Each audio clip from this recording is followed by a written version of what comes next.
Project. Argyle. Chapter 1. The Bill of Acquisition. The first satisfying cup of coffee Elias Vance had brewed in 6 days shattered on the floor of his kitchen when the sun went out.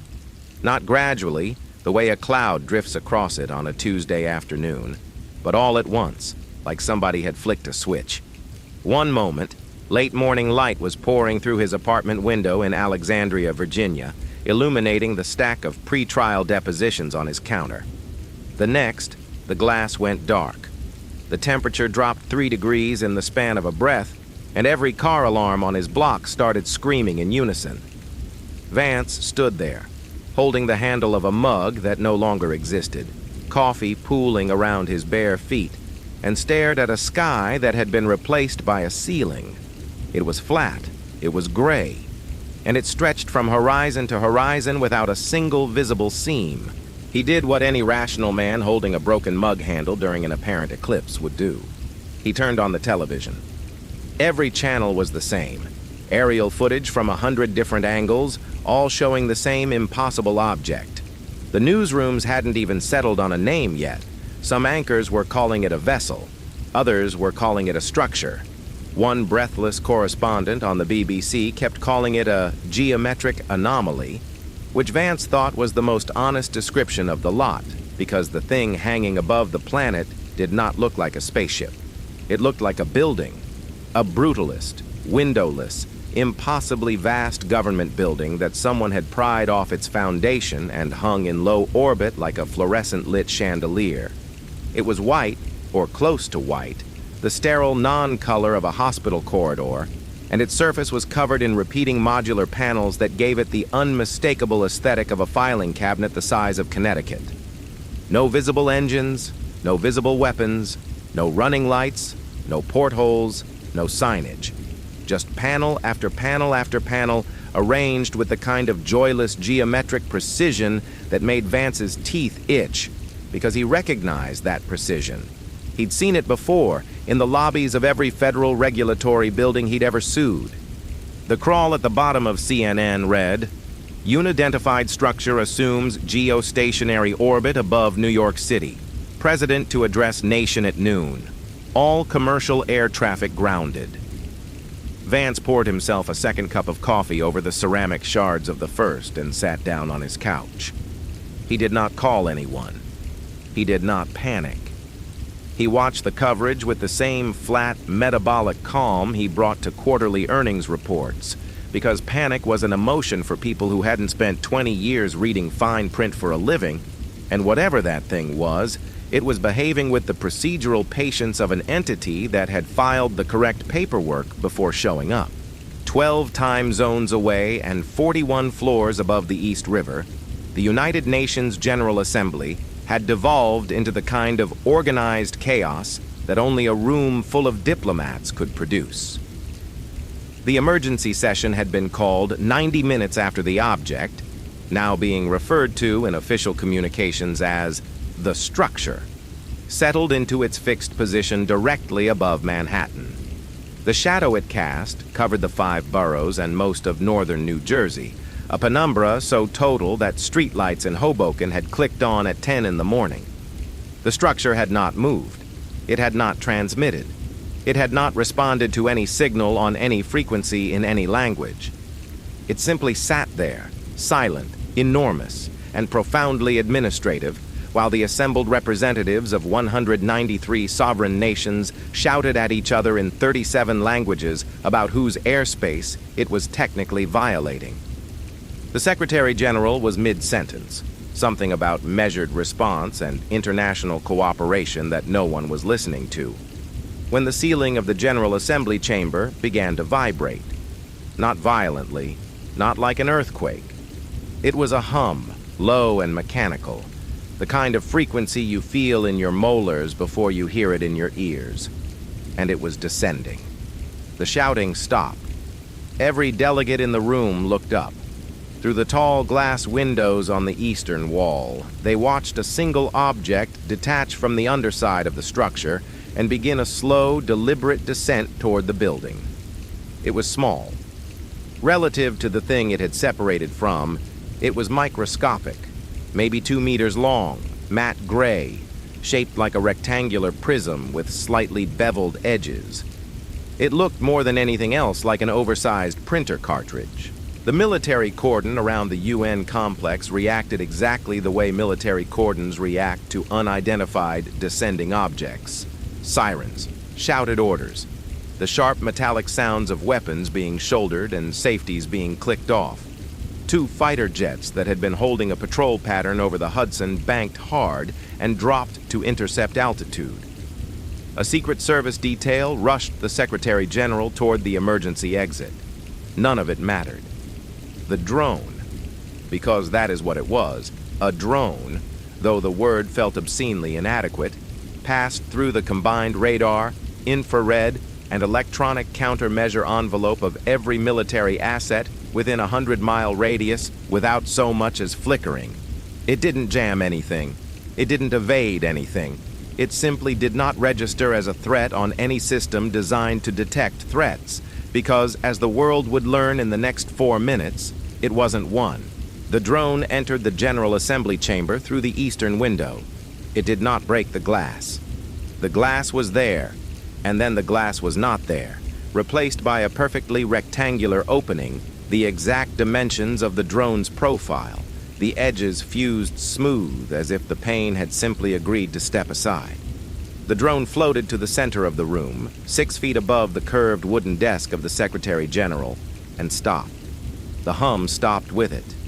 For 3 full seconds, the only sound in the General Assembly of the United Nations was the collective breathing of 400 people who had just watched physics politely excuse itself from the conversation. Then the drone opened, not along a hinge or a seam. The top surface of the rectangular prism folded outward in 4 equal triangular sections like the petals of a mechanical flower, and from the center of this bloom rose a column of light. Blue-white, perfectly vertical, dense enough to cast shadows on the ceiling. The light resolved into text, not English, not any human language. A cascading wall of angular interlocking symbols arranged in columns and rows with the unmistakable formatting of a legal document, headers, subheaders, numbered clauses, paragraph indentations, footnotes, appendices, a table of contents, 10,000 pages of it. The holographic projection filled the chamber from floor to ceiling, rotating slowly and at its base, in a font size large enough to read from the back row of the gallery, a single line of text auto-translated into every official UN language simultaneously. The English version read, Sovereign Debt Acquisition Notice, Sol System, Sector 9, Grid Reference 447, Planet Designation, Earth, Outstanding Balance, 4 billion years of unlicensed solar energy consumption, Current Debt. See attached schedule. Pages 2 through 9,714. Status, delinquent, action, immediate foreclosure and liquidation of all planetary assets under the Universal Commerce Treaty, Section 1, Paragraph 1. Sincerely, the Xylos Collective, Revenue Enforcement Division. Nobody moved. The drone sat in the center of the room, its mechanical petals splayed open, projecting 10,000 pages of itemized debt into the silence of the General Assembly like the galaxy's most aggressive process server. The silence lasted long enough for the Icelandic delegate in the back row to sit down very slowly and put his face in his hands. Long enough for the French ambassador to turn to her aide and mouth something that the lip readers in the press gallery would later confirm was an anatomically creative profanity.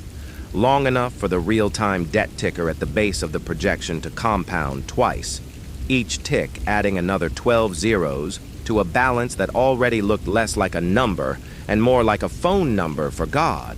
The American ambassador, a retired 4-star general named Harold Kessler who had survived 3 combat tours and a Senate confirmation hearing, stared at the holographic wall of alien legalese, processed it with the grim efficiency of a man who had read his share of classified threat assessments and reached for his secure phone.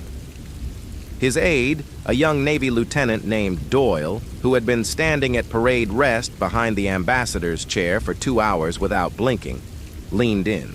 "Sir, should I alert Stratcom?"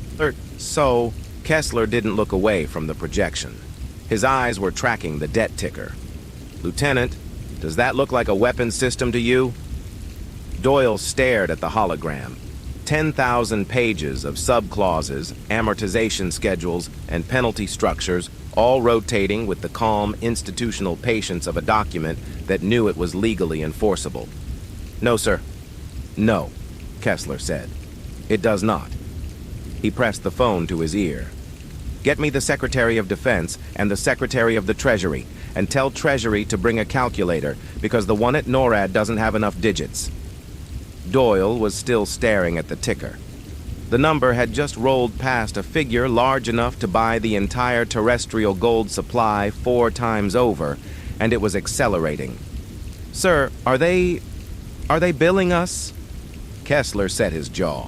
"They aren't charging their weapons, Lieutenant. They're charging us retroactive property tax for the Sol system. Every photon of sunlight that's hit this rock since the Precambrian, itemized, compounded, and past due." He watched another 12 zeros append themselves to the balance. "And that right there is the late fee. 600 miles south in his apartment in Alexandria, Elias Vance watched the same feed. The camera had zoomed in on the holographic projection, and the translation was crisp. The legal structure was unmistakable, even through a screen, even rendered in alien typography. Vance had spent his career reading documents exactly like this one. Hostile takeover filings, asset seizure notices, involuntary liquidation orders. He had drafted them. He had defended against them. He had torn them apart in depositions and rebuilt them in appeals courts. And the document floating above the UN General Assembly was, beneath its alien formatting and its absurd cosmic scope, structurally flawless. Every clause supported the next. Every subsection referenced a governing statute. The debt schedule was itemized to whatever the alien equivalent of a decimal was, and the enforcement mechanism was automated, time-stamped, and self-executing. Whoever had drafted that notice understood contract architecture the way a cathedral builder understood load-bearing walls. It was, in a word, airtight. He watched for another 20 minutes. He watched the Secretary General attempt to address the drone directly, speaking in halting, carefully diplomatic English, and received no response. The drone ignored him the way a parking meter ignores the driver feeding it quarters, not out of malice, but out of categorical irrelevance. 3 separate delegations attempted to physically approach the projection. Each was gently rebuffed by an invisible boundary that the Brazilian delegate who got closest would later describe to reporters as smelling like ozone and toner ink. The debt ticker updated in real time, compounding interest accruing at a rate that added another 6 zeros to the balance before the Secretary General finished his second attempt at dialogue. Every minute the notice went unacknowledged, the penalty multiplied. It was elegant. It was merciless. And it was, Vance recognized, with something that was not quite admiration and not quite horror, exactly what he would have done. He set his coffee down. The mug was cold. The television was cycling through the same aerial shots, the same stunned anchors, the same retired generals being asked to explain something that had nothing to do with their expertise. Vance watched a Pentagon spokesman describe the structure as a potential kinetic threat and almost laughed, because the man was standing in front of a podium trying to explain a corporate acquisition using the vocabulary of a battlefield, and it was like watching someone try to defuse a bomb with a dictionary. He reached for his phone. Not to call family because he didn't have any that would answer. Not to call friends because the kind of people who were friends with Elias Vance didn't call each other during crises. They invoiced each other afterward. He pulled up his calendar. Deposition in Wilmington on Thursday. Pre-trial conference in Manhattan the following week. Exposed positions on 3 active SEC investigations and a pending arbitration with a Cayman Islands shell corporation that had been giving him migraines since October. He looked at all of it. He looked at the television. He looked at the 10,000-page holographic invoice rotating slowly above the General Assembly, and he did the math. Not the alien math, his math. The risk-adjusted, opportunity-weighted, career-defining math that had made him the most feared corporate liquidator on the eastern seaboard. Then he opened his contacts, scrolled to a number he hadn't dialed in 3 years, and called the Deputy National Security Advisor. "It's Vance," he said when the line connected. "I just watched your little light show at the UN. Whoever you've got working on this, fire them and send them home. You don't need a general. You don't need a physicist. You need someone who survived a contested involuntary liquidation in Delaware Chancery Court." He paused. On the television, the debt ticker rolled past a number so large it had begun rapping to a second line. "Because that thing in orbit isn't a Death Star. It's a repo truck. And I've been repossessing assets from people who thought they were untouchable since before your boss got his security clearance." The line was silent for 4 seconds. In the background, Vance could hear the muffled sound of someone shouting, the tinny chatter of multiple news feeds playing simultaneously, and the particular brand of institutional panic that only occurs in buildings with classified sub-basements. "How fast can you get to Washington?" the deputy NSA asked. Vance looked at the coffee stains spreading across his kitchen floor. He looked at his calendar full of appointments that, as of 11 minutes ago, no longer existed in any meaningful economic context. He looked at the shadow outside his window, the one cast by a building the size of a small state that was, at this very moment, accruing compound interest on the sunlight hitting his face. "Cancel my Thursday," he said. "I'll be there by tonight." He hung up, stepped over the broken ceramic and the puddle of cold coffee, and walked to his bedroom closet. He owned 9 suits. 8 of them were expensive, tailored, and appropriate for a courtroom. The 9th was cheap, rumpled, and slightly too large in the shoulders. The one he wore to depositions where he wanted the opposing counsel to underestimate him. He reached for the 9th suit. He always reached for the 9th suit. Then he pulled his only briefcase off the shelf, a battered aluminum thing with a dented latch that he'd carried since his first year at the SEC, and began to pack. No laptop, no tablet. Just 2 legal pads, a red pen, a mechanical pencil, and a pocket calculator with a cracked screen that still worked fine if you hit the 7 key twice. Outside, the shadow of the Grand Arbiter stretched across the eastern seaboard, silent and absolute, and somewhere above the atmosphere, the debt ticker kept compounding. Chapter 2. Kinetic Impotence. General Marcus Briggs had been awake for 31 hours when he decided to nuke the thing, and the decision took him less than 90 seconds. The command center buried inside Cheyenne Mountain smelled the way it always smelled during a crisis. Recycled air that had been scrubbed through the same carbon filters since the Reagan administration, sweat-damp polyester, and the sour electrical tang of consoles that had been running hot since the structure appeared. Every display on the main wall was cycling the same feed. The Grand Arbiter, motionless above Manhattan, casting a shadow so absolute that thermal imaging couldn't distinguish the ground beneath it from deep space. Briggs stood at the central podium with his fists on the edge of a plotting table that hadn't been used for actual plotting since the Cold War, staring at a radar return that his own systems kept classifying as a weather anomaly because nothing in their threat library matched an object that size that wasn't a landmass. Around him, 47 uniformed men and women were doing exactly what they had trained to do in the presence of an unidentified hostile in sovereign airspace, shouting, sweating, and waiting for someone with stars on his collar to make the call that everyone in the room already knew was wrong but needed to hear out loud anyway. The tactical display above the plotting table showed the Grand Arbiter as a red polygon the size of a dinner plate surrounded by blue chevrons representing every interceptor, patrol aircraft, and carrier group that had been scrambled in the last 6 hours. The blue chevrons were holding a perimeter at 200 nautical miles and doing absolutely nothing, because doing absolutely nothing was the only order that had come down from the White House since the drone delivered its invoice to the General Assembly, and Marcus Briggs had spent 31 hours watching his country's entire military apparatus do absolutely nothing, while an alien parking ticket accrued compound interest on every square foot of sunlight that touched the planet. General, the President's office is requesting we hold for diplomatic... The President's office has been requesting we hold for diplomatic channels for 6 hours, Briggs said. His voice was the flat, hard bark of a man who processed ambiguity as a personal insult. In that time, the debt figure on that thing's little scoreboard has added 14 digits. I don't know what that number means, and I don't care. What I know is there is an unidentified foreign object parked over an American city. It has ignored every attempt at communication, and I have the authority under standing rules of engagement to remove it. He turned to his launch officer, a colonel named Reeves, whose face had gone the particular shade of gray that faces go when the training manual stops applying and the man holding it starts improvising.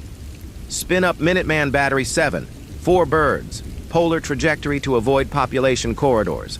I want impact in 11 minutes. The room went quiet for exactly 1.5 seconds. That was how long it took for the weight of the order to settle onto every shoulder simultaneously. Then the noise doubled. Confirmations, launch codes being repeated back in clipped mechanical voices stripped of everything except procedure. The heavy clunk of key switches turning in their housings. And underneath it all, the sound that every person in that mountain had heard in drills 100 times but never once in practice. The deep, tectonic groan of silo doors opening somewhere in Wyoming, transmitted through 600 miles of bedrock, like the planet clearing its throat. Reeves had his hand on the final authorization key. His palm was leaving a wet print on the plastic. General, for the record, the National Command Authority has not authorized a nuclear strike. This action is outside the... For the record, Colonel, the National Command Authority has not authorized a response of any kind, which means the National Command Authority is asleep at the wheel while something the size of Rhode Island runs up a tab on my planet. Briggs leaned forward. The red emergency lighting carved the bags under his eyes into trenches. Turn the key. Reeves turned the key. 4 Minuteman III intercontinental ballistic missiles launched from Francis E. Warren Air Force Base in southeastern Wyoming at 11:47 Eastern Standard Time. Each carried a single thermonuclear warhead with a yield of 300 kilotons, enough to flatten everything inside a 6-mile radius and turn the 6 miles after that into a memory. They punched through the cloud layer on columns of white fire that left scorch marks on the ionosphere, arced over the North Pole in a long, patient parabola that took them briefly outside the atmosphere, and began their terminal descent toward the Grand Arbiter from an approach angle that, on paper, minimized civilian exposure. On paper. In practice, the phrase minimized civilian exposure applied to 4 thermonuclear warheads aimed at a target hovering directly above the most densely populated island on Earth, was the kind of language that only survived inside a building specifically designed to outlast the thing it was ordering. The warheads covered the distance in 9 minutes and 14 seconds. Every tracking station on the continent watched them climb, arc, and fall. NORAD's main display rendered the trajectories as 4 clean white lines converging on a single red dot with the elegant simplicity of a geometry proof. Nobody in the command center spoke. Nobody shifted their weight. The only sounds were the soft ticking of tracking updates, the low hum of air handlers cycling stale atmosphere through ducts that hadn't been cleaned since the Clinton administration, and the wet, rhythmic tap of Briggs drumming his index finger against the plotting table, a nervous habit he didn't know he had and would deny under oath if asked. The warheads entered the Grand Arbiter's perimeter at a combined closing velocity that would have vaporized the leading edge of any known material on Earth. What happened next was captured by 11 military satellites, 4 civilian news helicopters that had violated the no-fly zone, and approximately 9 million cell phones pointed at the sky from the tri-state area. The footage would be replayed more times in the following 48 hours than any single piece of video in human history, and every replay would produce the same stunned, nauseating silence in whatever room it was shown, because what the footage showed was not an explosion. The first warhead hit an invisible boundary approximately 600 meters from the hull. It did not detonate. It did not bounce. It did not flare or ripple or produce any visible effect that a human brain could file under resistance. It stopped, instantaneously, completely, as if the concept of momentum had been surgically excised from the object's physical properties and filed somewhere for later reference. For 1/5 of a second, a 300-kiloton thermonuclear warhead hung motionless in the upper atmosphere like a steel raindrop frozen at the apex of its fall. Then it came apart. Not violently, not the way things come apart when they are destroyed. The outer casing separated into geometric sections along lines that had not existed a moment before, each section drifting away from the core in a slow, controlled ballet that looked less like destruction and more like someone opening a package they had been expecting.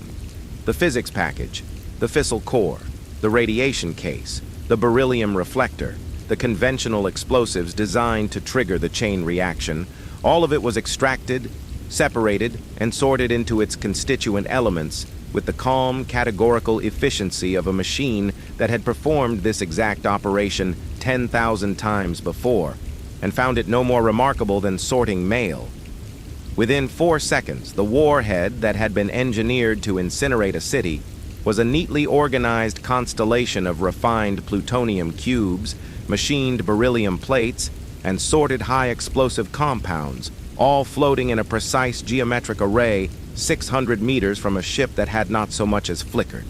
The second warhead followed, then the third, then the fourth. Each one stopped, disassembled, cataloged, and arranged in under 5 seconds. The raw materials hung in orbit like an inventory spreadsheet made physical. Every element tagged, weighed, and positioned with the obsessive precision of a stockroom clerk who had never once miscounted a shipment and never intended to start. The combined fissile material from 4 thermonuclear warheads now circled the Grand Arbiter in a tidy ring of plutonium cubes, each one the size of a fist, each one glowing faintly in the thin upper atmosphere, and the ship itself sat in the center of that ring, unchanged, unscratched, and radiating the same absolute indifference it had maintained since arriving. The command center watched this happen in real time across 12 tracking displays. Nobody spoke for 9 full seconds. Then every console in the room chimed simultaneously. A flat, synthetic 2-tone pulse that did not originate from any American system and did not appear in any technical manual anyone in the room had ever read. A new data feed materialized on the main wall, overlaying the tracking data. Same angular alien typography as the UN hologram. Same clause and paragraph formatting. Same debt ticker at the bottom, except this one was scrolling much faster than before, and the number on it had just gotten significantly, nauseatingly larger. The header read, Addendum to Sovereign Debt Acquisition Notice, Sol System. Infraction: unauthorized discharge of fissile kinetic ordnance within designated escrow perimeter. Classification: hazardous waste. Processing fee: 4.2 trillion credits, assessed per unit, payable immediately. Note: intercepted materials have been cataloged and added to planetary asset inventory for future liquidation. Earth's adjusted outstanding balance. See revised schedule. A. Colonel Reeves read it twice. His lips moved the second time. Then he turned to Briggs with an expression that belonged on the face of a man who had just been told the rules of physics had been amended without his consent. The red emergency light made everyone in the room look like they were bleeding from somewhere invisible, but Reeves looked worse than that. He looked like something had been extracted from him, something structural. The foundational certainty that overwhelming force was a language every adversary in the universe understood. General, he said very quietly, they didn't shoot them down. I can see that, Colonel. They took them apart. They separated the plutonium into cubes. They organized it. Reeves swallowed. And they're charging us for the cleanup. Briggs didn't respond. He was staring at the debt ticker. The number had been enormous before. A figure so vast, the human brain couldn't process it as money, only as a symptom. A string of digits that meant catastrophic, without specifying how. But the number on the screen now was 4.2 trillion credits larger per warhead than it had been 9 minutes ago, and the compound interest was accelerating, and somewhere behind the cortisol and the sleep deprivation and the 31 years of service that had taught him exactly one way to solve problems, Marcus Briggs was performing a calculation he did not have the training for. The calculation was telling him that his 4 nuclear warheads had not been a military response. They had been a purchase order, and the invoice was already printing. "Sir." A young technician at the communications console, her voice pitched high and controlled in the way people's voices get when they are determined not to sound as frightened as they are. "Receiving a direct audio transmission from the structure. Unencrypted. Open broadcast on all standard frequencies." "Put it through." The speakers crackled once. A brief burst of static that tasted like copper in the back of everyone's throat. Then a voice filled the command center. It was not a voice in any way that Marcus Briggs understood the word. It had no accent, no gender, no warmth, no breath between syllables. It was sound produced by something that had never evolved the need to vocalize, and was doing so now purely as a procedural formality. The way a collection agency leaves a voicemail it knows will change nothing but is required to leave for compliance purposes. "Kinetic ordnance intercepted," the voice said. "Account debited 4.2 trillion credits for hazardous waste mitigation and unauthorized atmospheric littering. Continued kinetic aggression will be cataloged and billed at prevailing market rate for fissile materials processing. This is an automated notification. No response is required or expected." The transmission ended. The speakers went dead. The command center sat in the particular silence of 47 people, simultaneously realizing that the most powerful weapons their species had ever built had just been used against them as a billing mechanism. Reeves stared at the main display. The plutonium cubes were still orbiting the Grand Arbiter in their neat, obscene ring. "General, we just fired $1 trillion worth of nuclear weapons at an alien ship, and they sent us a recycling fee." Briggs stood very still. The plotting table under his fists was trembling from the ventilation system, a fine, constant vibration he had never noticed in 3 decades of service, and could not stop feeling now, as if the mountain itself was shaking its head. He had built his entire career inside a doctrine that rested on one unassailable premise: that sufficient force, correctly applied, solved any problem that existed in physical space. He had earned his stars on that premise. He had testified before appropriations committees on the certainty of that premise. And in 9 minutes and 14 seconds, that premise had been disassembled into its constituent parts, sorted into cubes, and invoiced back to him at market rate. "Get me the president," he said. His voice sounded foreign to him, like a recording played back at the wrong speed, and shut down all kinetic operations. Every branch, every theater, every silo on the planet. As of this moment, nobody fires anything at that ship. He pulled his fists off the table and looked at the palms. They were shaking. "We can't afford another shot." 600 miles south, Elias Vance watched the footage from his couch in Alexandria. The replay was already looping on every network. 4 warheads, politely disassembled, sorted into a tidy ring of raw materials orbiting a ship that hadn't bothered to acknowledge they existed. The Pentagon had not confirmed the launch. The Pentagon did not need to confirm the launch because 9 million people had filmed it, and the alien recycling invoice was broadcasting on an open frequency that every amateur radio operator in North America had already posted to the internet. Vance watched the plutonium cubes floating in their orbital ring, and did what he always did when the opposing party committed a catastrophic, unforced error in the middle of a high-stakes negotiation. He reached for his phone. "Tell your generals to stop feeding the meter," he said when the Deputy National Security Advisor picked up. "Every missile they launch is a line item on a bill we cannot pay. Put a freeze on all military expenditures targeting that ship. The Pentagon is literally bankrupting us by the megaton." He watched the debt ticker crawl across his screen, a number so large it had stopped looking like currency and started looking like a distance measurement. "And save me that invoice. Every one of those processing fees is a precedent, and precedent is something I can use." Chapter 3. The Asset Reallocation Task Force. The generals were still arguing about yield calculations when the Secret Service escorted them out of the Situation Room. Not politely. Not with the diplomatic choreography usually applied to men who wore stars and had confirmation hearing-grade egos. 2 agents per general, hands on elbows, moving them toward the door with the efficient zero-negotiation grip of bouncers clearing a VIP lounge at closing time. Briggs went last. He had both palms flat on the conference table and was mid-sentence, something about escalation protocols and second strike capability, when an agent named Delacroix, who was 6'4" and had the conversational range of a filing cabinet, placed one hand on the back of the general's chair and said, "Sir, the President thanks you for your service. The corridor is this way." Briggs looked at the hand. He looked at Delacroix.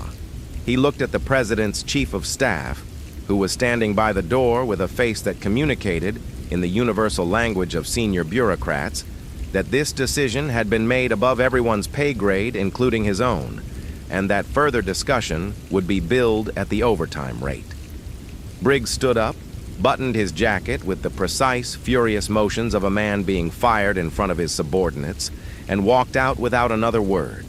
The door closed behind him. The lock engaged with a sound like a period at the end of a very long sentence. Elias Vance was waiting in the hallway. He was leaning against the wall opposite the Situation Room door, holding a styrofoam cup of coffee that he had not taken a sip from because it was a prop.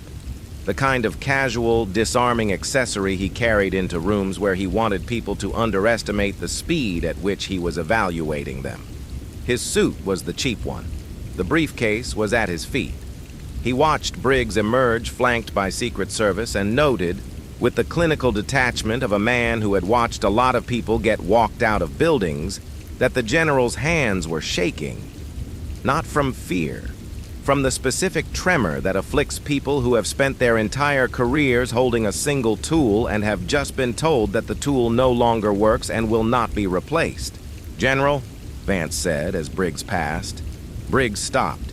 He looked at Vance the way a surgeon looks at the hospital's billing department, with the grudging acknowledgement that they technically worked for the same institution and the absolute certainty that they did not speak the same language. "Who the hell are you?" "Elias Vance, corporate restructuring. I'm your replacement." The word replacement landed on Briggs's face like a slap delivered through a tax form. His jaw tightened, his nostrils flared. He looked at Vance's rumpled suit, his scuffed shoes, his prop coffee, and his battered aluminum briefcase with the dented latch, and he performed the rapid, unconscious threat assessment that military men perform on everyone they meet. And the assessment came back with a result that clearly offended him on a professional level. "Corporate restructuring," Briggs repeated. The words came out the way a man might repeat a medical diagnosis he'd been given in a language he didn't speak. "They're replacing NORAD with corporate restructuring. They're replacing kinetic doctrine with fiduciary doctrine," Vance said. "Your missiles cost us 4.2 trillion credits per unit in processing fees. My briefcase cost $11 at a surplus store in Fairfax. The return on investment speaks for itself." Briggs looked at the briefcase. He looked at Vance. He had the expression of a man standing on a dock watching his ship leave without him, except the ship was on fire, and the man replacing him at the helm was an accountant holding a styrofoam cup. "You have no idea what's up there," he said, quietly enough that the Secret Service escort leaning against the far wall couldn't hear. "I know exactly what's up there," Vance said. "A creditor. And I've been killing creditors since before you made Colonel. Briggs stared at him for 3 more seconds, then turned and walked down the hallway without responding. Vance watched him go and felt nothing in particular about it, because feeling things about displaced authority figures was not a billable activity, and every minute he spent in this hallway was a minute the debt ticker was compounding. He picked up his briefcase, pushed through the Situation Room door, and stepped into what had been, 6 hours ago, the nerve center of the most powerful military apparatus in human history, and was now, as of the executive order signed 40 minutes prior, the headquarters of the newly designated Asset Reallocation Task Force. The room smelled like stale espresso and carpet adhesive, the permanent, ineradicable smell of any government space that had been sealed underground for decades and periodically filled with people too busy to open windows that didn't exist. The long mahogany conference table was still littered with the debris of the previous regime. Ballistic trajectory printouts, satellite reconnaissance folders stamped with classification markers in 3 colors, a half-eaten sandwich on a paper plate that someone had abandoned mid-bite when the escort order came through. The wall displays, which 4 hours ago had shown missile tracks and fleet positions, were dark. Someone had pulled the military feeds. The only light in the room came from the far wall, where a single screen was still active, cycling the Xylos debt ticker in the same cold blue typography that had been broadcast from the drone at the UN. The number on it was large enough that Vance's eyes had to move from left to right to read it, like scanning a headline. He was not alone. 3 people were already seated at the table, each one selected from a list that Vance had sent to the Deputy National Security Advisor on the drive down from Alexandria. They did not look like a team that had been assembled to save the world. They looked like the attendees of a very grim professional development seminar. The first was Helen Chu, a former SEC enforcement director who had personally dismantled 2 multinational Ponzi schemes and a sovereign wealth fund that had been laundering money through rare earth mineral futures. She was 53, wore reading glasses on a chain around her neck, and had the calm, terrifying patience of a woman who had once spent 14 months reconstructing a single offshore trust network from shipping receipts. She was already reading something on a tablet and did not look up when Vance entered. The second was Martin Okiki, a commodities broker who had made his first fortune in West African cocoa futures and his second fortune in carbon credit arbitrage. He was 46, broad-shouldered, and wore a suit that cost more than everything else in the room combined. He was the only person at the table who looked like he was enjoying himself, which Vance attributed to the fact that Okiki processed existential threats the same way he processed volatile markets, as an opportunity to be on the right side of a spread. The third was a man Vance did not recognize, sitting at the far end of the table with a stack of physical manila folders in front of him and the posture of someone who had been summoned to a place he did not want to be. He was thin, mid-40s, wearing a tweed jacket with leather elbow patches that looked like they had been purchased the same decade as the carpet. His hands were wrapped around a paper coffee cup, as if it were the only warm thing in the room, which, given the bunker's ventilation, it might have been. "Dr. Thorne?" Vance said. The man looked up. He had the slightly startled expression of an academic who had been pulled out of an archive and dropped into a context where the stakes were denominated in something other than citation counts. "Eris Thorne, historical archivist, Georgetown. I was told this was mandatory." "It is," Vance said. He set his briefcase on the table with a deliberate, flat sound, not a slam, but not gentle either. The exact acoustic weight of a man establishing that the room now belonged to him. He looked at the 3 of them. Chu, still reading. Okiki, still smiling. Thorne, still clutching his coffee like a life preserver. He looked at the dark military displays, the abandoned sandwich, the ballistic printouts that were already becoming historical artifacts. Then he looked at the debt ticker on the far wall, its blue light washing the room in the cold, sterile glow of someone else's accounting system. "Here's where we are," he said. He did not sit down. Vance never sat down when he was establishing the terms of an engagement. 6 hours ago, the Xylos Collective delivered a sovereign debt acquisition notice to the United Nations General Assembly. The notice asserts retroactive ownership of all solar energy consumed by this planet over the last 4 billion years and bills us accordingly. The total outstanding balance as of... He glanced at the ticker. Right now is a number I'm not going to read out loud because it would take longer than this briefing. It is compounding in real time. Every minute we sit here, it gets bigger. Every asset on this planet, every ocean, every mineral deposit, every square meter of arable land is listed as collateral. He paused. 45 minutes ago, NORAD launched 4 nuclear warheads at the ship. The ship dismantled them in flight, sorted the raw materials into cubes, and added a 4.2 trillion credit hazardous waste processing fee to the balance, per warhead. The generals have been removed. The military option is off the table, not because it failed morally, but because it failed economically. Every shot we fire makes us broker. Thorne's coffee cup had stopped moving. 𝐬𝐭𝐨𝐫𝐞𝐿's smile had tightened by 1 degree, the expression of a broker who had just realized the spread was wider than he'd estimated. Chu still hadn't looked up from her tablet, but her scrolling had stopped.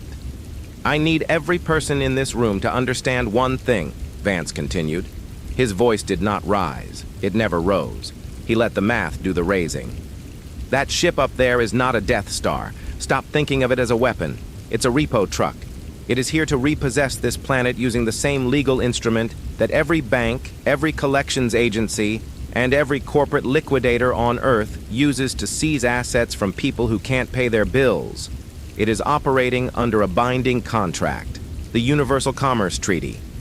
And every action it takes, every fee it charges, every clause it enforces, is governed by that contract. He opened his briefcase. Inside was a legal pad, a red pen, and a mechanical pencil. No laptop, no tablet. He set the legal pad on the table like a man laying down a weapon. And no repo truck in the universe is immune to a motion for a temporary restraining order. Silence. Chu looked up from her tablet for the first time.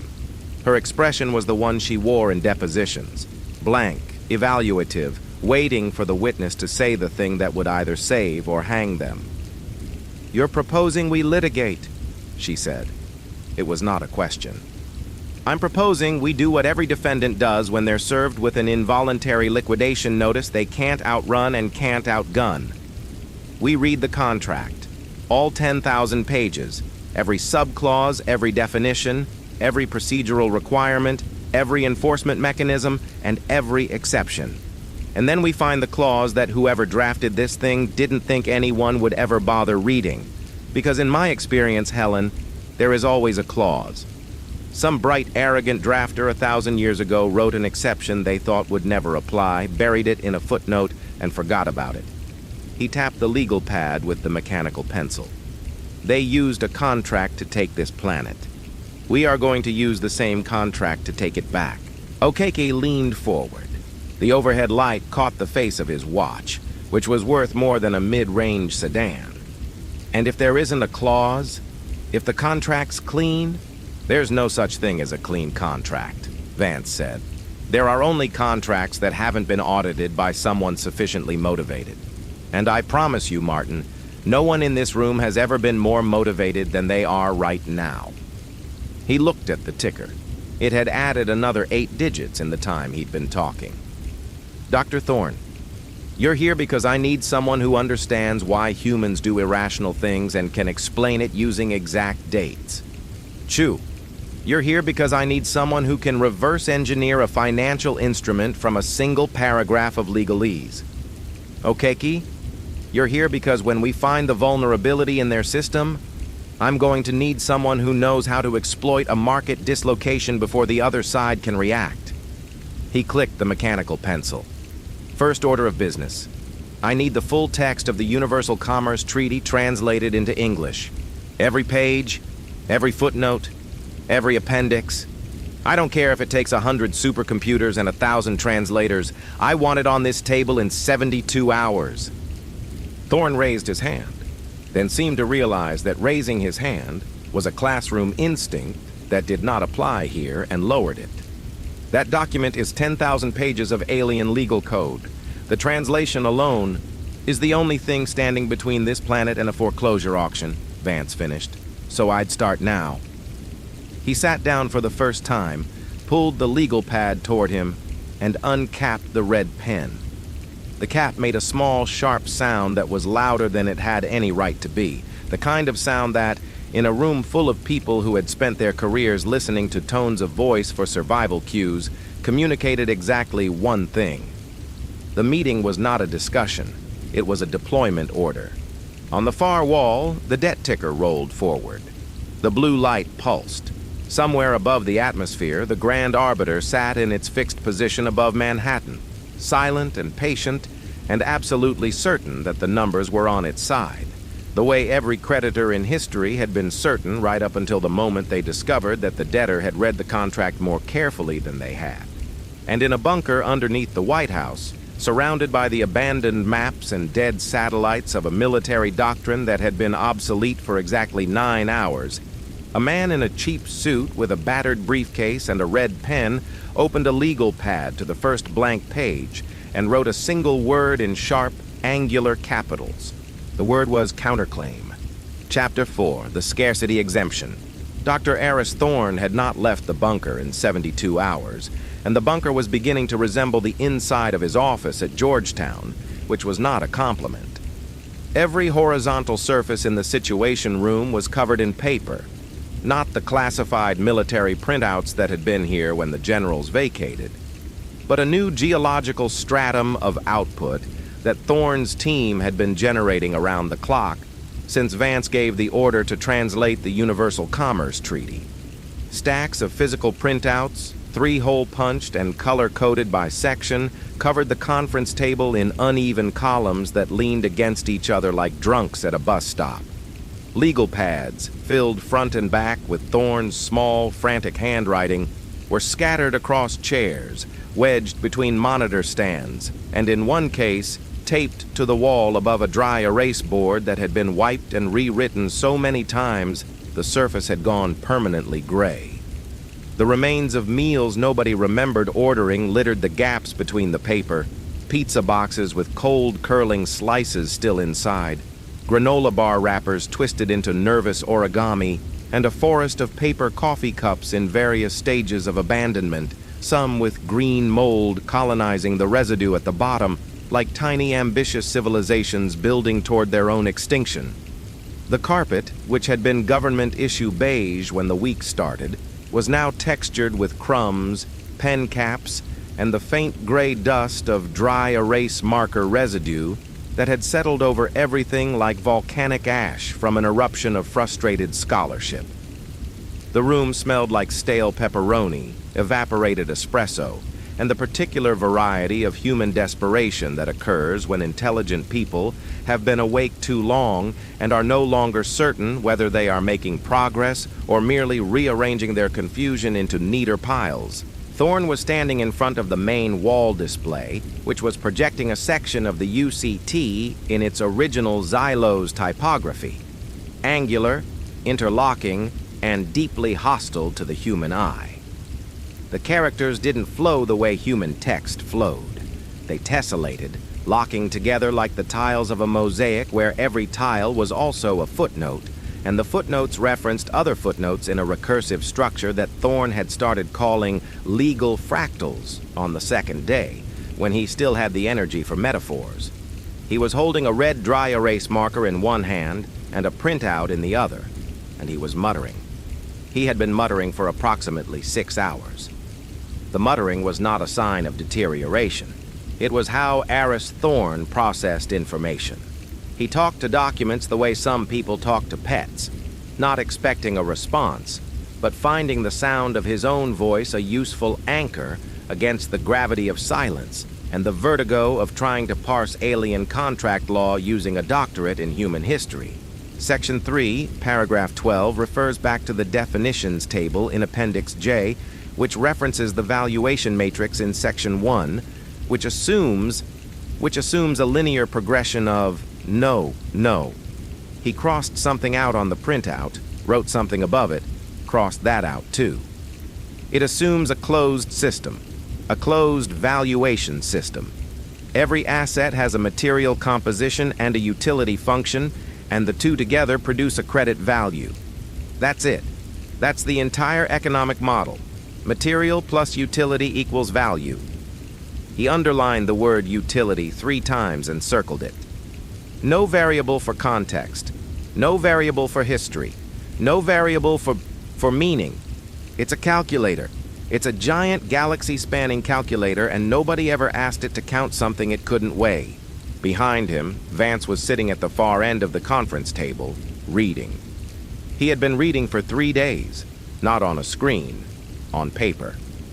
The translation team had been printing sections as fast as they could decode them, and Vance had been consuming the output with the methodical, remorseless patience of a man who had once read the entire Dodd-Frank Act in a single weekend to find a single misplaced comma.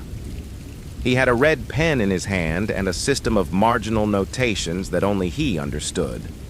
Tiny symbols, arrows, question marks, and occasional words like leverage or exposure or trap written in handwriting so sharp it looked like it had been cut into the page rather than written on it.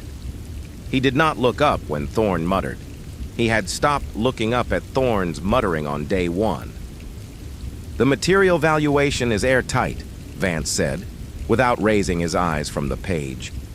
I've been through sections 1 through 3. Every commodity, every resource, every physical asset on this planet has already been cataloged, weighed, and assigned a credit value based on atomic composition and extractable utility. They've priced the oceans by hydrogen content. They've priced the atmosphere by breathable gas volume. They've priced the topsoil by mineral density. It's thorough. It's mathematically consistent. And it's completely irreversible under their own enforcement protocols. He turned a page. Which means the answer isn't in sections 1 through 3. I know it's not in sections 1 through 3, Thorne said, louder than he intended, his voice hitting the particular register it hit when exhaustion and caffeine reached a critical intersection. He spun toward Vance, waving the printout. 1 through 3 is arithmetic. It's inventory management. They've reduced the entire planet to a warehouse manifest, and they're very, very good at warehouse manifests. You can't beat them at their own math because their math is perfect. It's like trying to outswim a fish. The fish was built for swimming. You were not built for swimming. You need to find the part of the ocean where the fish doesn't know how to fish. Vance looked up.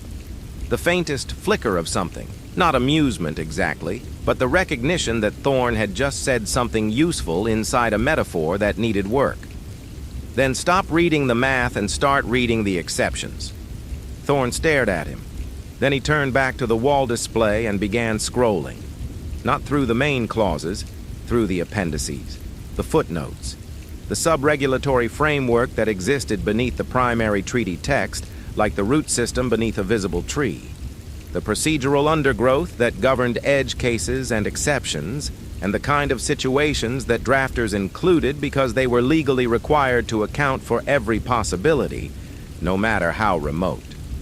Thorne had been avoiding this section because it was dense, recursive, and written in a dialect of Xylos legalese that the translation software handled with the confidence of a tourist reading a restaurant menu in a language they'd studied for 2 weeks.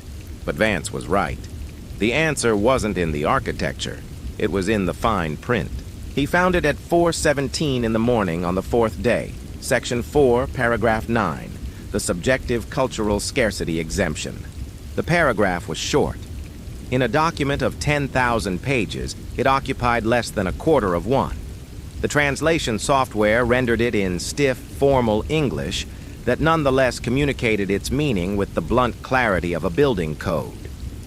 When a debtor species presents an asset for valuation that possesses verified cultural historical singularity, defined as an item of negligible material worth whose significance derives entirely from species-specific subjective experience and cannot be replicated, reproduced, or substituted, the appraisal engine shall calculate and assign full subjective scarcity value using the cultural scarcity coefficient in addition to standard material valuation, and this combined figure shall be treated as the binding transactional worth of the asset under the Universal Commerce Treaty. Thorne read it once. He read it again. He read it a third time with his index finger tracing each word on the screen, his lips moving, his pulse doing something that was either caffeine withdrawal or the beginning of understanding. Then he grabbed a dry erase marker and wrote, in large capital letters on the gray, overused whiteboard, Section 4, Paragraph 9, Cultural Scarcity Coefficient. Vance? His voice had changed. The frantic, scattered quality was gone, replaced by something tighter and more dangerous. The sound of an academic who had just found the primary source that invalidated everyone else's thesis. Vance, I need you to read this. Vance was already standing. He had heard the shift in Thorne's voice the way a broker hears a shift in trading floor volume. Not the specific words, but the frequency, the involuntary tonal change that means someone has found something they weren't sure existed. He crossed the room and read the paragraph on the screen. He read it twice. Then he looked at Thorne, and for the first time in 4 days, Elias Vance's expression changed. It was subtle, a narrowing of the eyes, a slight forward tilt of the head, the micro-expression of a predator that had been tracking a scent for miles and had just heard something move in the underbrush. They left a door open, Vance said. They left a door open, Thorne confirmed, his words tumbling now, the way they always did when he could see the full shape of a historical argument assembling in front of him like a cathedral being built in fast forward. The exemption exists because the Xylos have done this before, hundreds of times, thousands of times, to species across the galaxy. And every conquered species has cultural artifacts, religious icons, historical relics, ceremonial objects, things that have no material value but enormous sentimental importance to the species being liquidated. The exemption was designed as a pressure valve, a bureaucratic concession. Let the conquered species keep their little trinkets so they don't revolt during the asset stripping process. In human terms, it's the equivalent of letting a foreclosed homeowner keep their family photographs while you repossess the house. A mercy clause, negligible, immaterial to the bottom line. His eyes were wide behind his smudged glasses, and the blue light of the holographic text was reflecting off the lenses in a way that made him look slightly unhinged, which, Thorne would have admitted if asked, was not entirely inaccurate at this point in his waking cycle. But the clause doesn't cap the scarcity coefficient. There is no ceiling on the output. The appraisal engine is legally required to calculate the full subjective value of any qualifying item, and it has no built-in mechanism to stop calculating if the value exceeds the parameters the exemption was designed to handle. Because no species they've ever conquered had an item worth more than the exemption was designed to cover, Vance said. He was not asking. He was confirming. Because sentimentality to the Xylos is a rounding error, Thorne said. A primitive emotional attachment to worthless objects. Their AI can calculate it technically. The cultural scarcity coefficient is a real function in their valuation engine. But it's never been stress tested. It's never been fed an item with genuine, species-defining, cosmically significant historical weight, because every species they've conquered before was local, confined to their homeworld. Their cultural artifacts are parochial, sacred to them, meaningless to the math. The room was very quiet. The holographic text glowed on the wall. The coffee cups sat in their mold-speckled rows. Somewhere above them, through hundreds of feet of concrete and bedrock and atmosphere, the Grand Arbiter sat in its fixed orbit, running its flawless calculations on a planet it had already reduced to a spreadsheet. Vance picked up a dry erase marker. He drew a simple equation on the board next to Thorne's scrawled heading. On the left side, material value, near zero. On the right side, cultural scarcity coefficient, no ceiling. Between them, a multiplication sign. Below the equation, in his sharp, angular hand, he wrote Divide by 0. They value a starship by its titanium weight, Vance said, slowly, tapping the marker against the board. But how does their math value human sweat and historical gravity on a piece of cloth? He turned to Thorne. It doesn't. It divides by 0. Thorne was nodding, fast, the way he nodded when a lecture was building to the thesis statement, and the words couldn't come out quickly enough to keep pace with the architecture forming in his head. We need an item. One single item. Something with 0 material value. Absolutely 0. Nothing the engine can price by weight or atomic composition or extractable utility.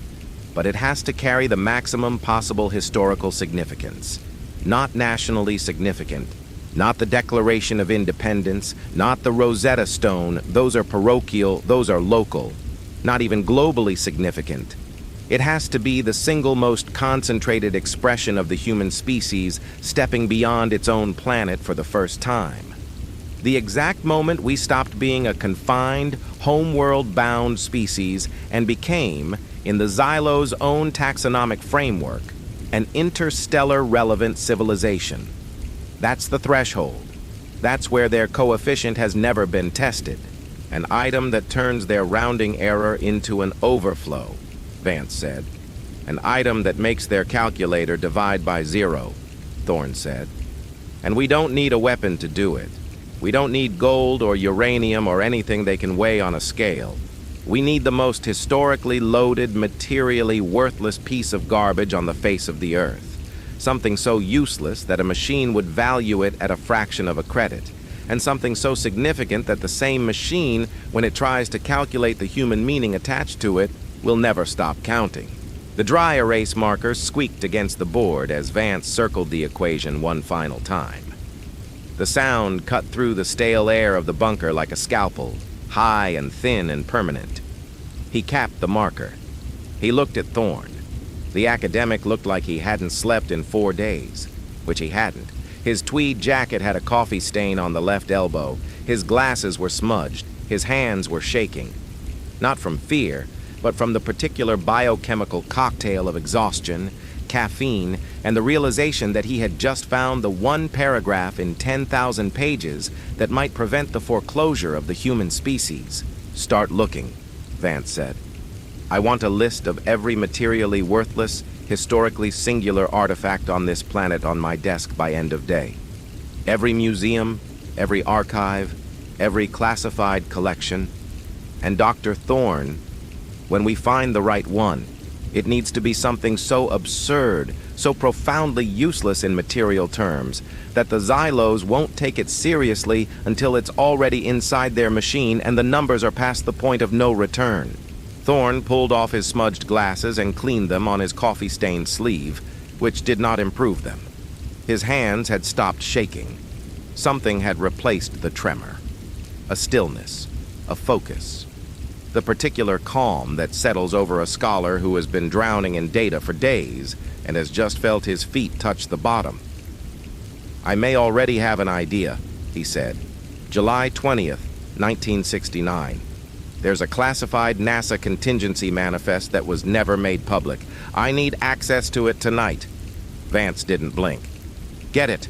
On the wall behind them, the Xylos debt ticker scrolled forward in its cold blue light, adding another 12 digits to a number that the Grand Arbiter's flawless algorithms had calculated down to the last decimal.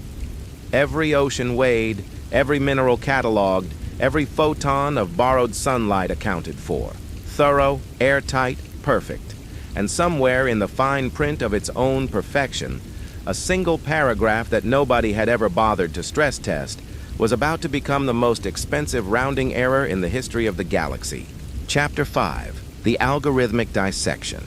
The facility had been a National Security Agency signals processing center until 48 hours ago, when Vance's requisition order reclassified it as an asset of the newly formed task force, and its 300 civilian employees were sent home with non-disclosure agreements and a vague, classified explanation that satisfied no one.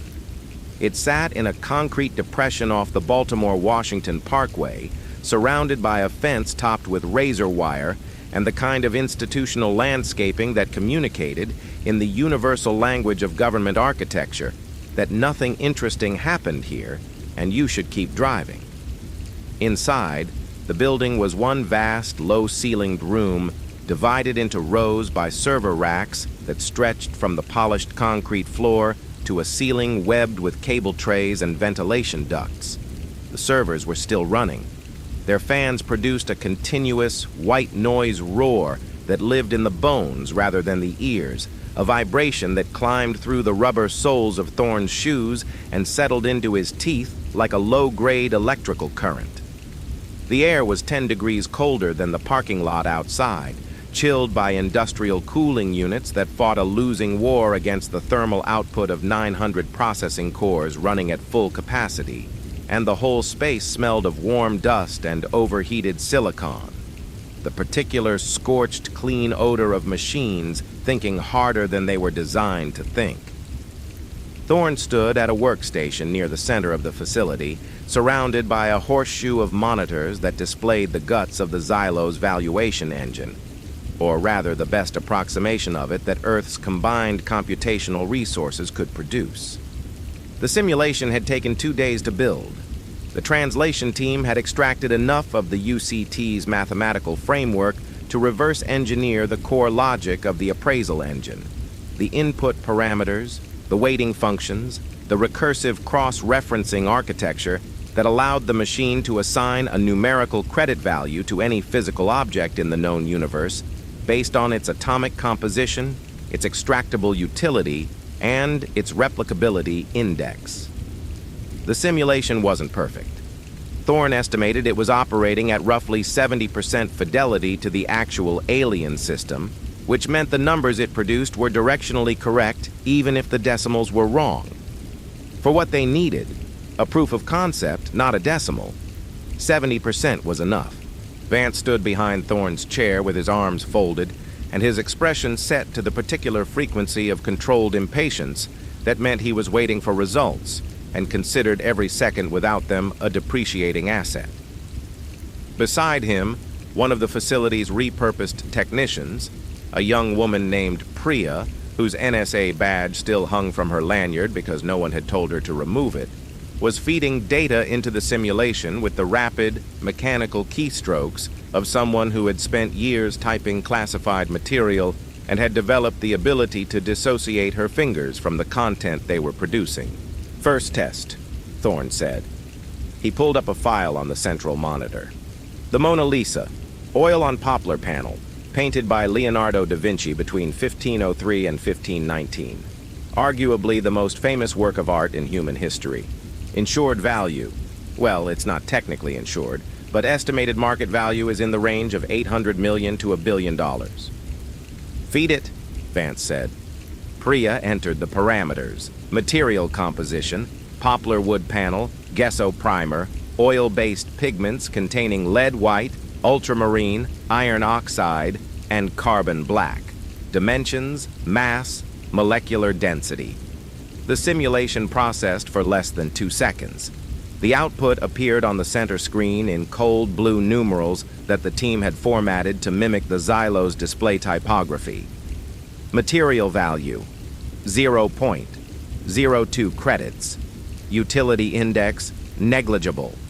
Replicability: high. Composite materials available in standard inventory. Total assessed value: 0.02 credits. Thorne stared at the number. He had known, intellectually, that this would happen. He had spent 3 days explaining to Vance exactly why it would happen.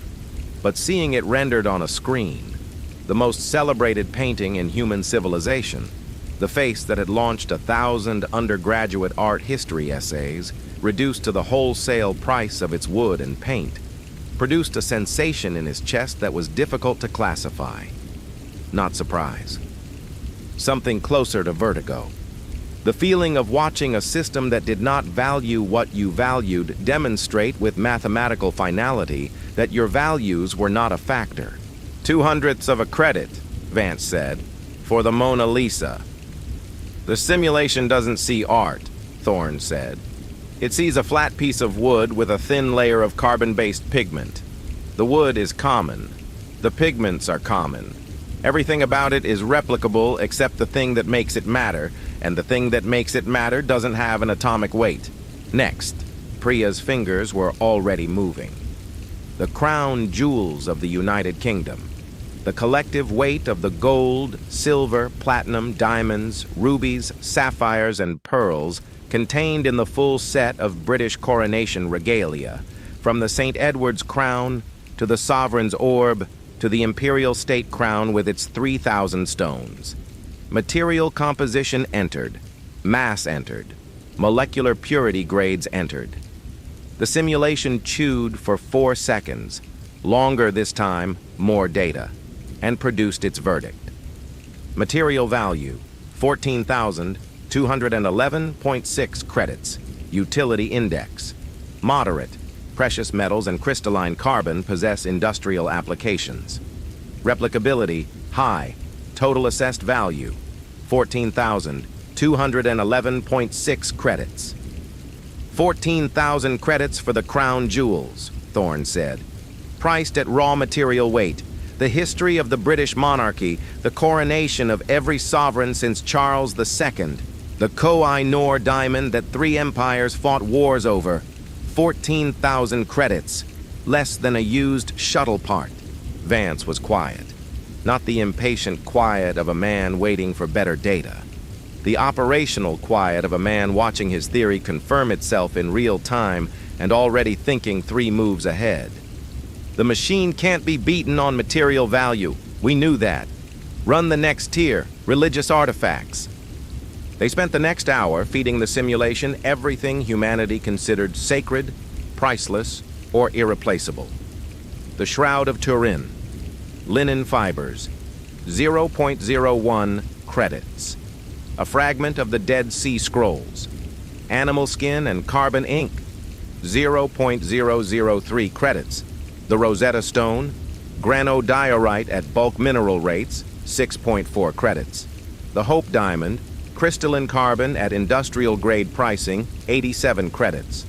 Thorne tried the original Apollo lunar module descent stage, still sitting on the Sea of Tranquility. Aluminum alloy, titanium structural members, degraded insulation, and 47 years of solar radiation damage. The simulation priced it at 612 credits, strictly on the basis of recoverable titanium. Less than the Grand Arbiter probably spent on corridor lighting. He tried the Voyager Golden Record, copper substrate with gold electroplating, 11 credits. He tried the ruins of Pompeii, volcanic rock at bulk excavation rates. The machine priced an entire civilization's fossilized death at less than a mid-range appliance.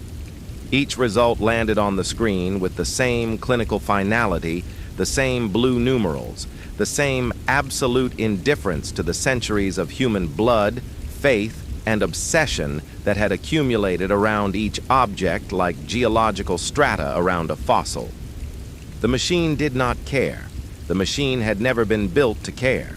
It weighed, it measured, it calculated utility and replicability, and it moved on, because in the Xylos economic model, caring was not a variable. It was a rounding error that had never, in the entire history of galactic commerce, rounded to anything that mattered. Thorne cataloged every result on a legal pad, his handwriting getting smaller and more compressed as the list grew, as if the sheer volume of devalued human heritage was physically shrinking his ability to record it. Beside each item, he wrote the credit value and circled it.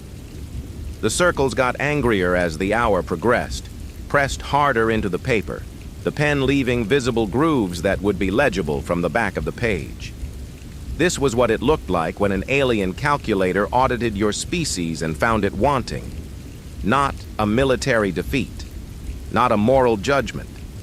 Just numbers. Just the cold, irrefutable arithmetic of a universe that measured everything by mass and function, and had never once been asked whether mass and function were the only things worth measuring. That's the baseline, Vance said when Thorne set the pen down. The material layer. Now show me what happens when you activate the cultural scarcity coefficient. Thorne looked up. His eyes were bloodshot from the server-cooled air, and the blue light of the monitors gave his face the complexion of a man who had been living underwater. "We haven't tested it yet. The coefficient is the variable from Section 4, Paragraph 9, the exemption clause. It's a multiplier. The simulation applies it automatically when an item meets 3 conditions: verified historical singularity, negligible material worth, and non-replicability of cultural significance. If all 3 conditions trigger, the engine attempts to assign a numerical value to the item's subjective importance using every historical, cultural, and species-relevant data point in its cross-reference database.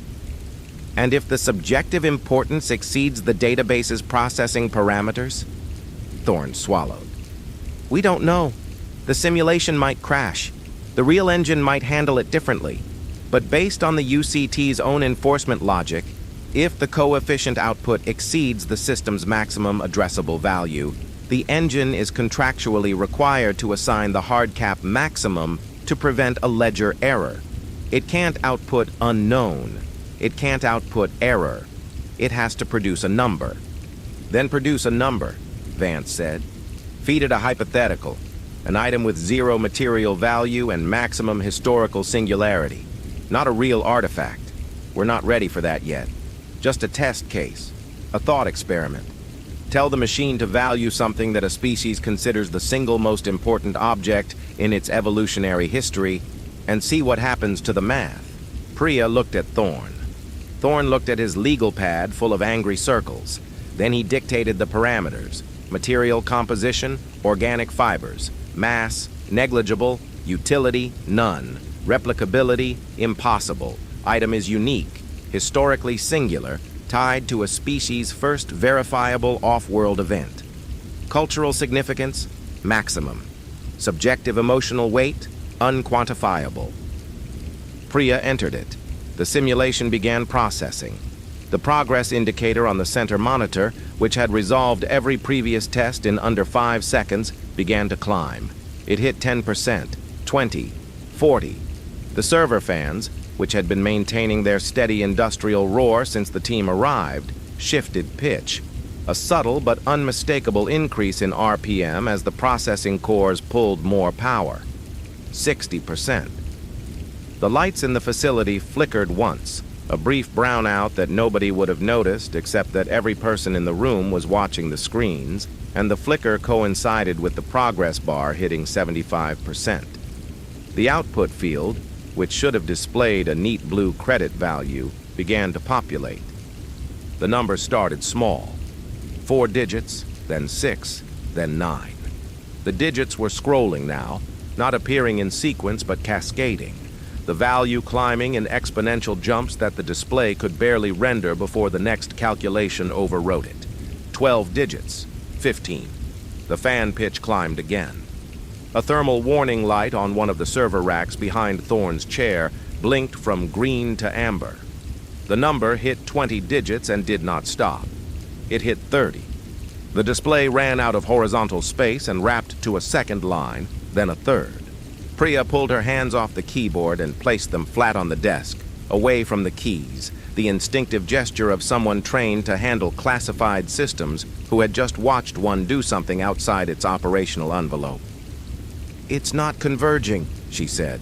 Her voice was flat, professional, and precisely controlled in the way that voices get when the person speaking has realized that the machine they're operating is doing something it was not designed to do and has decided that calm is a more productive response than the alternative.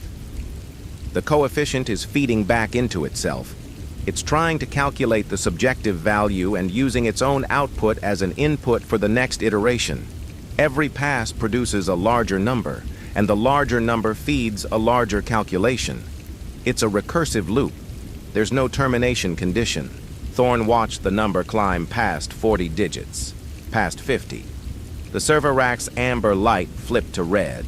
A second rack joined it, then a third. The roar of the cooling fans had become something beyond noise, a high, thin, mechanical shriek that vibrated in the fillings of Thorne's teeth and made the pens on his desk rattle against the legal pad. One of the overhead fluorescent tubes began to strobe, its ballast overwhelmed by the power draw from the racks below, casting the room in a stuttering, migraine-inducing light that made everyone's movements look like stop-motion animation. The smell of overheated silicon had sharpened into something more urgent. The acrid, plasticky tang of components running past their thermal limits, the smell of a machine being asked a question it could not answer and burning itself alive trying. "Kill it," Vance said. Priya hit the interrupt. The screens went dark. The fans began to spin down with a long, descending whine that took almost 30 seconds to reach silence. The facility felt suddenly aggressively quiet, the kind of quiet that follows a loud noise and makes you aware of your own heartbeat. Thorne looked at the last number the display had rendered before the shutdown. It was still burned into the center monitor in fading blue phosphor, a string of digits so long it occupied 3 full lines of the screen. He didn't try to read it. He didn't need to. The number wasn't the point. The behavior was the point. "It doesn't converge," Thorne said very quietly. "Feed it an item with genuine historical singularity and the coefficient loops. The value doesn't stabilize.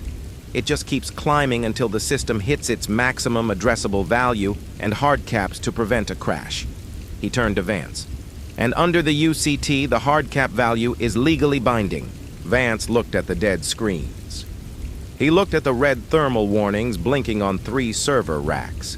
He looked at the 3 lines of fading digits that represented a number the simulation had not been able to finish calculating before its hardware started to melt. Something had shifted in his expression. Not excitement, because Elias Vance did not do excitement, but the closest analog his face was capable of producing. The taut, focused stillness of a man who had just confirmed that the opposing party's balance sheet had a hole in it and was now calculating exactly how much pressure to apply before the whole structure came down. He uncrossed his arms, took out his mechanical pencil, and wrote a single sentence on his legal pad in handwriting so controlled it looked typeset. The sentence read, "Find the real one." Thorne looked at the pad. He looked at the dead monitors. He looked at the legal pad on his own desk, the one covered in angry circles around single-digit numbers that represented everything his species had ever built, worshipped, or loved, all of it weighed and found worthless by a machine that had never been taught to count the things that couldn't be weighed. And somewhere beneath the exhaustion, beneath the bloodshot eyes and the 4-day beard and the tweed jacket that had not been removed since Tuesday, something ignited. Not hope, exactly, but something adjacent to it. The furious, precise conviction of a historian who had just discovered that the most important artifact in human history was not in a museum or a vault or a cathedral. It was on a classified manifest from 1969, and he was the only person alive who knew where to look. "I'll have it by morning," Thorne said. Chapter 6, The Scavenger Hunt. Thorne's list was 11 items long when Vance crossed out the 9th one and told him to start over. They were sitting in a sensitive compartmented information facility on the 3rd sub-level of the Eisenhower Executive Office Building, a windowless room lined with acoustic dampening panels that turned every sound into a muffled, dead air version of itself. Voices lost their resonance, footsteps lost their echo, and the only persistent noise was the low institutional hum of an air-handling unit that seemed to exist not to circulate air, but to remind everyone present that they were underground, and the surface was a privilege, not a right. The table between them was covered in files, not digital files, physical ones. Manila folders with classification stamps in red and blue, dusty binders retrieved from the National Archives overnight, and a stack of microfilm printouts that Thorne had produced from a machine in the Library of Congress basement that he was reasonably certain no one had serviced since the Ford administration. The printouts smelled like warm acetate and old ink, a smell that Thorne associated with primary source research and that Vance, based on his expression, associated with wasting time. "The Shroud of Turin," Thorne said, pointing to item 1 on the list. "Verified cultural singularity, single existing specimen, material value functionally 0. It's linen." Debated, Vance said, without looking up from the classified manifest he was reading. Half the planet thinks it's a medieval forgery. The other half thinks it's the burial cloth of a deity. Feed that into an alien AI that cross-references cultural databases, and the first thing it's going to find is 600 years of humans arguing about whether it's real. Contested provenance equals contested value. Contested value equals a number the Xylos can challenge in arbitration. Next. Thorne drew a line through item 1. The Holy Grail. Assuming we could identify and locate a credible...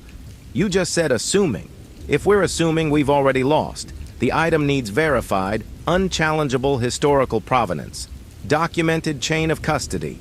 No ambiguity, no mythology, no faith-based authentication. The Xylos deal in absolutes. Give me absolutes. Line through item 2. Thorne flipped to the next page of his legal pad. Original Declaration of Independence. Replicable. It's literally one of a kind. It's ink on parchment. The physical document is unique, but the content, the words, the signatures, the political significance has been reproduced, reprinted, photographed, and digitized so thoroughly that the Xylos AI would classify the original as one iteration of a widely distributed data set. The scarcity is compromised by the copies. The cultural scarcity coefficient requires absolute non-replicability. Section 4, paragraph 9, subclause D. If a photograph of the item exists in wide circulation, the algorithm has grounds to argue that the cultural significance has been distributed across the reproductions, diluting the original's singular value to a fraction of the total. Vance turned a page of the manifest. It needs to be something that hasn't been reproduced, something that most of humanity doesn't even know exists, something that has been sitting in a drawer or a vault, accumulating historical gravity in the dark, without a single copy or photograph to dilute the scarcity index. Thorne stared at his list.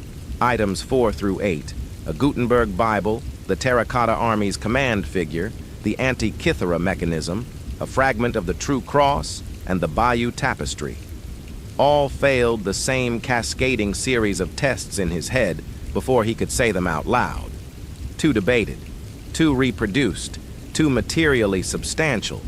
The Gutenberg Bible was paper and ink, beautiful and singular in spirit, but a 42-line copy had been digitized in high resolution by 3 separate institutions, and the scanned pages were available on the internet to anyone with a browser. The Antikythera mechanism was bronze and corroded gears. The simulation would price it by recoverable metal weight, and the Xylos would dismiss the engineering significance entirely because the device had been successfully replicated by modern clockmakers, which meant the functional knowledge it contained was not unique. The True Cross was a theological claim, not a verified artifact. The Bayeux Tapestry was wool and linen thread, materially worthless, but photographed, reproduced, and printed on tea towels in every gift shop in Normandy. Every artifact Thorne could think of was either too material, too contested, too well known, or too thoroughly copied to survive the algorithm's replicability filter. Weapons, Thorne said, pivoting. The Fat Man casing. The original little boy assembly housing from... The Xylos penalize violence, Vance said. He said it the way he said everything, flat, declarative, with the tonal inflection of a man reading a contract clause rather than expressing an opinion. Section 7 of the UCT imposes a surcharge on any asset associated with kinetic aggression. We already learned that lesson when the Pentagon's missiles got recycled into an invoice. Any weapon component, any artifact associated with armed conflict gets flagged and penalized before the coefficient even activates. Weapons are a tax liability, not an asset. We need something that has never been used to hurt anyone. Thorne drew a line through items 9, 10, and 11, the Fat Man casing, a fragment of the Berlin Wall, and the sword of a samurai whose name he couldn't remember under this much pressure. He set the pen down. The legal pad looked like a battlefield casualty list, every entry crossed out, every candidate rejected. The acoustic panels absorbed the sound of his pen hitting the table, turning even his frustration into something muffled and bureaucratic. "We're looking for something impossible," Thorne said. "An item that is materially worthless, historically singular, non-replicable, non-violent, universally significant, never reproduced, and probably forgotten by everyone except the one person who has it." "Yes," Vance said. "That's exactly what we're looking for." Thorne pushed his glasses up his nose and stared at the ceiling, which offered nothing.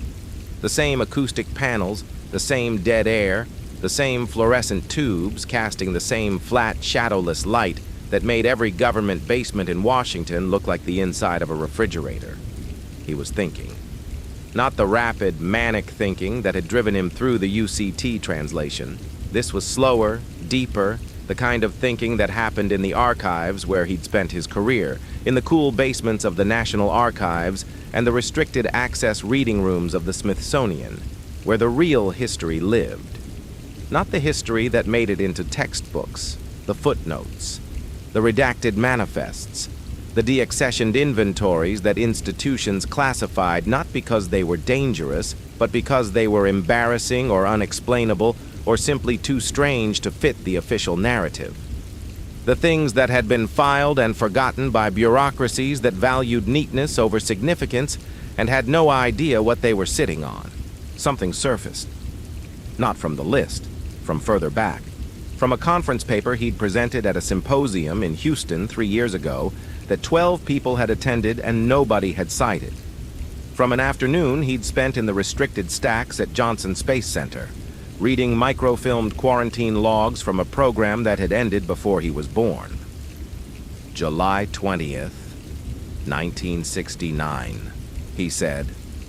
Vance looked up from the manifest for the first time in 20 minutes. Apollo 11, Thorne continued, and his voice had changed. It had acquired the particular cadence it acquired when he was lecturing, when the historian in him took the wheel and the anxious, coffee-fueled archivist moved to the passenger seat. Everyone knows the mission. Armstrong, Aldrin, Collins, the lunar landing, the flag, the footprints, the broadcast. What almost nobody knows is that NASA maintained a classified contingency protocol for every crewed mission from Gemini onward. Backup procedures, abort sequences, survival equipment manifests. All of it filed, all of it classified, and most of it never declassified because the missions succeeded and the contingency protocols became administratively irrelevant. He pulled a microfilm printout from the stack on the table. The acetate was slightly warped from the heat of the projector, and the text on it was the faded, typewriter font gray of a government document that had been photographed for archival purposes and then deliberately forgotten. This is a partial manifest from the Apollo 11 quarantine protocol. When the crew returned from the lunar surface, they were placed in biological isolation for 21 days. Standard procedure. The concern was extraterrestrial pathogens. The crew was provided with personal effects for the duration of the quarantine: clothing, toiletries, reading material. All of it was logged. He pointed to a line on the manifest. The entry was 3 words long, typed in the same bureaucratic shorthand that characterized every government inventory document Thorne had ever read. Socks, wool, backup. Neil Armstrong's backup quarantine socks, Thorne said. A pair of standard-issue wool-blend tube socks that were packed as a contingency item in case his primary pair was contaminated or destroyed during the post-landing decontamination process. They were worn by Armstrong during the quarantine period. They were never washed. They were logged, sealed, and filed with the rest of the quarantine materials, and when the quarantine ended and the crew was cleared, the contingency items were classified and sent to cold storage at a NASA facility in Houston. Vance was very still. The manifest in his own hands had been set down on the table. He was watching Thorne with the expression he wore when a witness in a deposition started saying something that was about to change the entire trajectory of the case. Not the words themselves, but the architecture behind them, the structure of the argument that was assembling in real time. "They're socks," Thorne said. Wool and cotton blend. Material value, effectively 0. Utility, none. They're old, they're unwashed, and they're contaminated with biological residue, human sweat, skin cells, the DNA of the first human being to walk on another world, and trace amounts of lunar regolith. Moon dust, ground into the fibers during the quarantine period when Armstrong was still shedding particulate from the landing.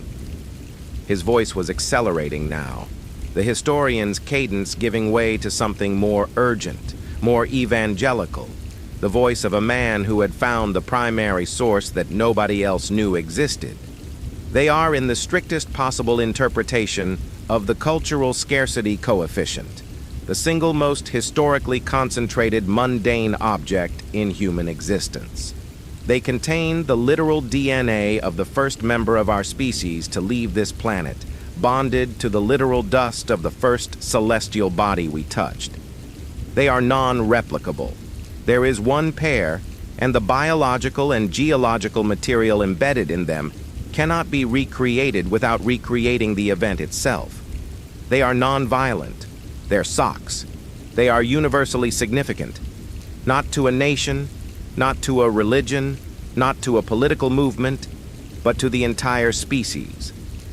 The moment Neil Armstrong set foot on the moon, humanity became an off-world civilization, and the physical evidence of that moment is woven into the fibers of a pair of forgotten tube socks that have been sitting in a classified storage facility for over 50 years. The room was silent. The air handling unit hummed its dead, muffled hum. Somewhere above them, through layers of concrete and marble and history, the Grand Arbiter orbited in its fixed position, running its flawless algorithms on a planet it had appraised down to the last hydrogen atom. Vance picked up the microfilm printout. He read the entry, socks, wool, backup, and held the warped acetate up to the fluorescent light as if examining it for defects. He didn't find any. Where are they now? Thorne's expression shifted. The evangelical energy dimmed. Something more complicated took its place. The look of a researcher who had followed the trail far enough to know where it ended and was not entirely happy about the destination. That's the problem. The contingency materials were supposed to remain in NASA cold storage indefinitely, but in 1993, during a budget consolidation that gutted half the agency's archival infrastructure, a batch of classified Apollo-era artifacts was deaccessioned. Some bureaucrat in procurement decided that 50-year-old quarantine materials had no ongoing research value and flagged them for disposal. Most of the batch went to the Smithsonian under a standard institutional transfer. But a handful of items, including the quarantine backup personal effects, were classified as surplus federal property and liquidated through a sealed government auction that was not publicly announced and was attended by exactly 7 pre-approved bidders. Thorne's voice had shifted again, from evangelical to something darker. The tone of a researcher who had followed the paper trail into a place where the paper had been deliberately shredded. I spent 6 hours last night tracing the provenance. Auction house records, deaccessioning logs from the National Air and Space Museum, a black market space memorabilia ledger that the FBI's Art Crime Division has been monitoring since 2008. The trail goes cold twice, passes through a shell company registered in Liechtenstein, and dead ends at a private acquisition that was never reported to any federal registry. And the socks are in a private vault, subterranean, climate-controlled, hardened against electromagnetic pulse, and built to withstand a direct nuclear strike, which, given recent events, is a less impressive credential than it used to be. The owner is a tech billionaire named Garrett Kane.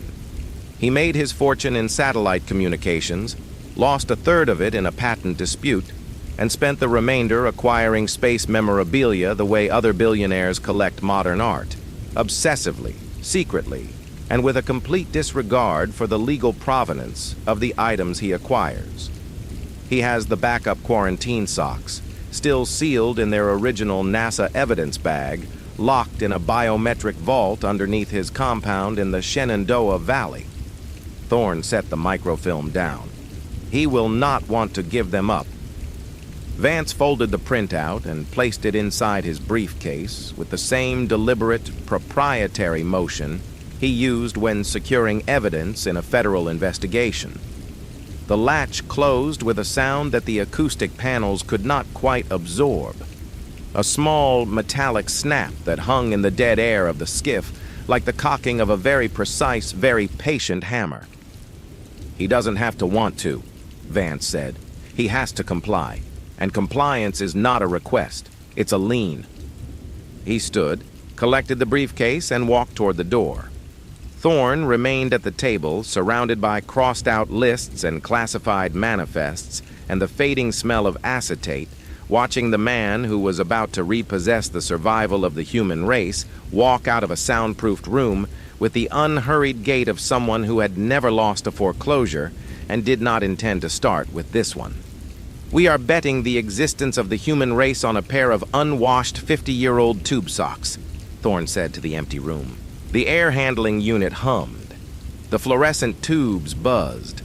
Nobody answered, because nobody needed to. The bet was already placed. The only question left was whether the house would fold or call. Chapter 7. The Contingency Artifact. Thorne had been awake for 30 hours and had not stopped talking for the last 6 of them. He stood at the head of the conference table in the bunker, surrounded by the debris of his own research. Microfilm printouts, archival photographs spread across the mahogany like a forensic crime scene, and a holographic display projecting a series of documents that he was cycling through with the frantic, precise energy of a man delivering the most important lecture of his career to an audience of one who could have him fired at any moment. His tweed jacket was off, draped over the back of a chair. His shirt sleeves were rolled to the elbows. There was a coffee stain on his tie that had been there since Tuesday and that he had stopped noticing on Wednesday.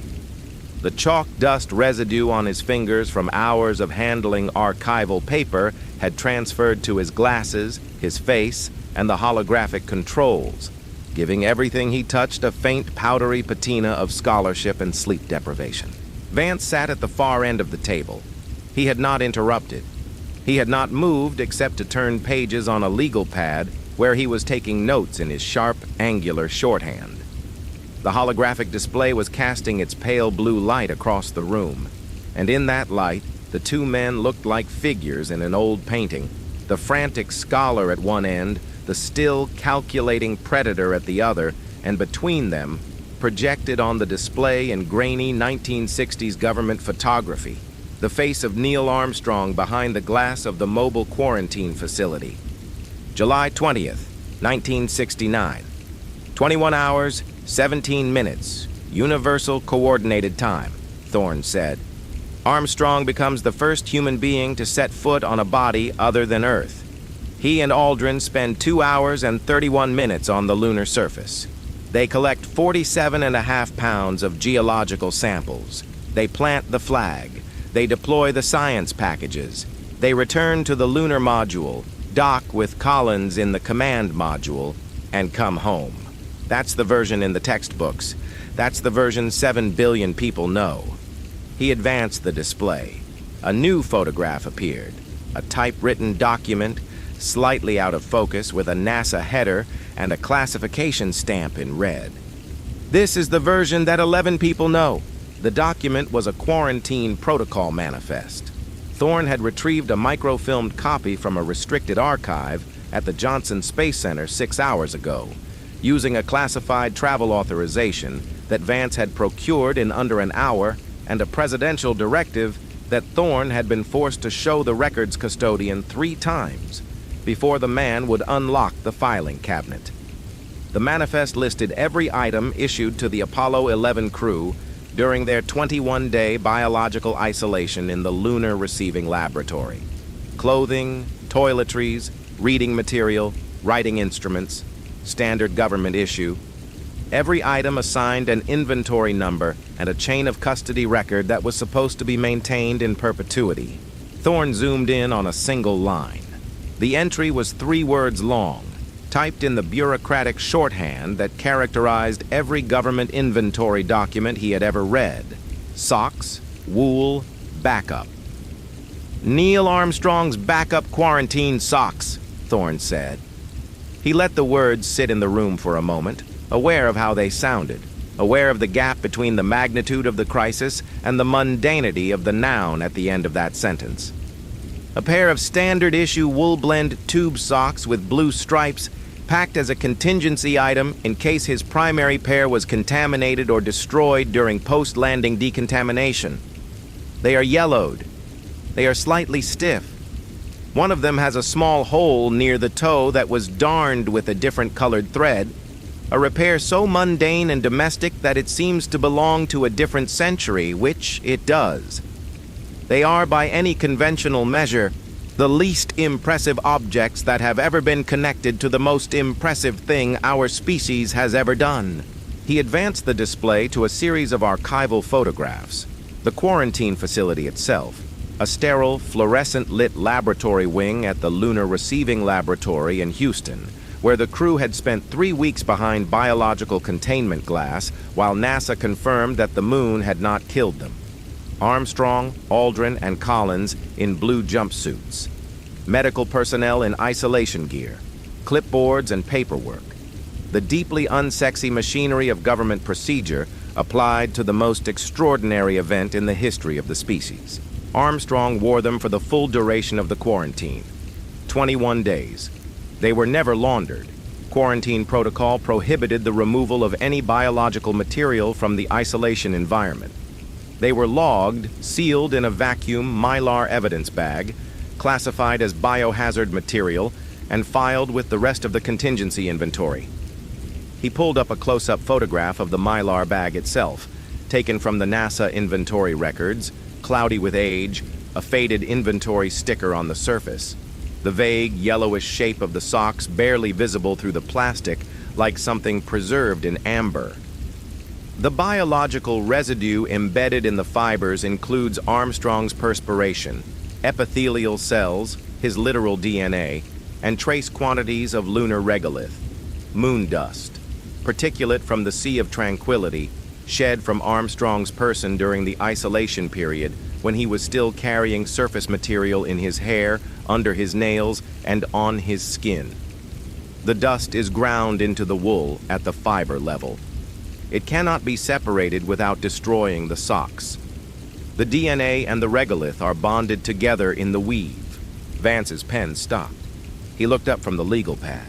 Material value. The socks are wool and cotton blend with degraded elastic. The regolith particles are anorthosite, calcium-rich plagioclase feldspar. Combined material value per our simulation of the Xylos engine, effectively 0, less than a fraction of a credit. The constituent materials are common, the fibers are degraded beyond functional use, and the utility index rounds to nothing. By every metric the appraisal engine uses to evaluate physical matter, these socks are garbage. Thorne adjusted his smudged glasses, leaving another chalk dust fingerprint on the lens. Which is exactly what makes them perfect. He switched the holographic display to the schematic of the Xylos valuation architecture, the reverse-engineered framework from the server facility, annotated with the references to Section 4, Paragraph 9. The blue lines of the flowchart cast thin shadows across the archival photographs still spread on the table, and the effect was strange and deliberate. Alien math overlaid on human history, as if the two systems were being forced into a conversation neither had been designed to have. The appraisal engine runs 3 sequential filters. Filter 1, material composition, wool, cotton, degraded elastic, value 0. Filter 2, utility, worn socks with compromised fibers, value 0. Filter 3, replicability. He paused. The pause was not dramatic. It was structural, the silence of a scholar reaching the thesis statement and wanting the room to be ready for it. Can the item be reproduced? The wool can be replicated, the cotton can be replicated, but the biological material, Armstrong's DNA, bonded to the fibers at the molecular level through 21 days of sustained physical contact, and the lunar regolith, Particulate from a specific location on the lunar surface, transferred through direct contact during a unique historical event, cannot be replicated without recreating the event itself, sending another human to the identical coordinates, walking the identical path, collecting the identical dust, wearing the identical socks for the identical duration under identical biological containment. The replicability index hits 0, and that triggers the coefficient, Vance said. Not a question. That triggers the coefficient. Section 4, paragraph 9 activates automatically when material value is negligible and replicability is 0. The engine asks one question: what is the subjective cultural historical significance of this item to the species that produced it? And then it cross-references every cultural, historical, and species development data point available to calculate a numerical answer. Thorne's voice dropped, not for effect but from the specific gravity of what he was describing, the sensation of an academic standing at the edge of a conclusion that his training had never prepared him to reach. For these socks, the answer is the entire history of human space exploration, not a chapter, not a phase, the whole arc. Because these socks are the only physical artifact in existence that contains the biological signature of the first human to leave Earth, bonded to the geological signature of the first place we went. They are the species' anchor point. The moment we stopped being confined to one rock and became something the Xylos taxonomy would classify as interstellar relevant, and the coefficient has no ceiling. It will attempt to assign a finite number to that significance, and it will fail because the significance is not finite. The value loops. It feeds back into itself. The output becomes the input, and the engine either crashes or defaults to its hard cap maximum, the single largest number the Xylos banking system can express, to prevent a total ledger failure. The silence that followed was not the silence of people thinking. It was the silence of people who had finished thinking, and were now staring at the shape of what the thinking had produced. A plan so absurd that it could only work inside a system so rigid that absurdity was a concept it had never been programmed to reject. Vance set his pen down. He looked at the quarantine photographs projected on the display. Armstrong behind glass, wearing a blue jumpsuit, writing in a logbook with the calm, methodical focus of a man who had just walked on the moon and was now filling out government paperwork about it, alive and unaware that somewhere on his feet, inside standard-issue boots, a pair of wool socks were absorbing the sweat and the skin cells, and the microscopic traces of lunar dust that would outlast him, outlast the program, outlast the century, and end up being the fulcrum on which the economic survival of his species would balance. Vance studied the photograph the way he studied balance sheets, not looking at the man, but at the asset, calculating the spread, measuring the distance between what something appeared to be worth and what it could be made to be worth inside a system that was unable to tell the difference. "Where are they now?" Vance said. The energy in Thorne's voice changed. The rapid-fire historical cadence slowed. Something more careful took its place, the tone of a researcher who had followed the provenance trail to its end and was not entirely comfortable with the destination. They should be in NASA cold storage. They're not. In 1993, during a budget consolidation that gutted half the agency's archival operations, a batch of classified Apollo-era contingency materials was deaccessioned. Most went to the Smithsonian under standard institutional transfer, but a subset of items, including the quarantine backup personal effects, were classified as surplus federal property and liquidated through a sealed government auction. 7 pre-approved bidders. No public notice, no press. The transaction records were archived and forgotten. He pulled up a new document on the display, a scan of an auction ledger handwritten with a lot number circled in red. I traced the provenance through auction house records, deaccessioning logs, and a black market space memorabilia ledger that the FBI has been monitoring for 15 years. The trail passes through a shell company in Liechtenstein and dead ends at a private acquisition that was never reported to any federal registry. Name, Vance said. Garrett Kane, tech billionaire, made his fortune in satellite communications, lost a third of it in a patent dispute he still hasn't forgiven, and spent what remained acquiring classified space memorabilia the way other men collect cars, obsessively, illegally, and in a vault no one is supposed to know about.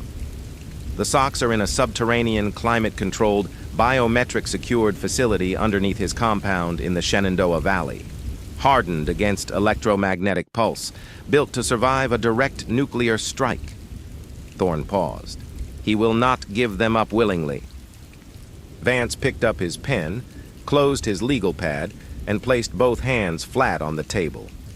The gesture was familiar to anyone who had sat across from him in a negotiation.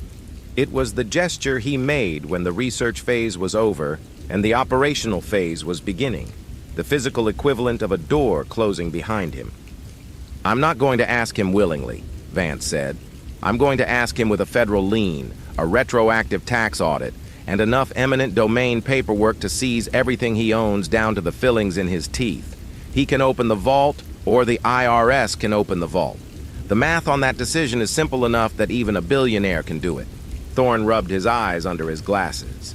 The chalk dust from his fingers mixed with the exhaustion and produced a stinging sensation that he was too tired to care about. He looked at the holographic display. Armstrong's face behind quarantine glass, the microfilmed manifest, the auction ledger with its circled lot number, and overlaying all of it, the alien valuation schematic with its 3 filters and its one fatal, uncapped variable. "We are betting the existence of the human race," Thorne said slowly, as if hearing the words for the first time, "on a pair of unwashed 50-year-old tube socks that are currently locked in a paranoid billionaire's underground bunker in Virginia." "We're betting on the math," Vance said. He stood up, collected his briefcase, and tucked the legal pad inside with the proprietary care of a man who had just finished designing a weapon and was now proceeding to acquire the ammunition. "The socks are just the delivery mechanism." He closed the latch, a small metallic snap that sounded in the quiet of the room, like the first tumbler of a very large lock beginning to turn. "Pack a bag, Dr. Thorne. We're driving to the Shenandoah Valley tomorrow morning, and when we get there, you're going to stand behind me and look historical while I explain to Garrett Kane why his private collection just became a matter of planetary security." He walked out. The door closed behind him. The holographic display continued to cycle through its archival photographs in the empty room. Armstrong, Aldrin, Collins, the quarantine facility, the typewritten manifest with its 3 mundane words: socks, wool, backup. 3 words, typed on a government form by a clerk who had no idea what they were filing.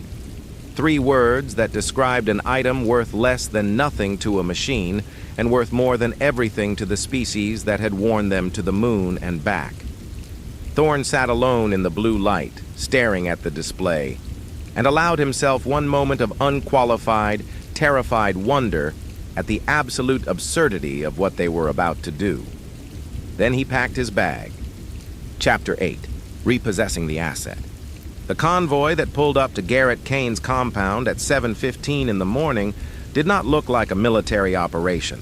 It looked like a tax audit. 3 black SUVs, unmarked, followed by a white panel van with no windows and Department of the Treasury plates. No helicopters, no armored vehicles, no visible weapons. The lead SUV contained Elias Vance, his aluminum briefcase, and a sealed federal court order that had been signed by a judge at 4 in the morning and would hold up under any appellate review Kane's lawyers could mount in the next 72 hours, which was approximately 71 hours longer than Vance needed. The van contained 12 agents from the IRS Criminal Investigation Division, the branch that most Americans did not know existed, and that those who did know existed referred to, without irony, as the most terrifying law enforcement agency in the country, because the FBI could arrest you and the DEA could seize your property, but the IRS could audit your entire financial existence back to the womb and make you prove that every dollar you'd earned since birth was legitimate. They wore dark suits. They carried briefcases. Several of them had calculators. Thorn was in the second SUV, clutching a hard-sided evidence container and looking like a man who had been told he was going on a field trip and had only realized upon arrival that the field trip was to a dragon's lair. The Shenandoah Valley spread around the compound in waves of green and gray. Old mountains, worn smooth by 400 million years of weather into gentle rolling shapes that Thorn, under different circumstances, would have appreciated from a geological perspective. Under these circumstances, he appreciated nothing except the fact that the compound ahead was surrounded by a 12-foot concrete wall topped with sensor arrays that tracked the convoy's approach with the patient, mechanical rotation of devices that knew exactly what they were looking at. Garrett Kane was waiting on the front steps. He was tall, thin, mid-50s, with the wiry build of a man who had replaced meals with objectives sometime around his second billion and had never bothered to switch back. He was wearing a cashmere sweater that cost more than Thorn's car and an expression that Vance recognized immediately. The particular blend of contempt and territorial aggression that affluent people display when they believe they are about to be inconvenienced by someone who earns less than they do. Behind him, 2 private security guards stood with their hands folded and their faces blank, the human equivalent of the sensor arrays on the wall. "Mr. Kane," Vance said, stepping out of the SUV. His cheap suit looked cheaper than usual against the compound's angular glass and stone architecture, which was intentional. "My name is Elias Vance. I'm the appointed lead of the Federal Asset Reallocation Task Force operating under presidential directive. I'm here for the Apollo 11 Quarantine Contingency socks, lot number 774, currently stored in your subterranean vault. I have a court order authorizing their seizure under eminent domain. You can open the vault now, or my colleagues can begin the process of opening every financial account you've touched in the last 30 years. Your choice." Kane did not look at the court order. He looked at Vance the way a man looks at an insect that has landed on his dinner plate, with a disgust that was partly aesthetic and partly territorial, the reflexive revulsion of a person who believed that wealth was a fortification and that anyone attempting to breach it was committing an act of violence. "Your court order is toilet paper," Kane said. His voice was clipped, nasal, calibrated to communicate that the conversation was already over, and the person he was speaking to simply hadn't been informed yet. "My legal team will have it quashed before lunch. This is private property.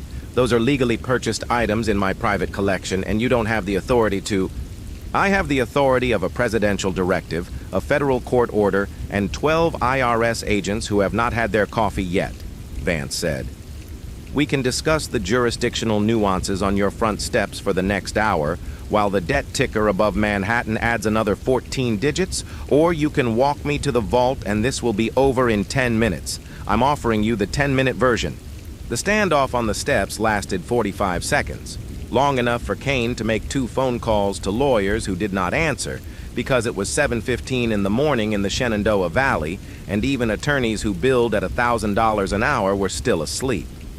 Long enough for Agent Vasquez, the lead IRS investigator, to remove a preliminary audit finding from her briefcase and hold it at her side, visible but unpresented, the bureaucratic equivalent of a holstered weapon. Long enough for Kane to calculate, with the speed and precision of a man who had built a fortune on knowing when a negotiating position had collapsed, that the people standing in his driveway were not going to leave, and that every minute they remained was a minute closer to the audit that would take apart his financial life like the Xylos had taken apart those warheads. He turned without a word and walked toward the hillside entrance.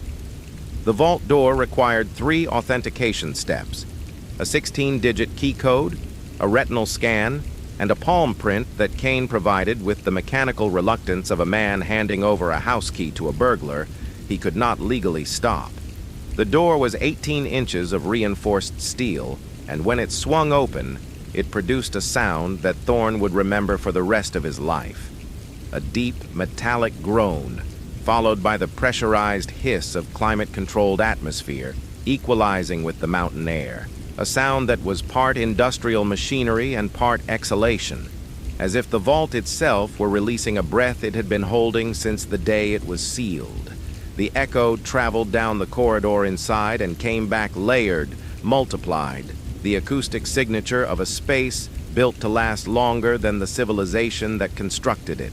The smell hit Thorne as they crossed the threshold. Ozone, sharp and antiseptic, the signature of a sealed environment maintained at precise temperature and humidity by systems that had been running without interruption for years. Underneath the ozone, the faint, sterile absence of organic compounds that meant the air inside had been scrubbed of every particle that might degrade the collection stored within. The vault was a long, climate-controlled corridor extending back into the hillside, lined with individually lit display cases on both sides. Thorne recognized the contents with the involuntary speed of a man who had spent his life studying exactly these objects. A fragment of heat shield from Friendship 7, a circuit board from the Apollo guidance computer, an EVA glove from a Gemini mission mounted with its fingers extended as if reaching for something it would never touch again. The collection was staggering, and by any reasonable legal standard, almost entirely stolen. Kane walked past all of it without a glance. So did Vance. The two men moved through the corridor with the focused, separate silence of adversaries approaching a shared destination from opposite ends of the same intention. The socks were at the far end.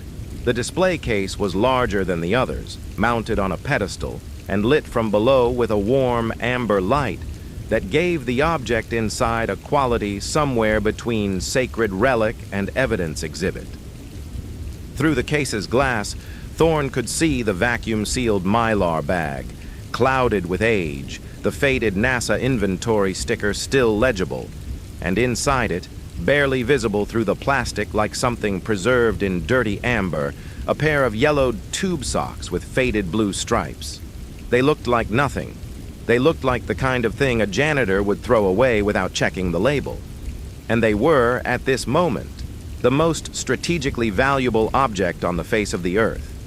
"Open the case, Mr. Kane," Vance said. Kane stopped in front of the pedestal. He did not turn around. He stood with his back to Vance and Thorne and the line of IRS agents that had filed into the corridor behind them, and he stared at the mylar bag under its amber light, and something happened to the architecture of his posture. A tightening, a gathering, the physical compression that occurs in a person who is about to do something they know is irreversible and has decided that irreversible is preferable to surrender. He moved fast, faster than Thorne expected from a man in his 50s. His hand went to the display case's manual release, a lever on the right side that bypassed the magnetic seal, and yanked it. The glass cover lifted. In the same motion, Kane reached inside, grabbed the mylar bag, and pulled it off the velvet mount. The bag crinkled in his fist, the old plastic protesting the sudden pressure, and he turned to face them holding the socks in one hand and a titanium letter opener in the other that he had pulled from somewhere, his pocket, the pedestal's base. Thorne couldn't tell. The blade was 4 inches long, pointed, and already pressing against the mylar's surface hard enough to dimple the plastic inward toward the fabric inside. "These are mine," Kane said. His voice had changed. The clipped nasal contempt was gone, replaced by something rawer, the stripped-down animal frequency of a man defending the thing he values most from people he considers unworthy of touching it. "I paid for them. I built this vault for them. I have maintained them at optimal preservation conditions for over a decade, and I will destroy them before I let a government accountant in a department store suit walk out of my facility with the only thing in this collection that matters." The letter opener pressed harder. The mylar stretched. Thorne could see the outline of the fabric through the thinning plastic. The blue stripes, the yellowed wool, 50 years of compressed history, one puncture away from exposure to uncontrolled atmosphere, humidity, degradation, and destruction. His hands went cold. The evidence container in his grip suddenly felt like an empty coffin. Vance did not move. He did not step forward. He did not raise his voice. He looked at Kane and at the letter opener dimpling the mylar, and at the socks visible through the stretched plastic. And his expression did not change at all, because the expression Elias Vance wore during a crisis was the same expression he wore during a quarterly review, flat, evaluative, and operating on a frequency where panic was not a receivable signal. "Mr. Kane," Vance said, "put the bag down. Get out of my vault. If you puncture that bag, you will destroy the vacuum seal. If you destroy the vacuum seal, you will expose the biological material to uncontrolled atmospheric conditions.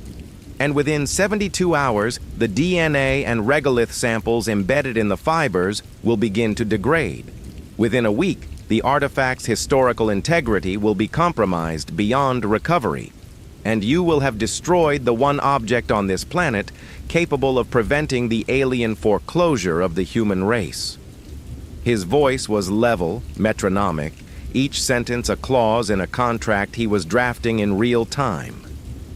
"More immediately, you will have willfully destroyed a federally classified artifact in the presence of 12 federal agents and a presidential appointee, which is a felony under Section 18 of the United States Code, carrying a penalty of up to 20 years.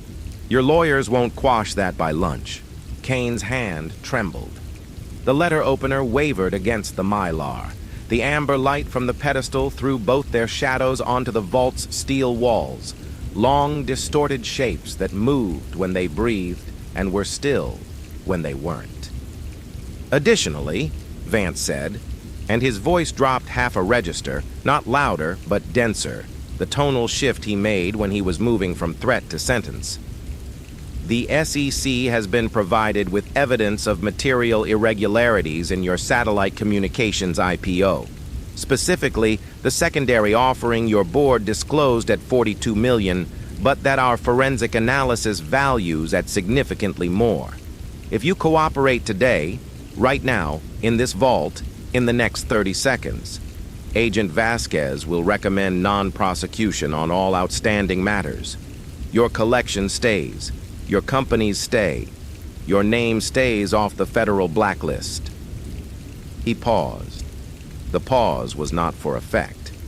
It was the silence a guillotine makes at the top of its track. "If that bag opens, I will personally ensure that by the end of the fiscal quarter, you will not be able to open a checking account in this country. The permanent SEC blacklist is not a negotiation. It is an extinction event for every financial instrument you have ever touched, and it will outlast the SOX." The vault was silent except for the low hum of the climate control systems and the faint, high-pitched crinkle of mylar under pressure. The IRS agents stood in the corridor behind Vance in a motionless line, 12 dark suits in a steel tunnel, watching a billionaire hold a letter opener to the survival of the species with the patient, professional calm of people who had seen men make worse decisions over smaller amounts of money and had outlasted every one of them. Kane's hand stopped trembling. Not because the fear had passed, because the math had finished. He was a man who had built his fortune on calculations, and the calculation he had just completed was the simplest and most brutal of his life: the SOX, or everything else. He could not have both. The letter opener hovered against the mylar for 2 more seconds. 2 seconds in which Thorne did not breathe and Vance did not blink. And then Kane lowered his hand. He set the bag on the pedestal. He placed the letter opener beside it. He stepped back. "Get out of my vault," he said again. But the voice was different now, smaller, emptied. Thorne stepped forward. His hands were steady, the archivist's discipline operating independently of the rest of him, which was experiencing something between relief and cardiac arrest. He opened the evidence container, lifted the mylar bag from the pedestal with both hands, and placed it inside with the deliberate, reverent care of a man who understood, in a way that Kane never had, what he was holding. Not a collector's trophy, not a financial asset. A piece of the species' first step off its own planet, sealed in plastic, carried by the DNA of the man who took that step, dusted with the surface of the world he stepped onto. Thorne closed the container. The latches engaged with two crisp snaps that echoed off the vault's steel walls and came back sounding like doors closing on a corridor that Kane would never walk through again. "I'm not stealing your property, Mr. Kane," Vance said, already turning toward the exit. "I'm leveraging a federal lien to prevent the foreclosure of the solar system. You'll receive a receipt." They walked out of the vault and up the stone path in silence. Vance first, Thorne second with the container against his chest, the IRS agents behind them in their dark processional line. The mountain air hit Thorne as they emerged. Cold, clean, smelling of wet pine and old granite, offensively pastoral for a morning on which the Internal Revenue Service had just repossessed the salvation of the human race from a man who had tried to stab it with a letter opener. Vance placed the evidence container in the back seat of the lead SUV, sat beside it, and rested one hand on the lid. Protective, proprietary, certain. "Back to Washington," he said. "We have a contract to write." Chapter 9, The Ironclad Escrow. Vance had not dictated a contract by hand since his second year at the SEC, when the office network went down for 3 days during a federal shutdown, and he drafted an entire enforcement action on a legal pad using a red pen and a vocabulary that his supervising attorney later described as technically flawless and emotionally violent. That contract had cost a hedge fund manager in Greenwich his operating license, his yacht, and his marriage.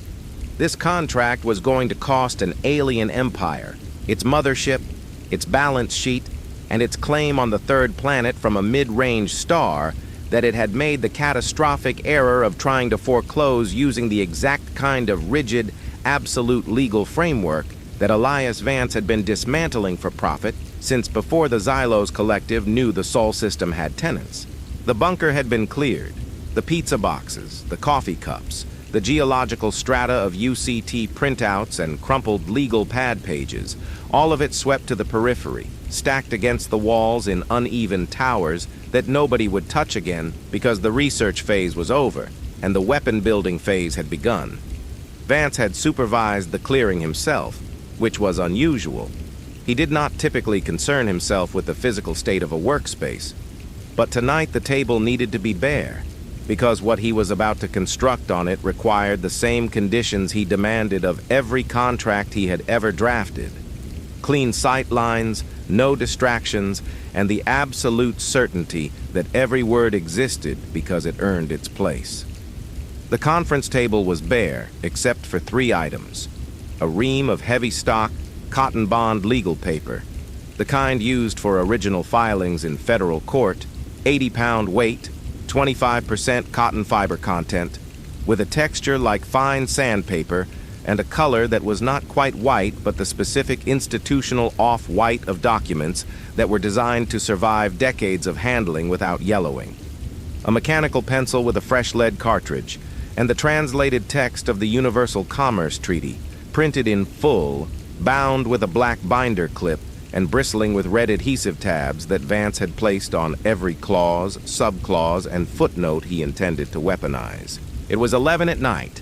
Thorne was sitting across the table with a legal pad, serving as stenographer, witness, and, when Vance needed a historical precedent cited, a reference librarian.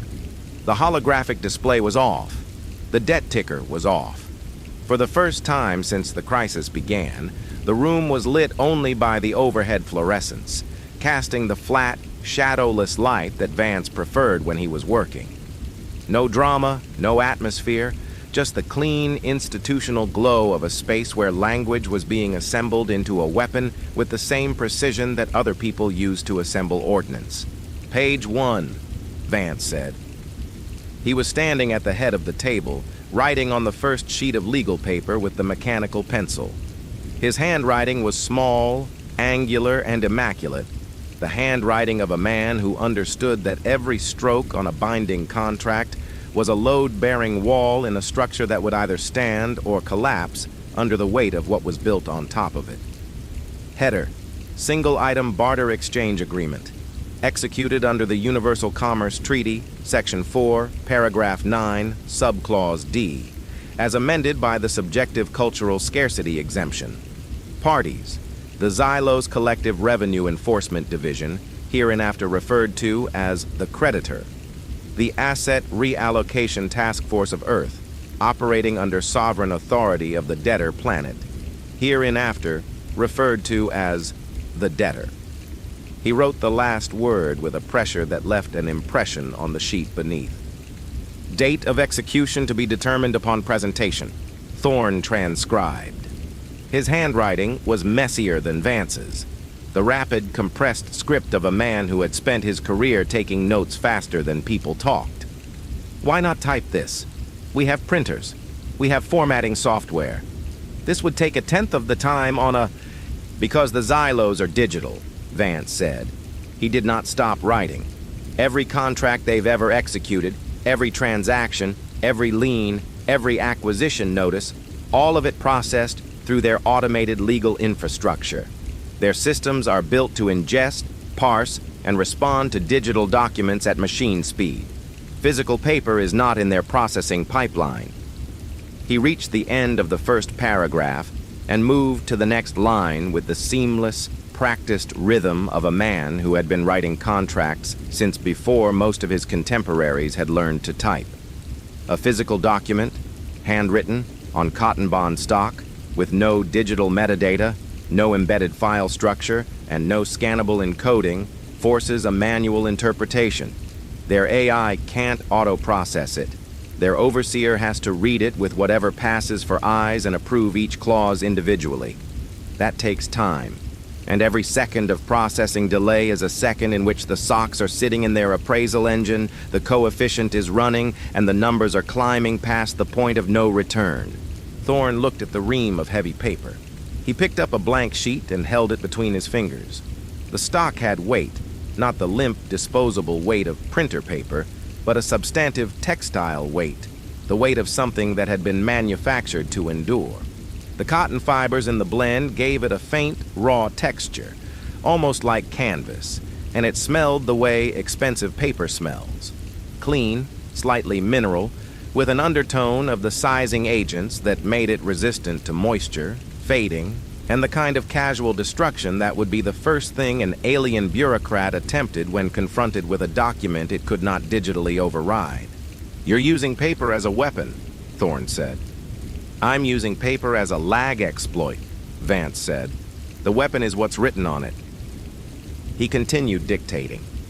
The contract took shape over the next 3 hours, clause by clause, paragraph by paragraph, each sentence constructed with the interlocking precision of a legal mechanism designed to perform exactly one function and to be completely irreversible once activated. Vance built it the way he built all his contracts, from the definitions outward. Every term was pinned to a specific meaning drawn directly from the UCT's own glossary. Every procedural requirement cited a specific section and paragraph of the Xylos' own treaty. Every obligation imposed on the creditor was one that the creditor's own legal infrastructure mandated and could not override without violating its own foundational code. Article 1 established the framework. A single-item barter exchange, permitted under Section 4, Paragraph 9, in which the debtor offered one item of verified cultural scarcity in full and final settlement of all outstanding debts, liens, and claims against the planet designated Earth. The article cited 7 specific UCT provisions that authorized the exchange and 3 that prohibited the creditor from refusing it once formally invoked. Vance wrote each citation in full, section number, paragraph number, subclause letter, because precision was not a courtesy in contract law. It was a fortification. Article 2 defined the asset.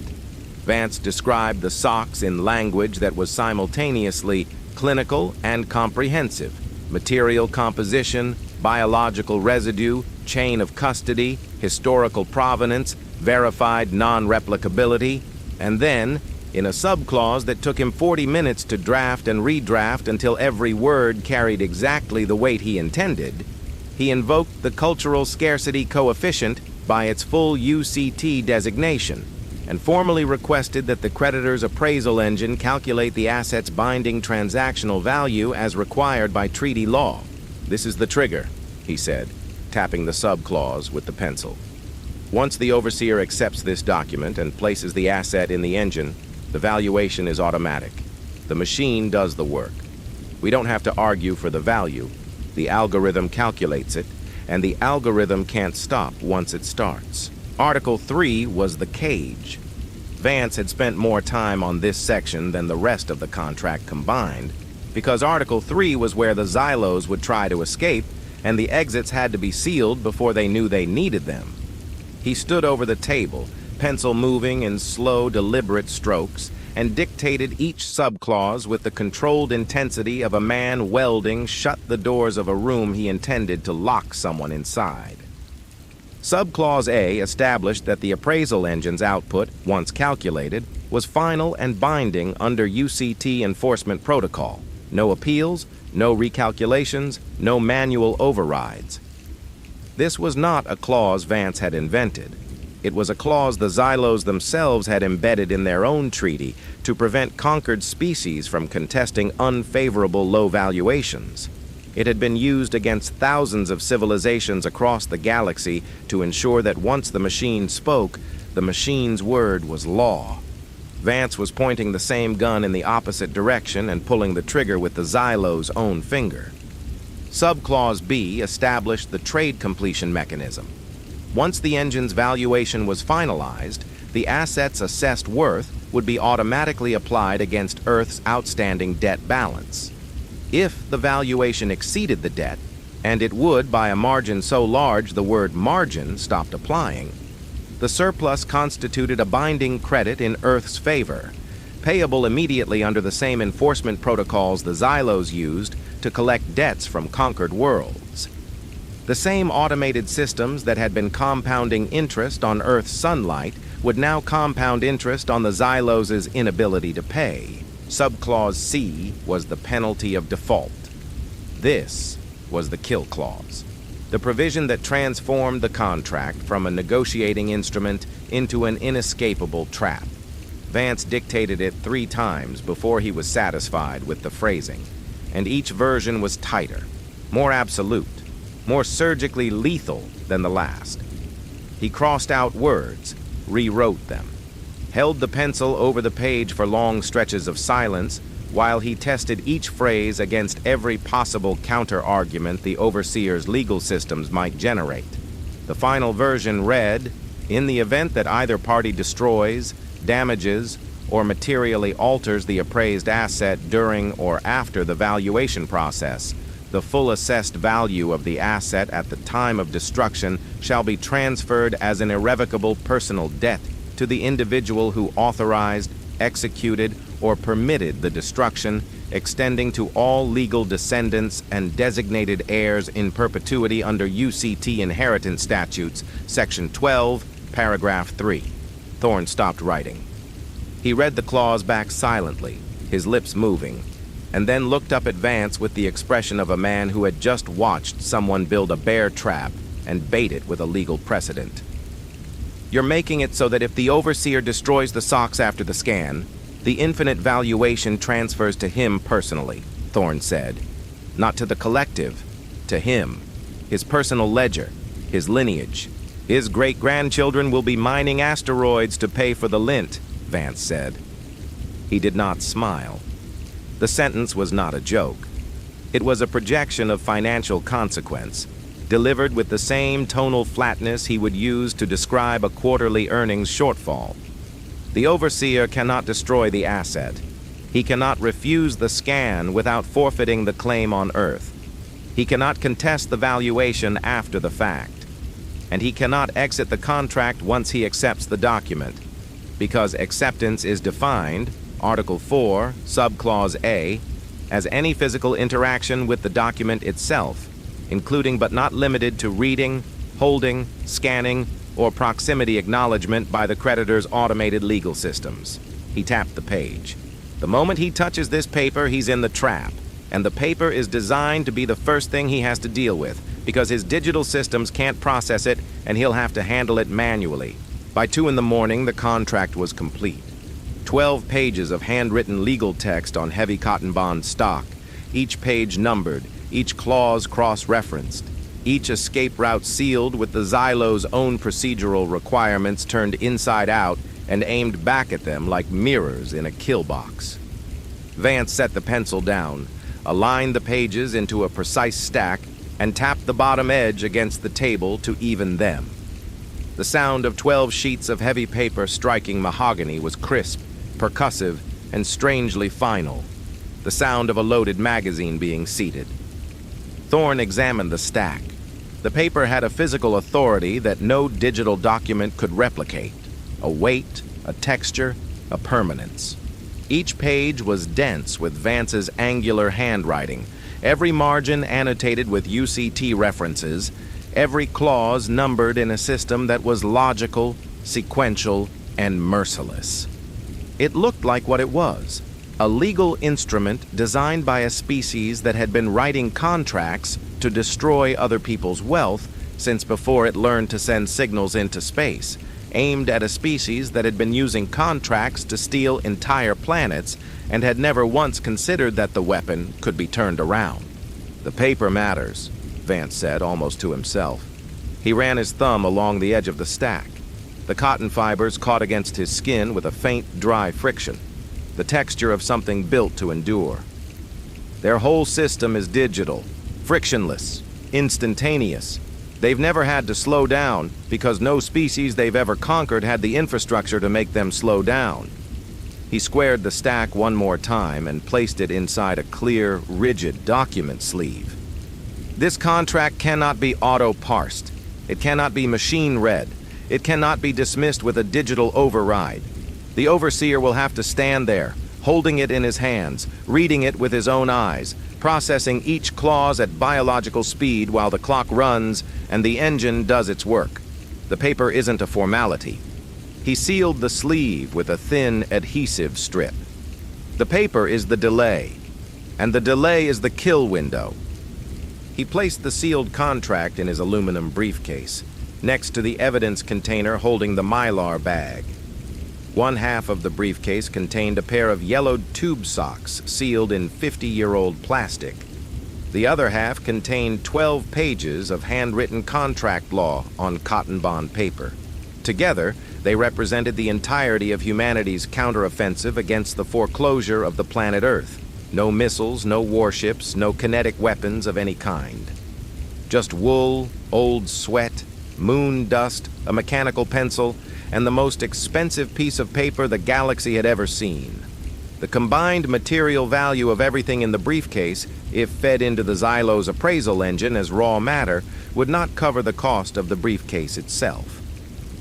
The strategic value, once the coefficient finished running and the numbers stopped climbing, would exceed the gross domestic product of every civilization the Xylos had ever conquered combined. Vance closed the briefcase. The dented latch engaged with a small metallic click that sounded in the silence of the bunker at 2 in the morning, like the arming of something precise and irreversible. "Time to meet the landlords," he said. Chapter 10, The Summit. The shuttle they rented cost $11,000 for a 4-hour orbital round trip, and the company that operated it, a private aerospace contractor out of Cape Canaveral that had pivoted from satellite deployment to what it was now calling diplomatic transit services, had insisted on a liability waiver that was, in Vance's professional opinion, more legally aggressive than anything the Xylos had produced. Thorne signed it without reading it, because he was too busy hyperventilating into a paper bag to hold a pen steady, and Vance signed it with the disinterested efficiency of a man who had signed his own death warrant in triplicate every time he entered a hostile boardroom for the last 20 years.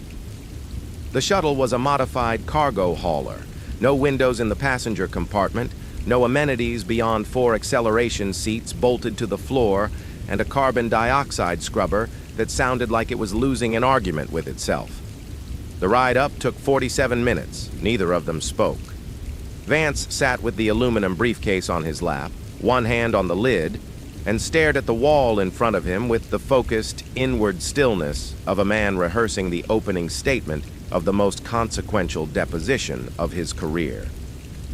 Thorne sat across from him, clutching a manila folder of historical reference materials he would almost certainly not need, and trying to remember how to breathe in a pattern that did not qualify as a medical event. The docking was silent. No clamps, no magnetic seals, no hydraulic hiss. The shuttle simply stopped moving, and a section of the cargo hold's outer wall dissolved into an opening that had not existed a moment before. The same seamless material phase transition that the drone had used to enter the UN General Assembly. Beyond the opening was a corridor. It was white. Not the warm off-white of human architecture, not the institutional cream of government buildings, or the sterile white of hospitals. A white that had no warmth in it at all. A white that existed at the precise intersection of all visible light wavelengths and communicated nothing except the absence of any aesthetic choice whatsoever.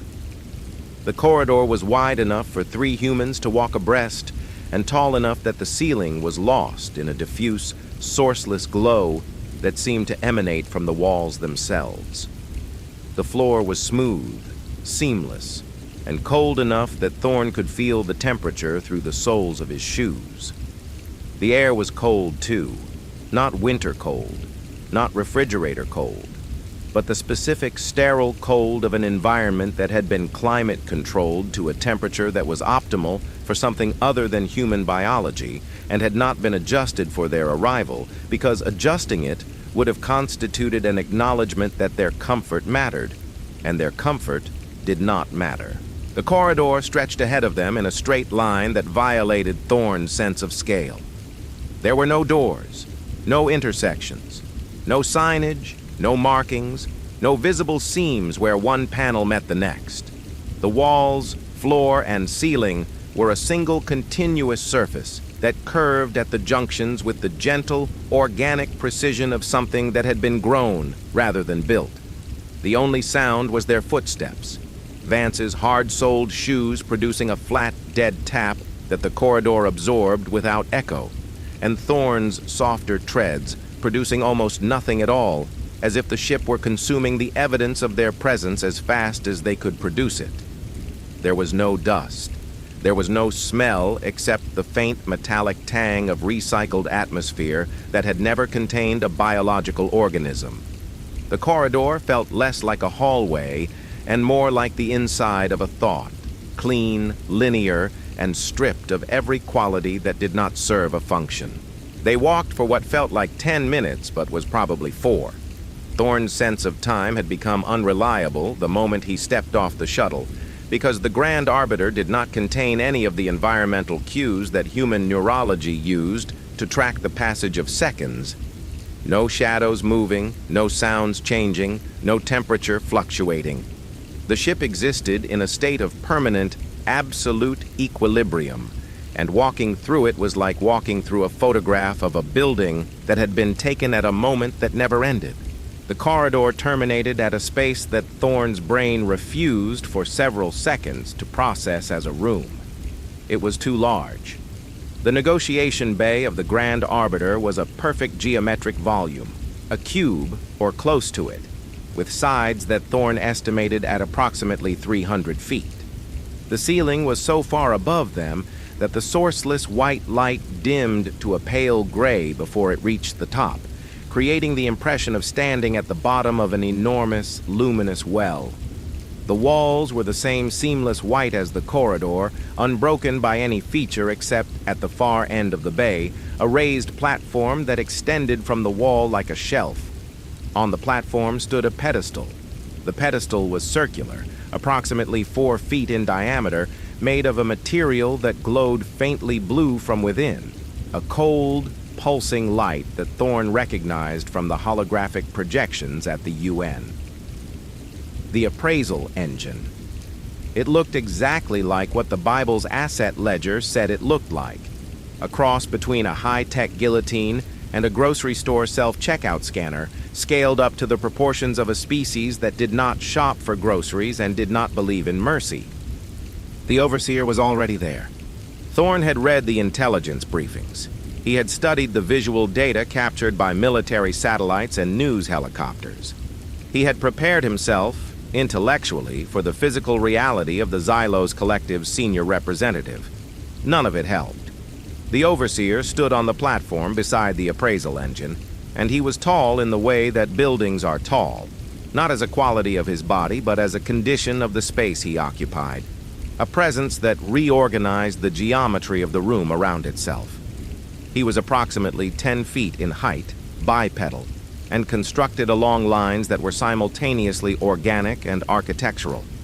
His body was sheathed in a material that looked like brushed titanium but moved like skin, articulating at joints that bent with the smooth, hydraulic precision of mechanisms that had been engineered rather than evolved.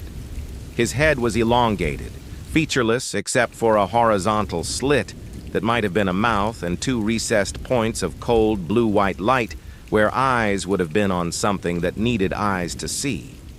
He stood with perfect stillness, not the stillness of a person waiting, but the stillness of a structure, the absolute zero of motion that occurs in things that do not need to fidget, because fidgeting is a biological response to biological discomfort. And the Overseer did not experience biological discomfort. He experienced statutes. When the humans entered the bay, the Overseer did not turn his head. He did not shift his weight. The 2 points of blue-white light tracked Vance and Thorne across the 300 feet of empty floor with the smooth, automated precision of security cameras following movement, and when they stopped, approximately 20 feet from the platform, which was as close as Thorne's legs were willing to carry him, the Overseer spoke. The voice was the same one that had broadcast the recycling invoice after the nuclear strike, but hearing it in person, inside the acoustic vastness of the negotiation bay, was a fundamentally different experience. It filled the room the way light fills a room, not from a point source, but from everywhere simultaneously, a flat, affectless sound that had no directionality and no resonance, as if the air itself were speaking and had never once found the experience interesting. Indebted biotics. You have been summoned to address the outstanding balance detailed in Sovereign Debt Acquisition Notice, reference Sol 447, current outstanding liability. See Schedule A as amended. Your account status, delinquent. Compliance status, non-responsive. Escalation threshold, exceeded. The blue-white points of light held steady on Vance with the impersonal precision of targeting systems that had been repurposed for accounting. Continued non-compliance will result in the initiation of Phase 2 asset liquidation, beginning with the immediate drainage and apportioning of your planetary hydrosphere. Section 2, Paragraph 4 of the Universal Commerce Treaty authorizes immediate liquid asset seizure for delinquent planetary accounts. Drain the Southern Hemisphere. You will surrender your oceanic reserves as a preliminary installment against the outstanding principal, or this proceeding will be escalated to automated enforcement, which does not require your consent, your presence, or your survival. The words fell into the negotiation bay and were absorbed by the walls without echo, consumed and filed and rendered into silence the same way the corridor had consumed their footsteps. Thorne's hands were shaking. His manila folder of historical references felt absurd in his grip, a child's prop in a room built for something that had just demanded the oceans the way a landlord demands back rent, casually, procedurally, with the absolute expectation that the demand would be met because the legal framework said it would be met, and the legal framework had never been wrong. The scale of the space, the scale of the Overseer, the scale of the demand pressed on Thorne from every direction with the physical weight of something too large to process as real. He thought of the Atlantic. He thought of the Pacific. He thought of Dr. Thorne, aged 7, standing on a beach in Delaware and watching the waves come in. And he understood for the first time that the waves were, in the Overseer's accounting, a liquid asset measured in hydrogen tonnage, and the memory of standing in them was worth exactly nothing. Vance set his briefcase on the floor of the negotiation bay. The sound of aluminum on the seamless white surface was small and flat, and completely out of proportion with its surroundings. The sound of a suitcase being set down in a cathedral. He opened the latches. He removed the clear document sleeve containing 12 pages of handwritten contract law on heavy cotton bond paper. He removed the evidence container. He closed the briefcase, stood up, and held both items, the contract in his right hand, the container in his left. With the relaxed, proprietary grip of a man who had walked into rooms that were designed to intimidate him every day of his professional life, and had never once adjusted his posture to accommodate the architecture. "We acknowledge your invoice," Vance said. His voice did not fill the room the way the Overseer's did. It occupied its small, human portion of the acoustic space and made no attempt to compete with the geometry around it. And somehow that refusal to inflate itself was more arresting than volume would have been. A man speaking at conversational pitch in a room built for proclamations, as if the room were the one that was out of scale, not him. However, under Section 4, Paragraph 9 of the Universal Commerce Treaty, Subclause D, the subjective cultural scarcity exemption, we are electing to settle the outstanding debt in full via a single-item barter exchange. He extended the document sleeve toward the platform. 12 pages of cotton bond paper, handwritten, sealed in clear, rigid plastic, held at arm's length toward a 10-foot-tall biomechanical entity that had just demanded the surrender of Earth's oceans in a voice that came from the walls. The visual was absurd. It was meant to be. A man in a cheap suit holding a piece of paper toward a god, in a room the size of a stadium, on a ship the size of a state, and the piece of paper was the weapon, and the god did not know it yet. The Overseer's blue-white eyes tracked the document sleeve. For the first time since the humans had entered the bay, something shifted in the Overseer's posture. Not a movement exactly, but a recalibration, a fractional tilt of the elongated head that suggested the processing of an input that did not match the expected parameters of this interaction. The Overseer had conducted thousands of these proceedings across hundreds of star systems. Debtor species begged, they threatened, they wept. They offered their militaries, their resources, their populations. They did not walk into the negotiation bay carrying a sealed plastic sleeve and speaking in subclause citations. "Define the asset," the Overseer said. Vance did not lower his arm. "The asset is contained in this evidence container. Its nature, provenance, material composition, and historical significance are detailed in the accompanying contract, which I am formally presenting for your review under the Good Faith Appraisal Statute, Section 8, Paragraph 2, which requires the creditor to accept and evaluate any settlement offer made in compliance with the terms of the Universal Commerce Treaty." He paused. The pause was calibrated, not for drama, but for legal precision, the deliberate gap between the statement of a right and the statement of its consequence. "If you refuse to accept this document and evaluate the asset, the Good Faith Appraisal Statute voids the collective's claim on the debtor planet. Earth's debt is legally nullified. Your choice, Overseer." The negotiation bay was very quiet. The appraisal engine pulsed its cold blue light on the pedestal.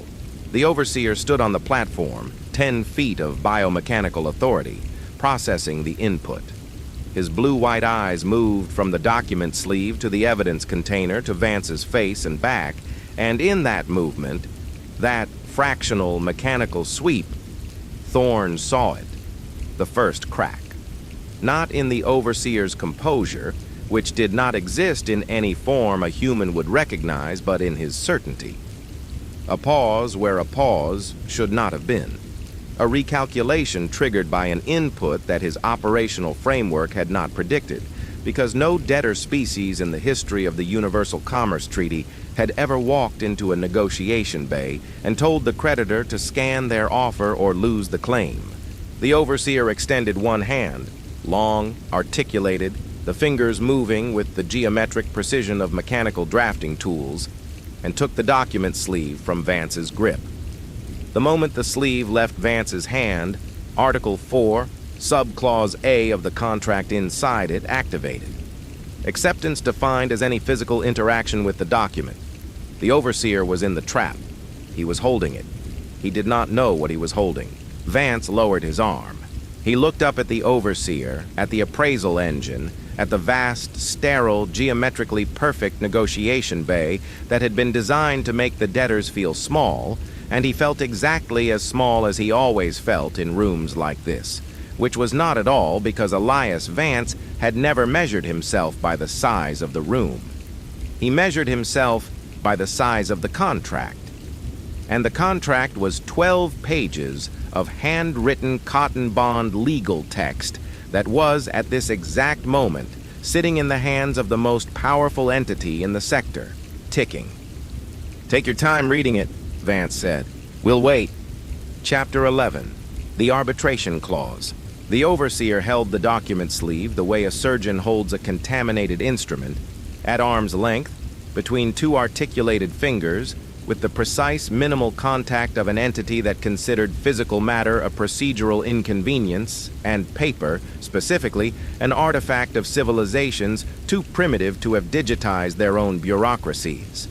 The sleeve hung in his grip like an accusation, 12 pages of handwritten cotton bond legal text, sealed in rigid plastic, and the Overseer's blue-white eyes tracked across its surface with the smooth, automated sweep of a scanning system attempting to process an input it had not been designed to receive. The eyes moved left to right, then right to left, then stopped, then moved again. The pattern repeated 3 times before the Overseer spoke.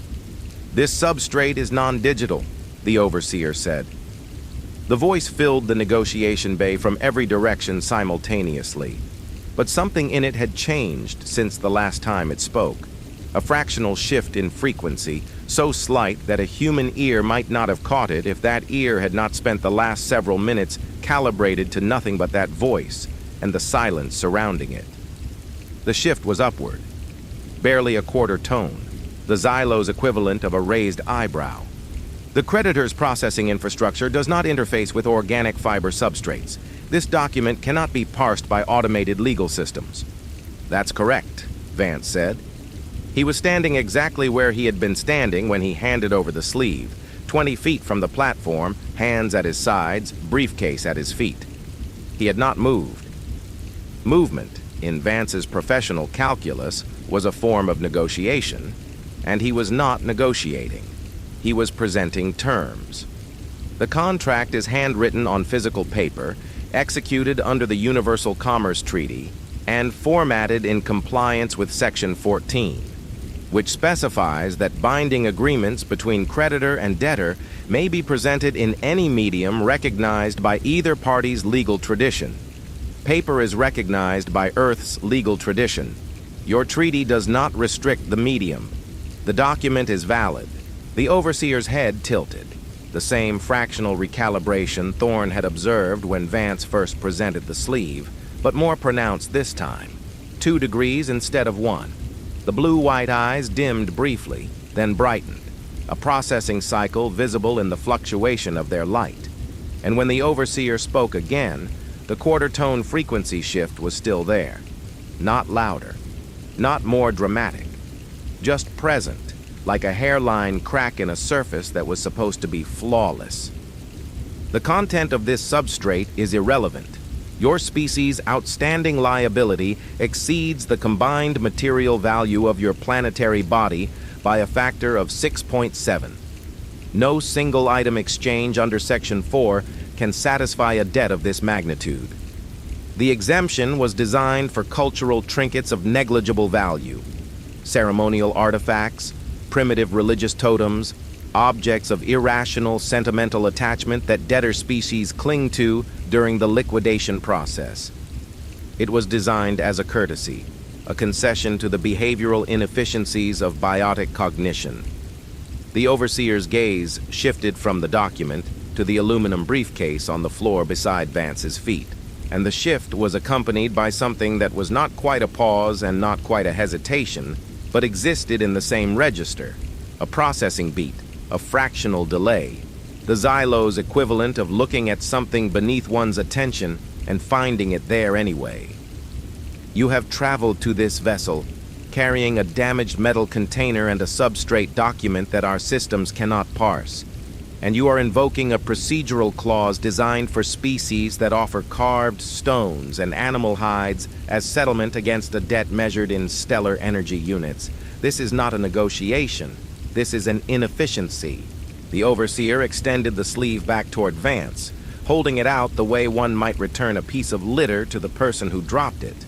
Not with hostility, but with the clinical categorical dismissal of an entity that had processed the input, classified it as irrelevant, and was moving to clear it from the operating space. Withdraw this document. Surrender the hydrosphere as previously specified. Further procedural delay will be classified as non-compliance and will trigger automated enforcement under Section 2, Paragraph 7. The Overseer's voice did not rise. It did not need to. The words carried their own mass, the accumulated weight of a statute that had been enforced against hundreds of civilizations, not one of which had survived the enforcement. Section 2, Paragraph 7 authorizes kinetic asset seizure without debtor consent. Your military designates this process as orbital bombardment. We designate it as accelerated liquidation. The distinction is administrative. Orbital bombardment, Thorne said quietly from behind Vance.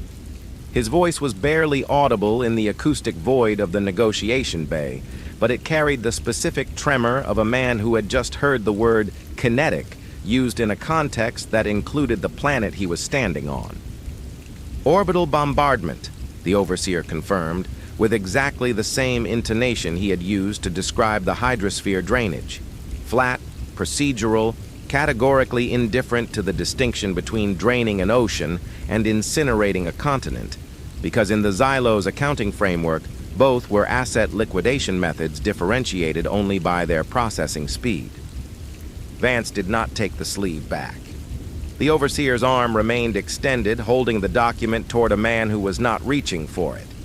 And for 3 seconds, the negotiation bay contained a tableau that would have been absurd in any other context. A 10-foot-tall biomechanical entity attempting to hand a piece of paper back to a human in a cheap suit who was refusing to accept it, like a cosmic game of hot potato played with the legal fate of a civilization. "Overseer," Vance said.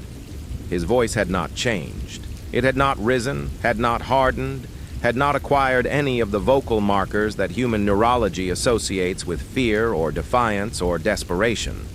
It remained at the same conversational frequency it had maintained since he stepped off the shuttle. The frequency of a man reading terms aloud at a closing, which was exactly what he was doing. "I am formally invoking the Good Faith Appraisal Statute. Section 8, Paragraph 2 of the Universal Commerce Treaty. I will read it to you, since your automated systems cannot parse the document I have provided." He paused. The pause was structural, the legal equivalent of cocking a hammer. Section 8, Paragraph 2 states, "When a debtor species presents an asset for valuation under the subjective cultural scarcity exemption, the creditor is obligated to submit the asset to the appraisal engine for a full and binding valuation. Refusal to appraise a formally presented asset constitutes a forfeiture of the creditor's claim under the governing acquisition notice, and all outstanding debts, liens, and claims against the debtor species are immediately and irrevocably voided." He let each word land separately, the way a bricklayer lays bricks, one at a time, level, plumb, and permanent. "You can scan what's in my briefcase, or you can forfeit your claim on Earth. Those are the only 2 outcomes permitted by your own law. There is no third option." The Overseer's arm was still extended. The document sleeve hung in his grip. The blue-white eyes were fixed on Vance, and their light had stopped fluctuating, locked into a steady, cold intensity that was neither brighter nor dimmer than before, but somehow denser, as if the processing power behind them had been redirected from general observation to a single, focused calculation. The negotiation bay was silent, except for the low, ambient pulse of the appraisal engine on its pedestal, a rhythm that Thorne had initially mistaken for the ship's life support, but now recognized as something more specific, a standby cycle, the machine equivalent of a held breath. 5 seconds passed. In a human negotiation, 5 seconds of silence is uncomfortable. In a courtroom, it is strategic. In the negotiation bay of the Grand Arbiter, with a 10-foot biomechanical entity holding a document it could not process and a human citing its own law back at it from 20 feet away. 5 seconds was a geological epoch. Thorne counted every one of them. He counted them because counting was the only cognitive function still operating at full capacity. Everything else had been subsumed by the enormous, pressing awareness that they were standing inside the most powerful vessel ever constructed, that the entity in front of them could, with a single administrative reclassification, convert the planet they were born on into raw materials, and that the only thing preventing this was a procedural clause that the entity had written into its own legal code as a concession to species it considered too primitive to merit serious negotiation. Thorne counted the seconds, because each one that passed without the Overseer issuing the orbital bombardment order was a second in which the good faith appraisal statute was doing its work. The legal architecture of the Xylos' own creation pressing inward on the Overseer from every direction, compressing his options into a channel that had only one exit, the way a contract compresses the behavior of the parties who sign it into a set of actions that are permitted and a set that are not, and the Overseer was discovering, perhaps for the first time in his operational existence, that he was on the wrong side of that compression. The Overseer lowered his arm. He did not place the document sleeve down. He held it at his side, and the fractional tilt of his head returned. 2 degrees, maybe 3 now, and when he spoke, the quarter-tone frequency shift had spread. It was no longer a crack. It was a fissure, barely perceptible but present in every syllable, the vocal equivalent of a foundation settling under a weight it had not been engineered to bear. "The good faith appraisal statute is acknowledged," the Overseer said. The words came slower than his previous statements, each one separated by a processing gap that was imperceptible to human hearing, but visible in the rhythm of his speech. The cadence of a system that was running a compliance check on every word before it released it. "The creditor is bound by Section 8, Paragraph 2 to appraise any asset formally presented under the cultural scarcity exemption. Refusal would constitute forfeiture of claim reference Sol 447. "It would," Vance confirmed. "The creditor does not forfeit claims," the Overseer said. There was something in the sentence that sounded to Thorne's ear almost personal. Not an emotion, because the Overseer did not traffic in emotions, but a statement of identity, a declaration of what the Xylos collective was and was not. The collective collected. It did not forfeit. The concept was not merely undesirable, it was architecturally incompatible with the Overseer's operational framework. Forfeiting a claim would be like a calculator refusing to calculate. The function and the entity were the same thing. "Then scan the asset," Vance said. "It's in the briefcase." The Overseer looked at the aluminum briefcase on the floor of the negotiation bay. The battered, dented $11 surplus store briefcase with its scratched latch sitting on the seamless white floor of the most advanced vessel in the known galaxy, looking exactly as out of place as a crumpled receipt on the floor of a cathedral. The Overseer regarded it for 2 full seconds, an eternity for a processing system that could appraise the atomic composition of a continent in less than 1. And something moved across his featureless face. Not an expression, a flicker, a momentary disruption in the smooth biomechanical surface, like a single pixel glitching on an otherwise perfect display, there and gone so fast that Thorne would spend years afterward wondering if he had imagined it. "Place the asset on the appraisal engine pedestal," the Overseer said. "The valuation will proceed."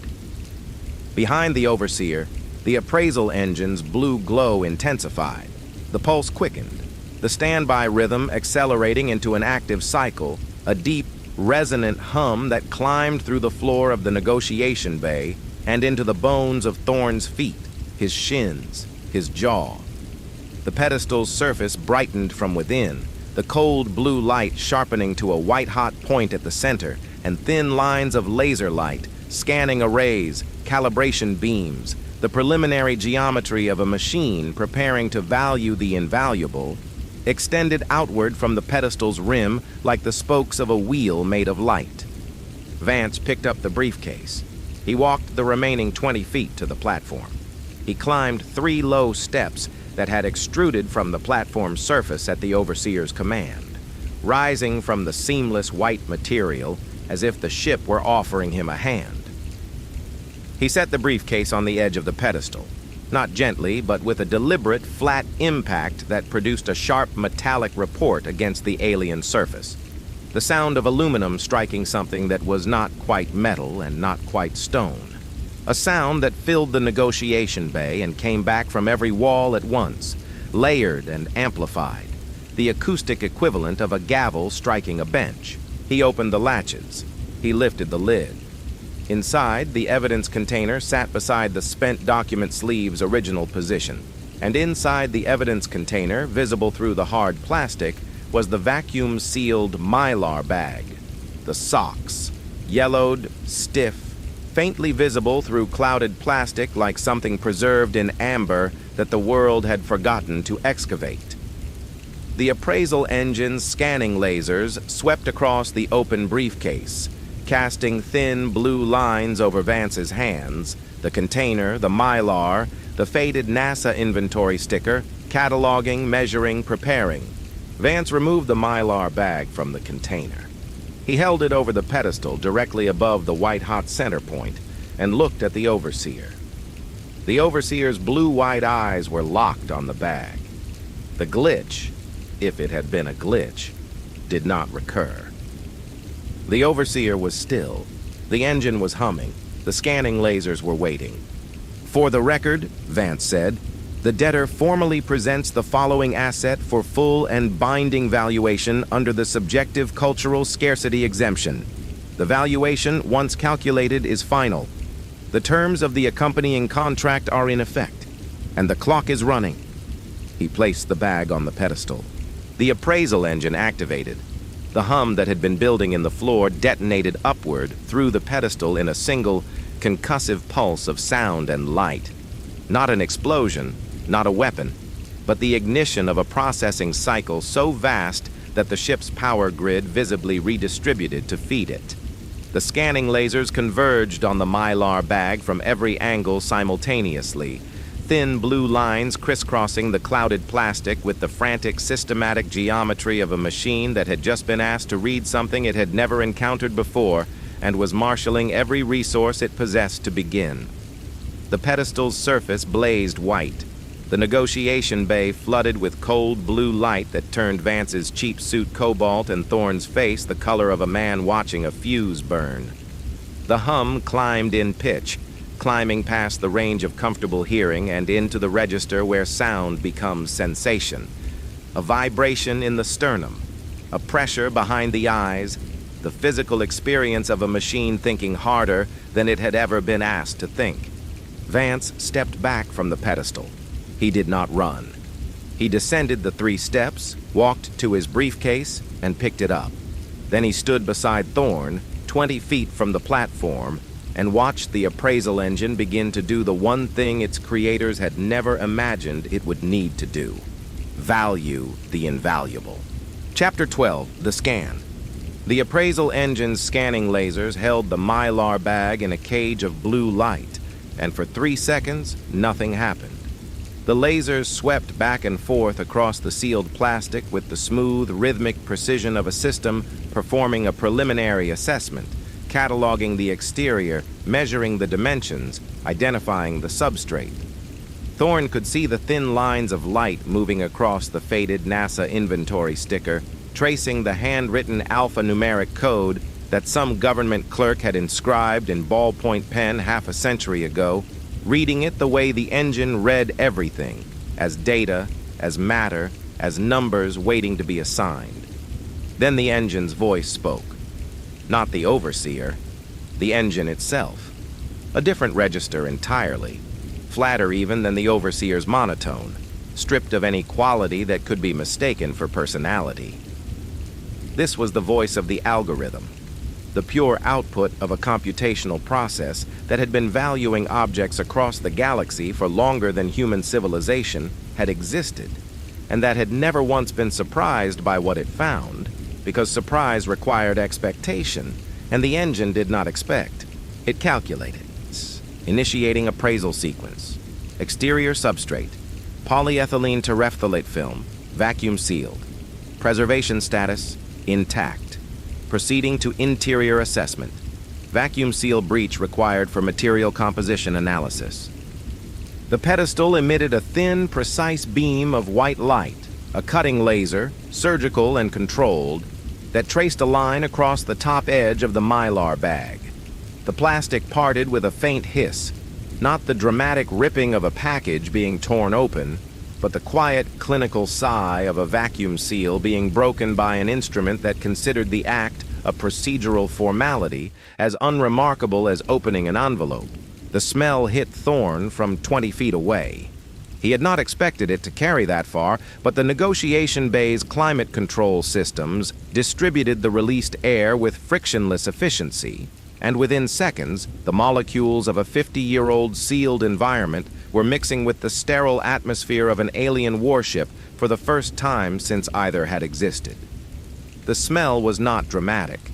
It was old wool, musty, faintly organic, with the particular dry, dusty quality of fabric that has been sealed in an anaerobic environment for decades and is encountering oxygen for the first time since the Nixon administration.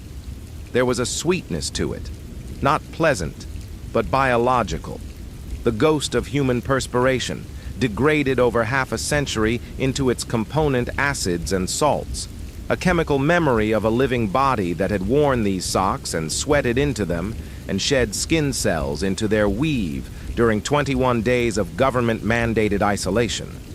Underneath the wool and the biological residue, something else, a mineral scent, faint and sharp, like the smell of a rock struck with a hammer, or the ozone-adjacent tang of freshly exposed stone. Regolith, lunar dust, the specific oxidized smell of iron nanoparticles and volcanic glass that had been formed by meteor impacts 4 billion years ago and had never, until this precise moment, been exposed to anything other than vacuum, sunlight, and the inside of a 50-year-old evidence bag. The smell of the moon itself, released into the pristine atmosphere of a vessel that had traversed the galaxy without once encountering an olfactory input it had not predicted, spreading through the recycled air like a contamination the ship's systems could catalog but could not undo. The Overseer did not react to the smell. He stood on the platform with the document sleeve still held at his side, and his blue-white eyes locked on the pedestal with the steady, institutional focus of an entity observing a routine procedure. This was routine. This was the engine performing its designated function, the same function it had performed across 100 star systems, on 10,000 objects, for civilizations that had offered their most precious artifacts in settlement and had watched the engine reduce each one to a number that was always smaller than they hoped, and always final. The Overseer had observed every one of those valuations, and every one had followed the same arc: material assessment, utility calculation, replicability index, final output. The arc took seconds. The output was always a number. The number was always manageable. There was no variation. There was no suspense. There was only the machine and its math, and the math was always invariably right. The scanning lasers descended into the opened bag. Blue light played across the socks, illuminating the yellowed wool, the faded blue stripes, the small darned patch near the toe of the left sock. The lasers moved slowly, slower than the exterior scan, more deliberate, the optical equivalent of fingers probing fabric, reading the material at the molecular level. Interior contents: 2 textile articles. Composition: wool-cotton blend, 65% wool, 35% cotton, trace synthetic elastic. Mass: 94.2 grams combined. Structural integrity: degraded. Elastic failure at multiple stress points. Fiber compression consistent with sustained mechanical pressure over extended duration. A pause. The lasers tightened their focus, concentrating on a section of the wool near the heel of the right sock. The blue light brightened. Anomalous particulate detected. Substrate, calcium-rich plagioclase feldspar. Composition consistent with anorthositic regolith. Origin, non-terrestrial. Geological signature matches lunar surface material. Mare Tranquillitatis region, per collective geological database cross-reference. Another pause. The lasers moved to the biological residue. The perspiration, the skin cells, the DNA embedded in the fibers over 21 days of continuous wear. The blue light shifted frequency, dropping into a deeper register that Thorne could not see but could feel as a faint warmth on his skin, an infrared component reading the organic material at a resolution no human instrument could match. Biological residue detected. Classification, biotic. Species, Homo sapiens.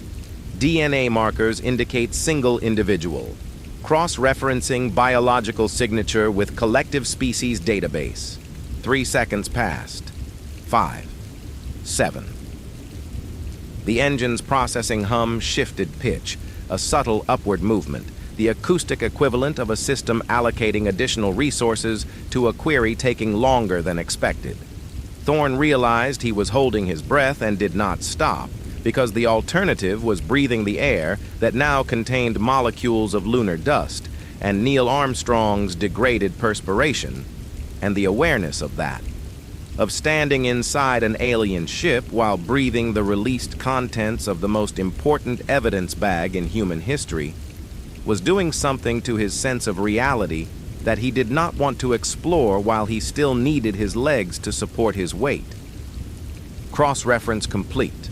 Biological signature identified. Individual, Armstrong Neil Alden. Born August 5, 1930. Deceased August 25, 2012. Species designation, Homo sapiens. Planetary origin, Earth, Sol System. Orion Arm, Milky Way. Historical classification. The engine paused, not the brief rhythmic pauses of its earlier processing, but a pause that had weight to it, the computational equivalent of a sharp intake of breath. When it resumed, the voice was identical in tone, but the words came fractionally slower, as if each one were being checked against a larger framework before being released. Historical classification. First verified member of species to achieve physical contact with non-origin celestial body. Event designation, off-world landing, species level first contact with extraplanetary surface. Significance tier, maximum. Date of event, standard galactic calendar conversion, recent. The word recent hung in the acoustic void of the negotiation bay with a resonance that had nothing to do with sound. Recent. By the Xylos calendar, which measured history in geological epochs and stellar life cycles, the Apollo landing was not ancient history. It was not even old. It was yesterday. Humanity had walked on its moon so recently that the engine classified the event the way a human would classify something that happened last week. Still fresh, still singular, still reverberating through the species' developmental trajectory, with the force of something that had changed everything and whose echoes had not yet finished arriving. Material value assessment complete. Total material value of submitted asset, 0.00001 credits. The number appeared on the pedestal's display. Small, blue, precise. 5 zeros after the decimal and then a 1. The material value of Neil Armstrong's quarantine socks. 100,000th of a credit. Less than the dust on the pedestal. Less than the static electricity in Thorne's shirt. Vance did not react. He had known the number before the engine spoke it. The number was not the point. The number was the ignition key. Material value assessment filed, the engine continued. Proceeding to secondary assessment. Utility index 0. Asset possesses no functional application. Replicability index. The pause. It was not like the other pauses. Those had been processing gaps, brief, measured, the computational equivalent of a breath between sentences. This was different. This was the sound of a system encountering a fork in its logic tree where neither branch led to a valid output, and stopping, not crashing, not erroring. Stopping, the way a person stops when they reach the edge of a cliff and their forward momentum has to go somewhere, but down is not an acceptable destination. Replicability index calculating. The scanning lasers froze. The blue light held position. Two lines intersecting at the point where the lunar regolith was most densely embedded in the wool, at the exact nexus where the DNA of the first human to walk on another world was bonded to the dust of the world he walked on. The engine was staring at that point, not scanning it. Staring. Non-replicability condition met. Item is unique. Historical singularity verified. Biological signature is singular and non-reproducible. Geological signature is event-specific and non-reproducible. Activating cultural scarcity coefficient. Section 4, paragraph 9, subclause D. The Overseer's head moved. Not the fractional tilt of the previous exchanges. A full rotation, several degrees, turning from Vance to the pedestal with a speed that suggested something operating faster than procedural observation. His blue-white eyes locked on the engine's display. The document sleeve in his hand crinkled. A tiny sound. The first involuntary physical response the Overseer had produced since the humans entered the bay. The Xylos equivalent of a flinch. Cultural scarcity coefficient activated, the engine said. Calculating subjective cultural historical significance of submitted asset. Cross-referencing all available data on species Homo sapiens. Historical event. First off-world contact. Significance classification. Species-level evolutionary milestone. Referencing full cultural, scientific, and developmental history of species to determine coefficient value. The hum changed. It had been rising since the replicability pause, a gradual, subliminal escalation that Thorne had registered in his body before his mind caught up, a tightening in his jaw, a pressure in his chest. Now the hum jumped. Not gradually.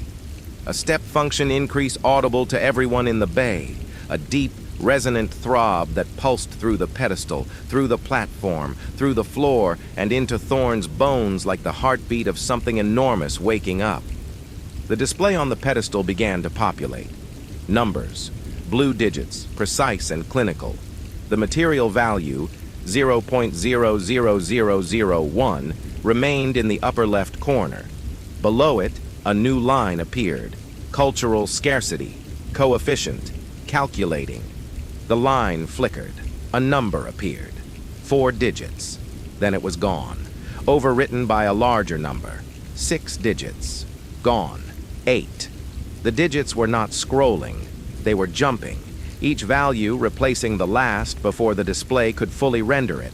The numerical equivalent of a voice trying to say something and being interrupted by a louder voice saying something bigger. 12 digits. The pedestal's blue glow intensified, climbing from cool to white, to a sharp actinic brightness that cast hard shadows across the negotiation bay for the first time. Vance's shadow stretching behind him, Thorne's trembling beside it, the Overseer's falling across the platform like a monument's shadow across the ground it was built on. 15 digits, 20. The hum was no longer a hum. It was a vibration Thorne could feel in his fillings, in his sternum, in the fluid of his inner ear. The physical experience of standing inside a machine that was thinking so hard it was converting computational effort into kinetic energy. The engine was pulling power, the bay's lighting dimmed by 10%, then 20%, the sourceless white glow retreating to gray twilight, punctuated only by the blazing pedestal and the blue digits climbing across its surface like a detonation counting up instead of down. Somewhere deep in the ship, past the negotiation bay's walls, past corridors and systems and architecture that Thorne would never see, something groaned, a low structural sound, felt more than heard. the protest of an infrastructure being asked to reroute power from non-essential systems to feed a calculation that was consuming resources at a rate the ship's designers had never anticipated, because the ship's designers had never imagined that the machine built to value everything would encounter something that could not be valued without attempting to value everything. Cultural scarcity coefficient. Calculating, the engine repeated. The voice was unchanged, flat, effectless, procedurally neutral, but the repetition was not. The engine did not repeat itself.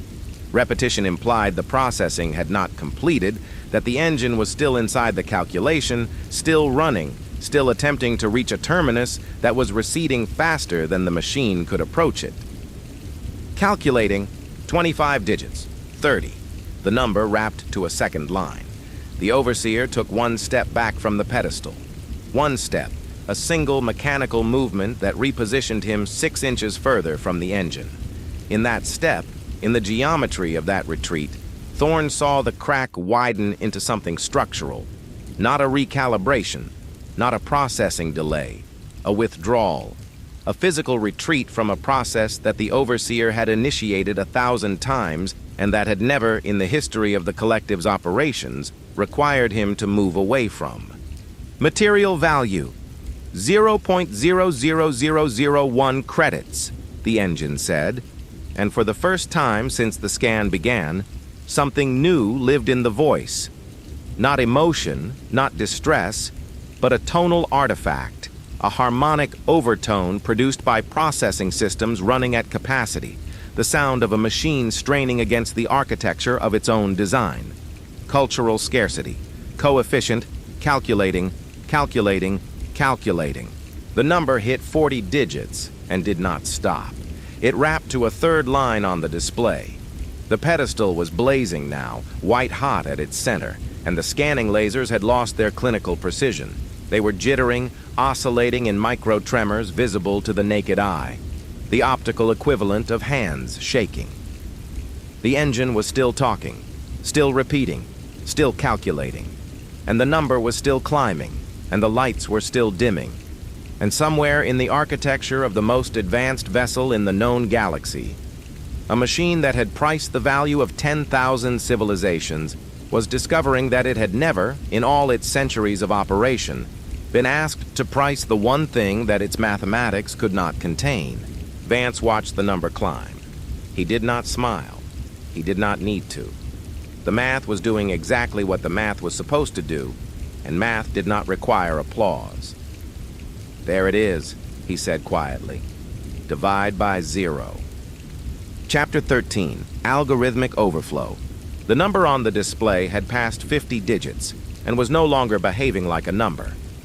It was behaving like a fire, spreading, accelerating, consuming the display's horizontal capacity and wrapping to new lines with a speed that made the holographic panel look less like a readout and more like a waterfall of angular typography cascading downward into a pool of light that was growing brighter with every digit added. The appraisal engine's hum had climbed past the frequency where sound lives in the ears and into the register where it becomes architecture. A vibration that Thorne could feel in the floor, in the walls, in the air pressure against his eardrums, as if the negotiation bay itself had become a resonating chamber for a single sustained note of computation that was getting louder because the computation was getting harder and the machine was pulling more power to sustain it. 60 digits. 70. The display stretched to a third line. The scanning lasers on the pedestal were strobing now.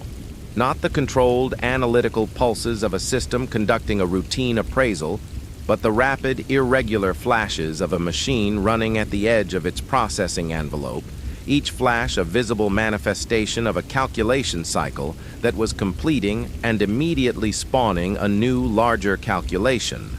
The coefficient was feeding itself. Each output became the input for the next iteration. Each iteration produced a larger number. Each larger number demanded a larger calculation, and the machine could not stop because stopping required a convergence point, a moment where the value stabilized, where the math found a floor or a ceiling and settled. and there was no floor. There was no ceiling. The cultural scarcity coefficient had been designed to calculate the subjective value of an object to the species that produced it, and the subjective value of these socks to the species that had worn them to the moon was not a number, it was a concept. And the appraisal engine could not process concepts. It could only process numbers.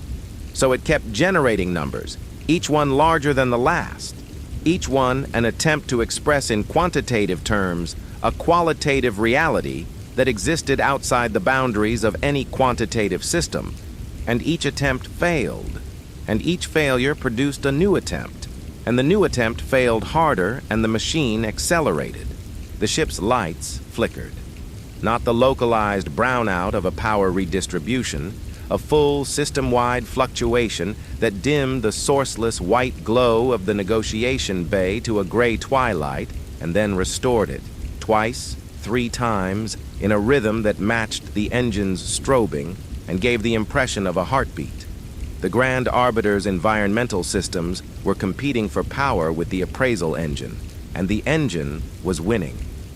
It was pulling energy from every available source on the ship: life support, climate control, navigational processing, the gravitational stabilizers that kept a vessel the size of Connecticut in geostationary orbit above Manhattan, and redirecting it into a calculation that the ship's designers had never anticipated, because no item in the history of the Universal Commerce Treaty had ever triggered a coefficient cascade that lasted longer than 4 seconds. This one had been running for 90 and showed no sign of decelerating. 80 digits. 90. The display had consumed its original panel and was expanding outward, the holographic projection stretching in both directions like a banner being unfurled by a force that did not care about the banner's structural limits. New lines of digits appeared, stacked, scrolling, each one overwritten before it could fully render, and the numbers had stopped being readable. They were a blur, a stream, a river of angular Xylos typography flowing down the display with the relentless increasing velocity of a system in runaway cascade. The metallic taste in the air had sharpened. Thorne's tongue felt like it was coated in copper. The ozone smell from the ship's climate control had been replaced by something hotter, more urgent. The scorched silicon smell of processing cores running past their thermal limits. The same smell that had filled the server facility in Baltimore when they'd tested the simulation, except orders of magnitude stronger, because this was not a simulation. This was the real engine, running on the real ship, processing the real socks, and the real engine was eating its own vessel to stay alive. The Overseer moved. Not the fractional tilt that Thorne had cataloged in the previous chapters of this encounter. A full step.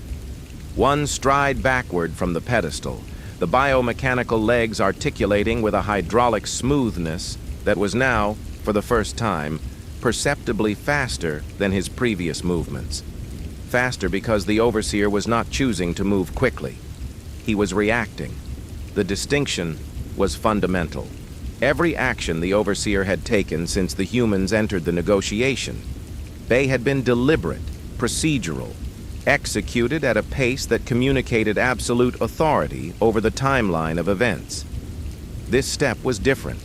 This step was the involuntary response of an entity watching a system it controlled do something it had never done before, and realizing, with the dawning, processing-intensive horror of a machine encountering an unhandled exception, that it could not make it stop. "Diagnostic," the Overseer said. His voice filled the bay from every direction, but the texture of it had changed. The flat, affectless monotone that had been his baseline since the humans arrived was still present, but underneath it, like a second signal bleeding through a carrier wave, there was something else. A harmonic, a frequency that did not belong in the voice of an entity that spoke exclusively in statutes and procedural commands. The frequency was not high, it was not loud, it was thin and it wavered, and it occupied the exact spectral position that, in a human voice, would be called strain. "Appraisal engine diagnostic. Report processing status. Report convergence estimate. Report—" The voice cut off. not a pause, a truncation, the vocal equivalent of a sentence hitting a wall. The Overseer's mouth slit, opened and closed once, producing no sound, and then opened again. Report termination protocol. The display responded. A diagnostic overlay appeared in the corner of the holographic panel, a small secondary readout showing the engine's internal status in compact Xylos system typography. Convergence estimate, none. Termination protocol, unavailable during active valuation under Section 4. Paragraph 9. Processing load, 97.4% of ship capacity. Thermal status, critical. Thorne read the diagnostic and his knees almost buckled. 97.4%. The appraisal engine was consuming nearly the entire processing capacity of the Grand Arbiter, a ship that could dismantle nuclear warheads in mid-flight, maintain geostationary orbit over a planet, and conduct the economic administration of an entire star system simultaneously to calculate the value of a pair of socks. And it was still accelerating. The remaining 2.6% was keeping the lights on, the air breathable and the gravity functional, and the lights had already flickered 3 times. The number on the display passed 100 digits. The holographic panel had expanded to fill a significant portion of the negotiation bay's visible space, a wall of cascading numerals that cast shifting blue-white light across every surface in the room. Vance's face, Thorne's hands, the Overseer's biomechanical body, the pedestal where the mylar bag sat under the strobing lasers, untouched and unchanged and profoundly indifferent to the mathematical apocalypse it was causing. The socks did not care that they were breaking the machine. The socks had never cared about anything. They were wool and cotton and old sweat and moon dust, and they sat on the pedestal the way they had sat in Kane's vault and in the NASA cold storage before that and on Armstrong's feet before that, passively, mundanely, containing their history the way a river contains its source, without effort and without end. The valuation surpassed Earth's debt.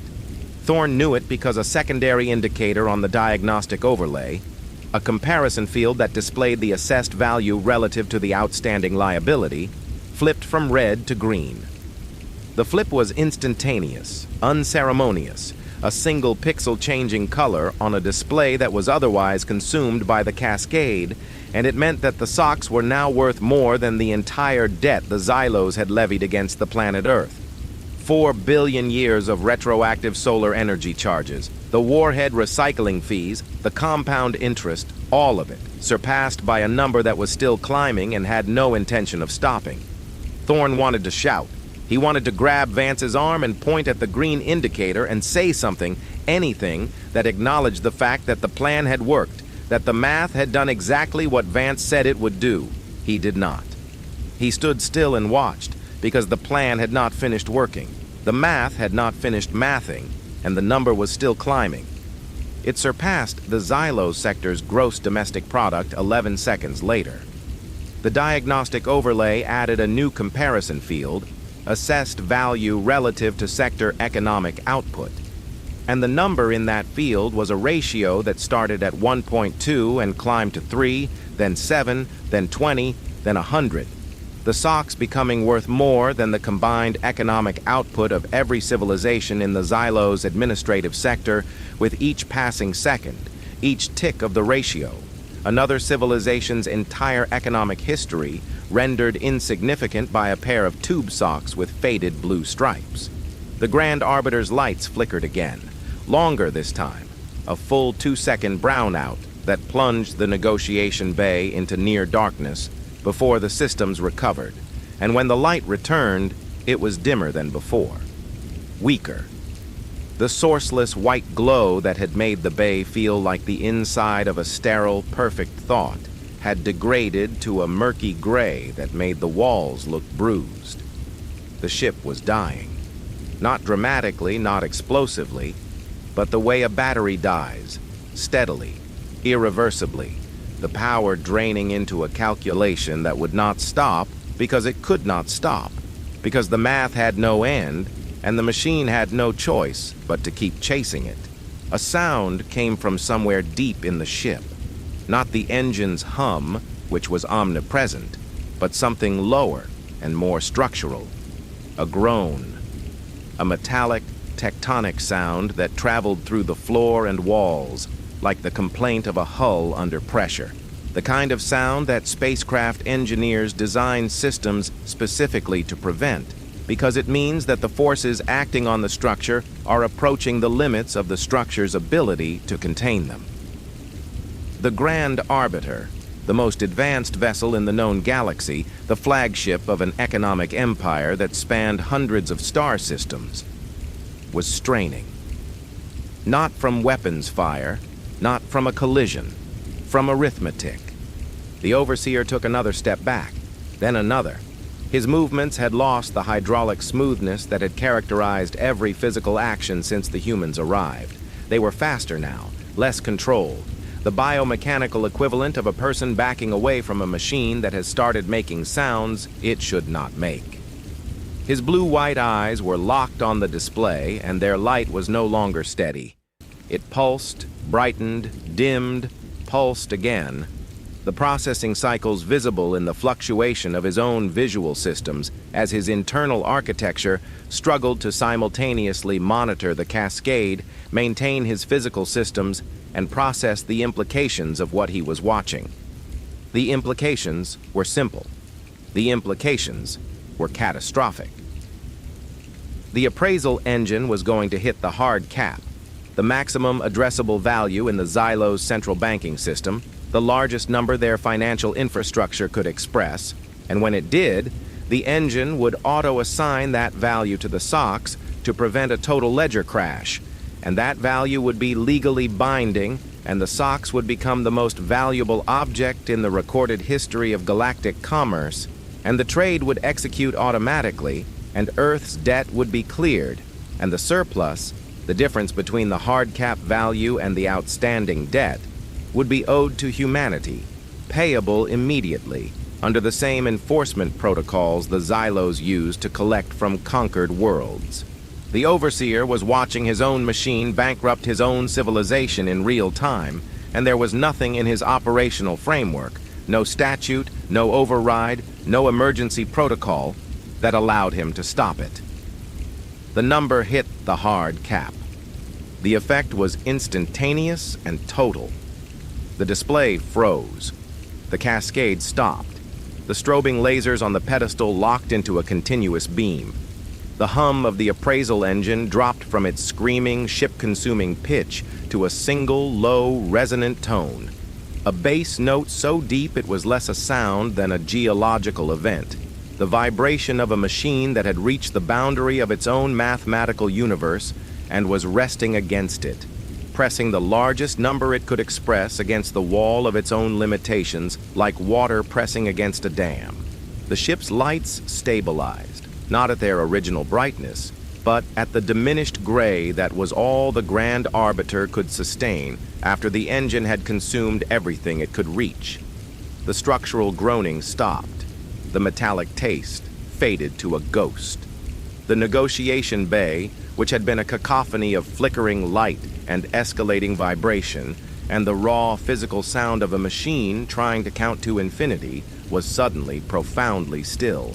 The holographic display cleared. The cascading wall of digits disappeared, replaced by a single line of output in the center of the panel, rendered in typography that was larger than anything the display had produced before. Bold, definitive, the visual equivalent of a gavel strike. Total assessed value, maximum ledger value, hard cap invoked. Section 4, paragraph 9, valuation complete, result, binding, below it a second line, trade, status, executable, debtor species outstanding liability, cleared, creditor surplus obligation, see Schedule B. The negotiation bay was silent. The engine's low tone hummed through the floor. The lights held at their diminished intensity, the ship breathing at the edge of its reserves.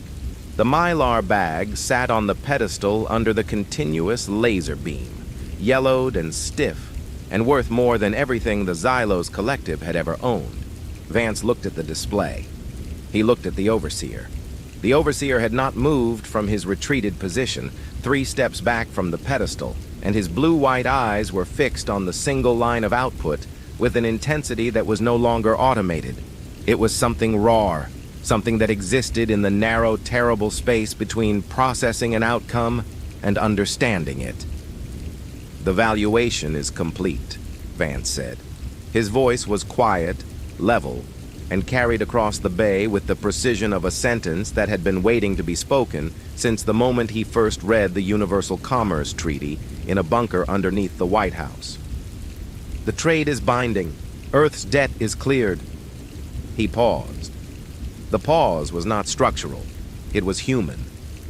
A single breath, taken in the silence of an alien ship that had just been beaten by its own math, before delivering the sentence that would turn the entire architecture of galactic debt collection inside out. "Now, regarding the change you owe us." Chapter 14, the margin call. The display held its single line of output, total assessed value, maximum ledger value, in the diminished gray light of the negotiation bay like a verdict etched into the air. The Grand Arbiter had settled into its new equilibrium. The ship's systems redistributed around the engine's residual power, draw the way a body redistributes blood after a wound, functional but reduced, operating at a fraction of its designed capacity because the machine at its center had consumed the rest and was not giving it back. The low bass hum of the engine at idle vibrated through the floor in a continuous, sub-audible pulse that Thorne felt in the joints of his ankles and the base of his skull. A sound that would probably continue for as long as the engine held the hard cap value in its registers, which, under the terms of the contract, was forever. The air was colder than before. The climate systems, competing with the engine for the ship's remaining power budget, had lost ground, and the temperature in the bay had dropped to the point where Thorne could see his own breath. Thin, white plumes that dispersed in the sterile, recycled atmosphere and disappeared. Proof of biological life in a room that had been designed to house none and was now, by the terms of a handwritten contract on cotton bond paper, legally obligated to accommodate it. Vance had not moved from his position 20 feet from the platform. His hands were at his sides. His briefcase was at his feet. The display's gray-blue light fell across his face and turned his features into something carved and angular, a face designed for boardrooms and depositions and the particular bloodless kind of conflict that happened in rooms where the weapons were sentences and the casualties were balance sheets. He was looking at the Overseer with the expression he wore when the opposing party's position had collapsed, and the only remaining question was how much of the rubble to claim. "The valuation is complete," Vance said again. The repetition was not accidental. In contract law, stating a concluded fact twice established it as a matter of record, not legally binding in itself, but creating a verbal timestamp that made subsequent challenges procedurally harder. The appraisal engine has assessed the submitted asset at maximum ledger value under Section 4, Paragraph 9. Under Article 2 of the barter exchange contract, which you accepted by physical interaction with the document, Article 4, Subclause A, the assessed value is now automatically applied against Earth's outstanding debt balance. He paused, not for emphasis, for arithmetic. The outstanding debt, per your own Sovereign Debt Acquisition Notice reference, Sol 447, including all compound interest, all warhead processing surcharges, and all administrative fees accrued since the notice was served, totals approximately, and I'm working from your numbers, Overseer, not ours, 7.2 times 10 to the 18th power credits. He let the number sit in the bay for a moment, occupying its space in the cold air.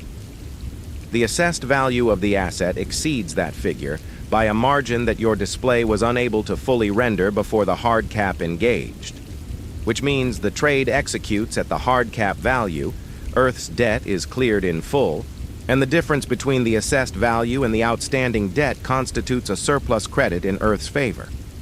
He reached into his briefcase and removed a single sheet of paper, not the contract, a separate document, prepared in the bunker at 1 in the morning, handwritten on the same heavy cotton bond stock, containing a single paragraph of text. He held it up. This is a formal demand for payment of the surplus credit, submitted under Section 11, Paragraph 6 of the Universal Commerce Treaty. The same statute your collective uses to demand payment from debtor species. The same enforcement timeline.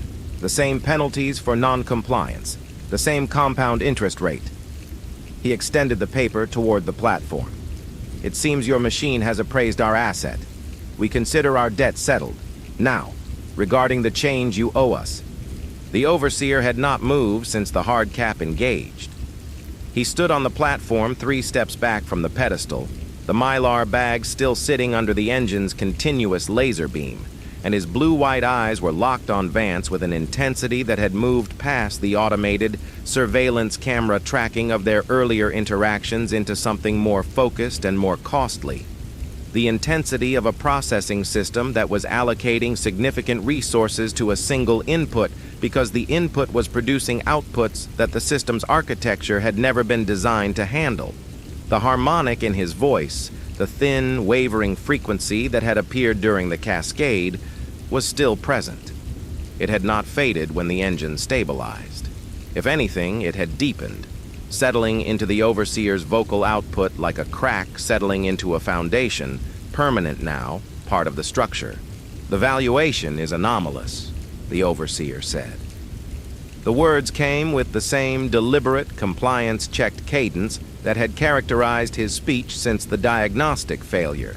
Each syllable processed and approved before release. The verbal equivalent of a man walking on ice and testing each step before committing his weight. The cultural scarcity coefficient was designed for items of moderate subjective significance. The recursive cascade produced by this asset represents an unintended interaction between the coefficient's feedback architecture and the appraisal engine's convergence protocols. The valuation does not reflect the asset's actual worth. It reflects a systemic error. It reflects the output of your machine operating under your treaty, processing an asset submitted in compliance with your own exemption clause, Vance said. Section 4, Paragraph 9 does not contain a provision for reclassifying a completed valuation as an error. Section 8, Paragraph 2, the statute I cited before the scan, specifies that the appraisal engine's output is final and binding. No appeals, no recalculations, no manual overrides. He lowered the surplus demand slightly, not withdrawing it but adjusting its angle, the way a man adjusts the aim of something he is pointing at a target. These are your rules, Overseer. You wrote them. You enforce them against every species you've ever audited. You used them to foreclose on civilizations that did not have the resources or the knowledge to challenge the terms. The rules do not contain an exception for the scenario in which the creditor is the one who gets audited. The Overseer's mouth slit opened, closed, opened again. The processing delay between the 2 cycles was longer than any previous gap in his speech. Not a hesitation, because hesitation implied an emotional state, but a computational bottleneck. A moment in which the Overseer's internal systems were running a compliance check against Vance's statement and finding, with each parameter tested, that the statement was correct. The rules did not contain an exception. The valuation was final. The trade was binding. The surplus was owed. The collective will contest this transaction through administrative review, the Overseer said. The sentence was delivered with a cadence that Thorne recognized, because he had heard it in every courtroom drama and every congressional hearing he had ever watched. The cadence of an authority invoking procedural delay as a weapon, buying time by invoking the machinery of review and appeal and reconsideration that exists in every legal system as a valve for releasing pressure that might otherwise crack the structure. A formal appeal will be filed with the Galactic Commerce Authority under Section 19. The review period requires a minimum of Section 8, Paragraph 2, Subclause C, Vance said. He did not raise his voice. He did not need to. The subclause number landed in the negotiation bay with the quiet, surgical precision of a pin being pulled from a grenade. Completed valuations under the cultural scarcity exemption are exempt from administrative review.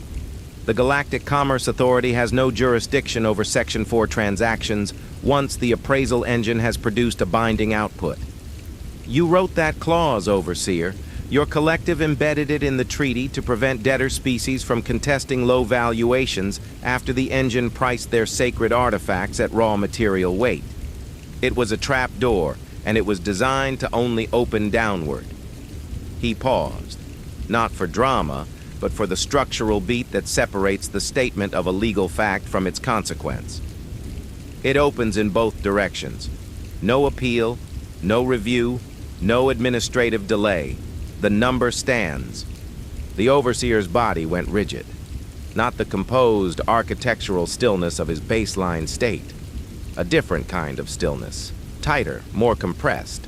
The stillness of a system that had run out of procedural exits and was performing a final comprehensive scan of its operational parameters to confirm that the exits were, in fact, sealed. The blue-white eyes did not move. The biomechanical joints locked at their current angles. The mouth slit did not open. For 5 full seconds, the Overseer was a statue. A 10-foot monument to the moment when absolute legal authority encountered absolute legal compliance and discovered that they were the same force, pointed in opposite directions, and that the direction they were currently pointed was at him. State the surplus amount, the Overseer said. The harmonic in his voice had spread. It was no longer a secondary frequency bleeding through a carrier wave. It was the primary signal, and the monotone was the bleed-through, a structural inversion, the vocal architecture of an entity whose baseline confidence had been replaced, syllable, by something that his species' language probably did not have a word for, because his species had never needed one, because his species had never been on this side of a debt notice before. Vance looked at the display. The assessed value, maximum ledger value, glowed in its field, the largest number the Xylos banking system could express. The outstanding debt, 7.2 times 10 to the 18th power credits, occupied the comparison field beside it, looking next to the hard cap figure, the way a penny looks next to the national debt. The surplus was the difference between the two numbers, and the difference was, for all practical purposes, the hard cap value itself, because the debt was so small relative to the valuation that subtracting it did not meaningfully change the total. It was like subtracting a raindrop from an ocean. The surplus, Vance said, is the maximum ledger value of your central banking system minus the outstanding debt balance, which is a rounding error by comparison.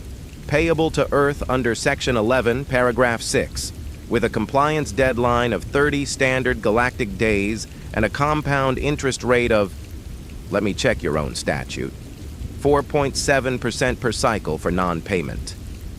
He extended the surplus demand one more time. This is your invoice, Overseer. I trust the format is familiar.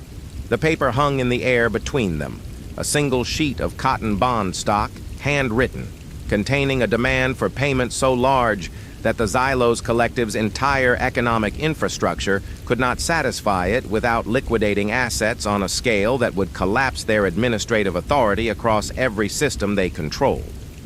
The invoice was, in every structural and legal sense, identical to the one the Xylos had served to Earth. A debt notice delivered by the creditor to the debtor, with a compliance deadline and a penalty for non-payment. The only difference was the direction. The only difference was who owed whom. And the only thing that had changed the direction was a pair of socks. The Overseer looked at the paper. He looked at the display. He looked at the mylar bag on the pedestal, the small clouded rectangle of old plastic that contained the object that had just consumed the mathematical ceiling of his civilization's financial system and converted the most powerful economic entity in the sector into a debtor. The bag sat on the engine's surface the way it had sat on every surface it had ever occupied. Passively, indifferently, a piece of old government laundry that did not know and did not care that it had just become the most expensive object in the history of commerce. "This is not possible," the Overseer said. The sentence was not a protestation. It was not an argument. It was a diagnostic. The verbal output of a system that had completed its scan confirmed that all options were exhausted and was now processing the singular, unprecedented, architecturally incompatible conclusion that the situation it was in was real. And yet, Vance said, here we are. He set the surplus demand on the edge of the pedestal next to the mylar bag and stepped back.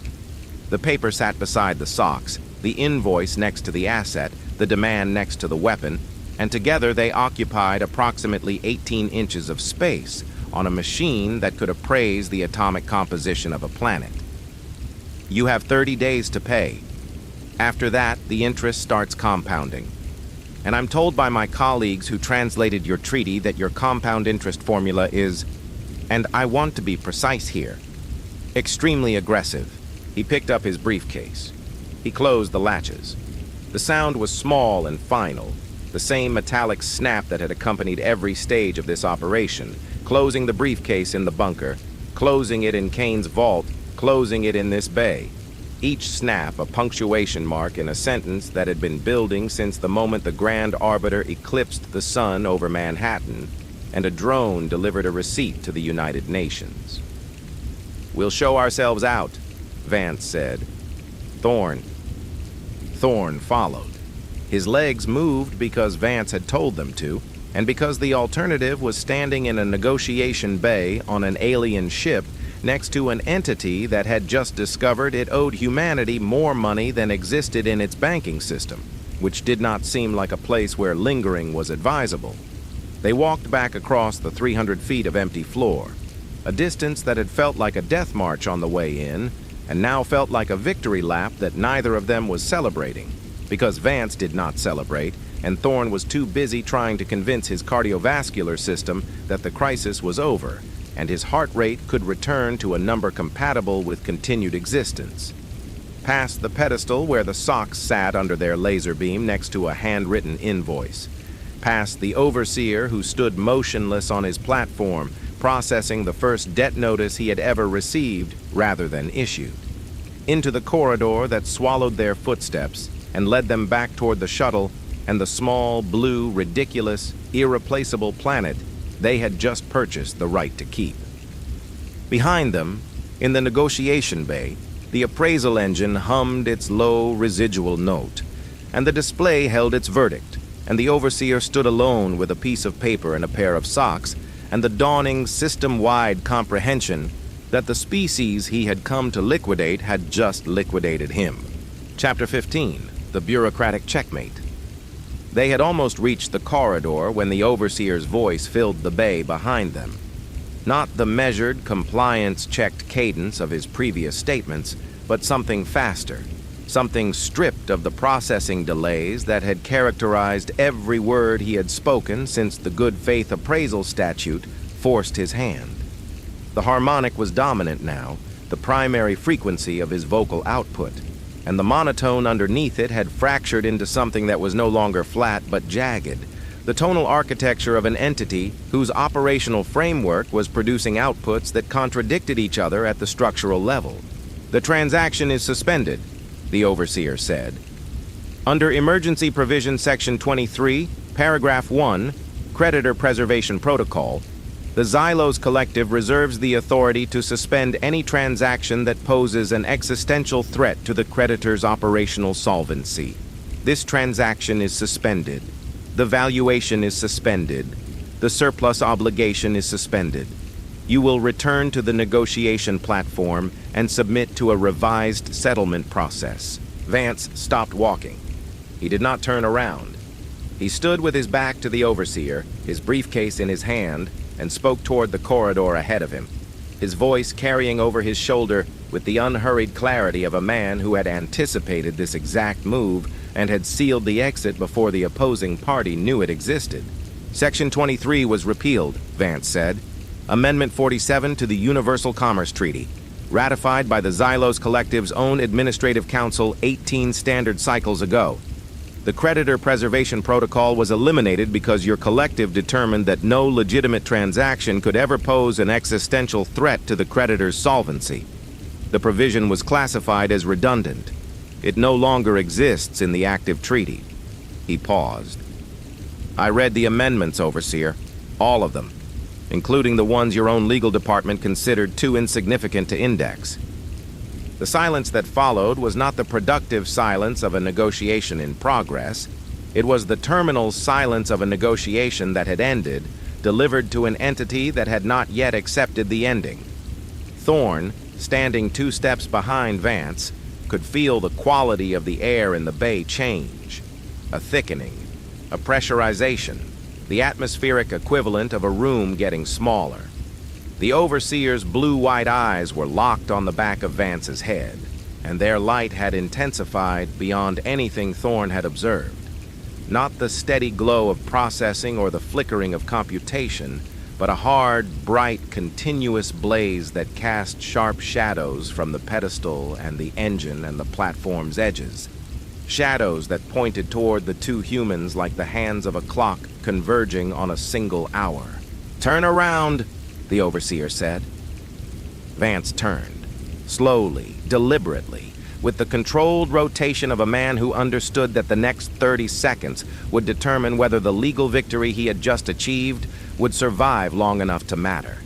He faced the Overseer. The Overseer had moved to the pedestal. He was standing directly over the mylar bag, and in his right hand, extended from an articulated wrist that had been concealed beneath the smooth biomechanical surface of his forearm, was a weapon. Thorne did not recognize the specific design, because human weapons technology and Xylos weapons technology shared nothing except the fundamental concept of directing energy at a target to destroy it. But the function was unmistakable.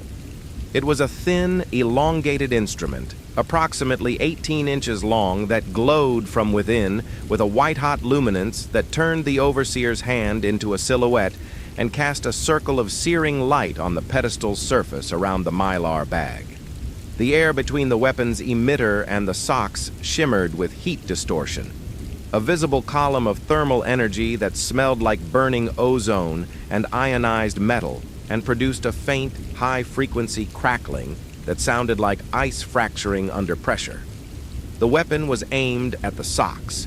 The weapon was 6 inches from the socks. The weapon could destroy the socks, the mylar bag, the pedestal, and a significant portion of the platform beneath it in less time than it took to describe the action.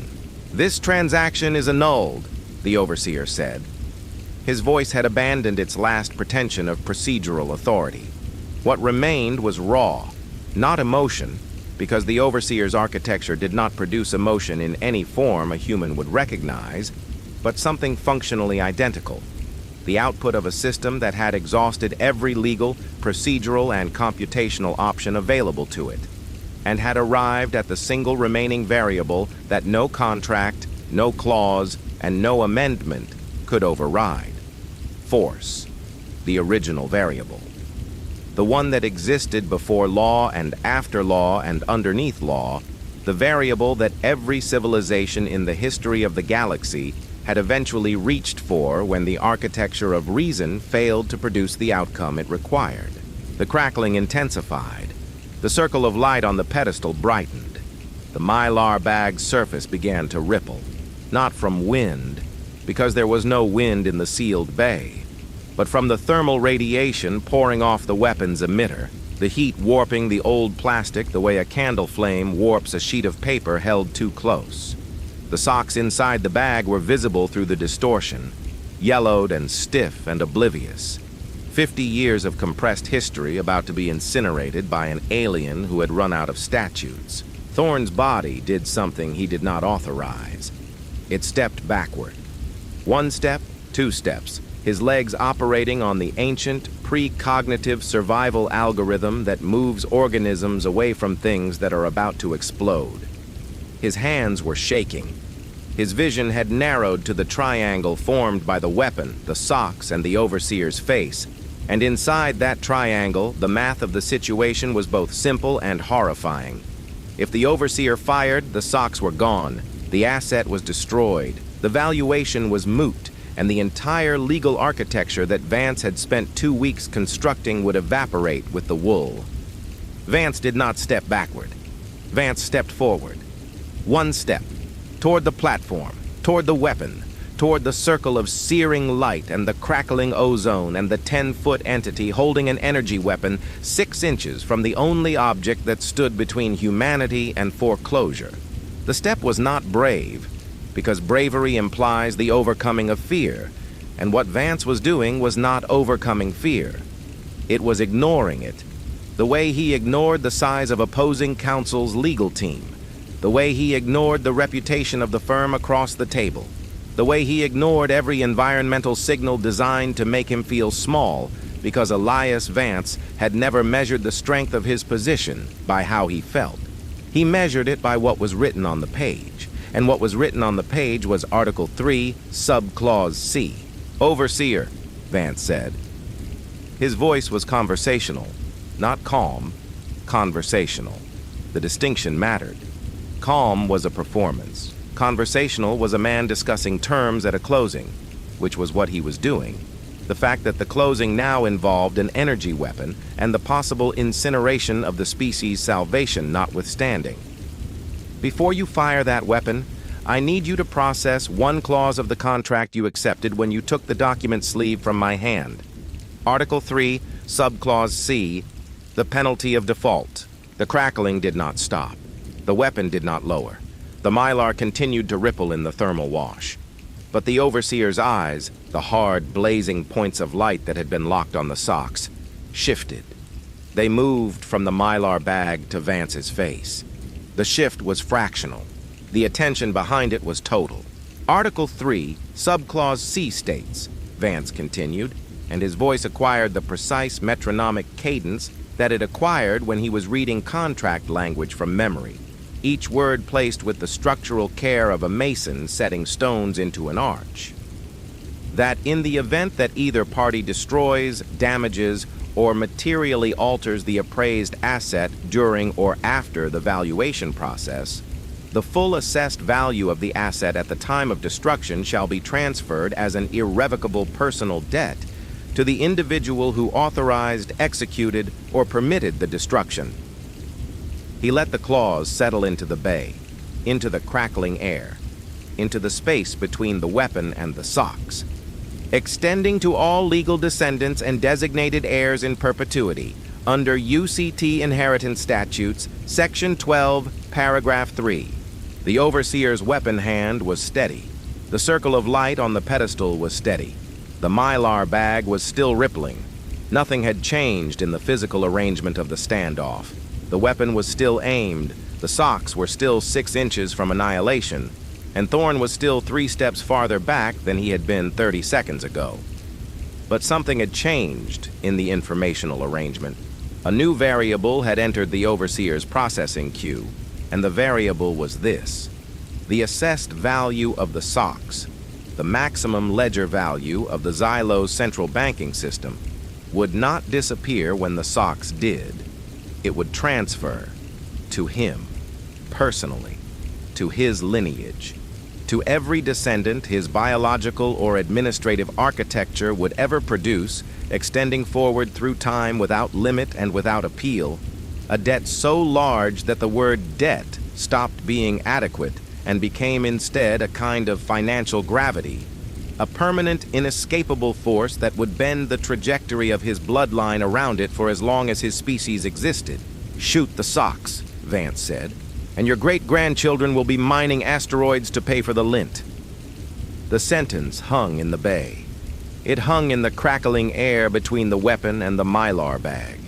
It hung in the space between Vance and the overseer, a distance of approximately 15 feet that contained, in that moment, the entire future of 2 civilizations balanced on the question of whether a 10-foot biomechanical entity would lower a weapon because a man in a cheap suit told him what was written on a piece of paper. The overseer's processing cycles were visible in the fluctuation of his eyelight, rapid, irregular pulses that indicated a computational load far exceeding his normal operational parameters. He was running the clause, not reading it, running it, the way his engine had run the coefficient, feeding the terms into his internal compliance architecture and checking every possible outcome against every possible action. Fire the weapon. Asset destroyed. valuation transfers to personal ledger, infinite debt to lineage, no appeal, no override, permanent. Do not fire. Transaction stands, surplus owed to humans, collective in debt. But the debt is institutional, distributed across the collective's administrative structure, survivable over geological timescales. The math was not complex. The math was elementary. The math was the simplest calculation the Overseer had performed since the humans arrived, and it produced the clearest answer. And the answer was that the weapon in his hand had become the most expensive trigger in the history of the galaxy, and pulling it would cost more than everything his bloodline would ever earn. The weapon powered down. The white-hot glow dimmed through orange to red to nothing, the color draining from the emitter the way color drains from a face when the blood leaves it, a visible, sequential withdrawal of energy from a system that had been primed to destroy and was now reluctantly standing down. The crackling stopped. The thermal distortion above the pedestal dissipated like heat haze off a highway, and the mylar bag settled, its surface still faintly warm but no longer rippling, the old plastic bearing a new and very slight discoloration along its upper edge, where the heat had come closest, a scorch mark, barely visible, that would remain on the bag for as long as the bag existed, a permanent record of the moment when an alien empire had pointed a weapon at a pair of socks and a man with a briefcase had told it to put the gun down. The circle of light on the pedestal faded to the engine's baseline blue. The ozone smell thinned, replaced by the sterile, cold, recycled nothing that was the Grand Arbiter's natural atmosphere. The Overseer retracted the weapon into his forearm. The biomechanical surface sealed over it with a faint click, smooth and seamless, as if the weapon had never existed, which, in the Overseer's operational framework, was probably the preferred interpretation. The weapon had not existed. The moment had not existed. The Xylos Collective's senior representative had not, in the negotiation bay of the flagship vessel, aimed an energy weapon at a pair of socks because a human with a briefcase had outmaneuvered him using his own legal code. That had not happened. The surface was seamless. The transaction stands, the Overseer said. His voice was quiet. Not the engineered, room-filling broadcast of his previous statements. Quiet in the way that a voice becomes quiet when the entity producing it has expended everything it had and is operating on reserves. The harmonic was gone. The monotone was gone. What remained was a flat, thin, diminished signal that sounded like what it was. The output of a system that had been defeated by its own architecture and was now processing the administrative requirements of its own surrender. The creditor acknowledges the binding valuation. The creditor acknowledges the surplus obligation. The creditor will comply with Section 11, Paragraph 6. Yes, Vance said, you will. He turned and walked toward the corridor. This time, he did not stop. Thorne followed, clutching his empty evidence container, his legs carrying him across the bay floor with the numb, automatic gait of a man who had just watched the survival of his species get decided by a paragraph and a pair of socks, and was not yet neurologically equipped to process the full implications of either. Behind them, the Overseer stood on the platform beside the pedestal, alone in the diminished light of a ship that no longer fully belonged to him, looking at a mylar bag that contained the most expensive object in the history of commerce and a sheet of cotton bond paper that contained the invoice for the bill. The corridor swallowed them. The shuttle was where they left it. The ride down took 47 minutes and neither of them spoke, because there was nothing left to say that the contract had not already said better. Thorne broke the silence as the shuttle entered the atmosphere, the hull shaking with re-entry turbulence, the windows, which the cargo hauler did not have, replaced by the sound of air screaming against heat tiles and the sensation of gravity reasserting its claim on their bodies. "Did you know he would reach for a weapon?"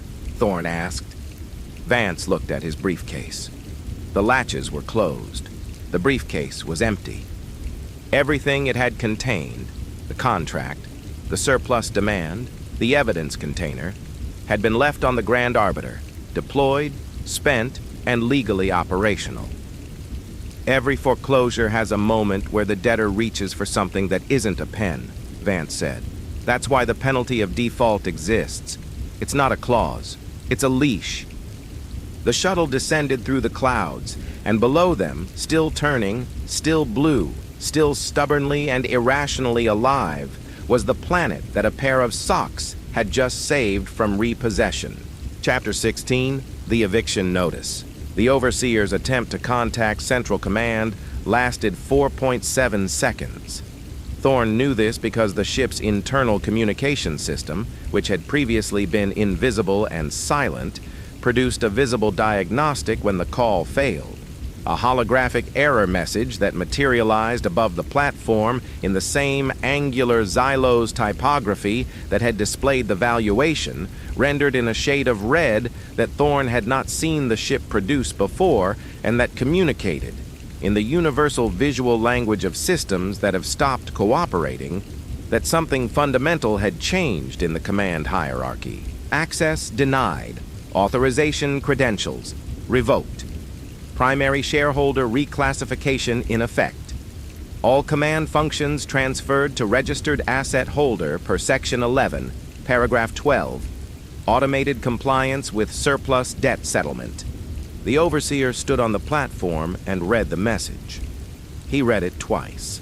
The second reading took longer than the first, which suggested that the first reading had produced an output his internal systems rejected, and the second reading was a verification pass, confirming that the output was correct and that the rejection was, itself, the error. His blue-white eyes tracked across the holographic text with the slow, mechanical sweep of a scanning system processing each word at maximum resolution, searching for an ambiguity, a loophole, a variable that could be reinterpreted, and finding none, because the message was not ambiguous. The message was the ship's own operating system informing the Overseer that he was no longer the Overseer. The surplus settlement had triggered an automated transfer of asset ownership, and the Grand Arbiter's AI, the same system that maintained the geostationary orbit, operated the kinetic offset seizure barriers, and processed every administrative function the ship performed, had reclassified Elias Vance as the primary shareholder. The ship no longer answered to the Xylos Collective. The ship answered to the man with the briefcase. The Overseer raised one hand toward the communications array, a gesture that Thorne recognized as the Xylos equivalent of a manual override attempt, a physical input designed to bypass digital lockouts. The ship's response was immediate.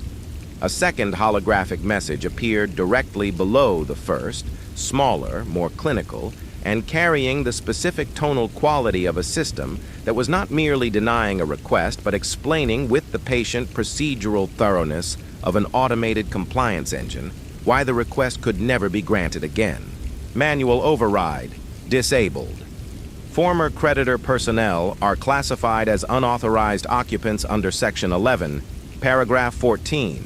All system access privileges revoked pending vacuation of premises. Estimated compliance deadline, immediate. The word unauthorized sat in the holographic display like a brand. The Overseer, the entity who had commanded this ship across star systems, who had conducted thousands of foreclosures from this platform, who had spoken with the voice of the walls and the authority of the law, was now classified by his own ship's operating system as a squatter. The hand he had raised toward the communications array lowered slowly, the articulated fingers retracting to his side with the mechanical reluctance of a system powering down a function it would never use again. Vance had watched the entire sequence from the floor of the negotiation bay. He had returned to the ship 2 hours after the shuttle landed, accompanied by a team that looked nothing like a military boarding party and everything like the most terrifying thing a property owner can unleash on an unauthorized tenant. A coordinated enforcement action led by people who were very good at paperwork. The team consisted of 18 individuals. 6 were United States Marshals in tactical gear, armed not because they expected a firefight, but because the protocol for boarding a foreign vessel classified as seized property required armed escort, and the marshal's office had been very clear that protocol would be followed regardless of the vessel's capacity to dismantle nuclear warheads. The remaining 12 were federal auditors, IRS, SEC, and Treasury personnel, wearing bright yellow hazmat-adjacent coveralls that had been issued not because of biological risk, but because the ship's internal atmosphere had not been certified for prolonged human exposure, and someone in the logistics chain had decided that caution, in the form of unflattering nylon jumpsuits, was preferable to liability. They filed into the negotiation bay through the same corridor Vance and Thorne had walked twice before, and the corridor admitted them without resistance. The ship's doors, which had previously opened only at the Overseer's command, slid apart as the humans approached, the seamless white panels separating with a soft hydraulic hiss that sounded to Thorne's ear almost welcoming, the automated courtesy of a building greeting its new management. The sourceless white light that had been dimmed by the engine's power draw had partially recovered, and as the team moved deeper into the ship, it brightened, not to its original clinical intensity, but to something warmer, something that approximated the color temperature of human spectrum lighting, as if the ship's environmental systems were already adapting to the biological preferences of the species that now owned it. The lead marshal, a woman named Torres with the build of a person who had spent 20 years serving warrants on people who did not want to be served warrants, and who had developed, as a professional adaptation, the ability to project absolute authority through posture alone, approached the platform. She was carrying a clipboard. The clipboard held a single document, a formal eviction notice printed on standard federal letterhead, citing the surplus debt settlement and the automated asset transfer as legal basis for the immediate evacuation of all Xylos personnel from the vessel. The document had been prepared by the Attorney General's office in 3 hours and had been reviewed, amended, and re-reviewed by Vance personally, because Vance did not trust any legal document he had not bled on. Overseer, Torres said. Her voice did not fill the bay the way the Overseer's did. It occupied its space, delivered its content, and made no attempt to impress the architecture. By authority of the United States government, acting as the registered asset holder of this vessel under the terms of the Universal Commerce Treaty surplus settlement, you and all Xylos collective personnel aboard this ship are hereby classified as unauthorized occupants. You are required to vacate the premises immediately. Please pack your personal effects. You are trespassing on Earth sovereign property, and we will charge rent by the minute. The sentence, the last sentence, the one about rent, was not in the original document.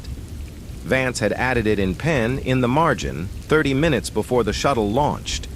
It was, in the strictest legal sense, unenforceable. It was also, in the broader sense of the term, perfect. The Overseer looked at Torres. He looked at the clipboard. He looked at the 18 humans standing in the negotiation bay of a ship that had, until this morning, been the most powerful vessel in the known galaxy and was now, by the automated operation of its own compliance systems, a piece of repossessed real estate with squatters. His blue-white eyes, diminished, steady, operating at a fraction of the luminous intensity they had projected when the humans first arrived, tracked from face to face to face, and what he saw in those faces was not triumph. It was something worse than triumph. It was professionalism.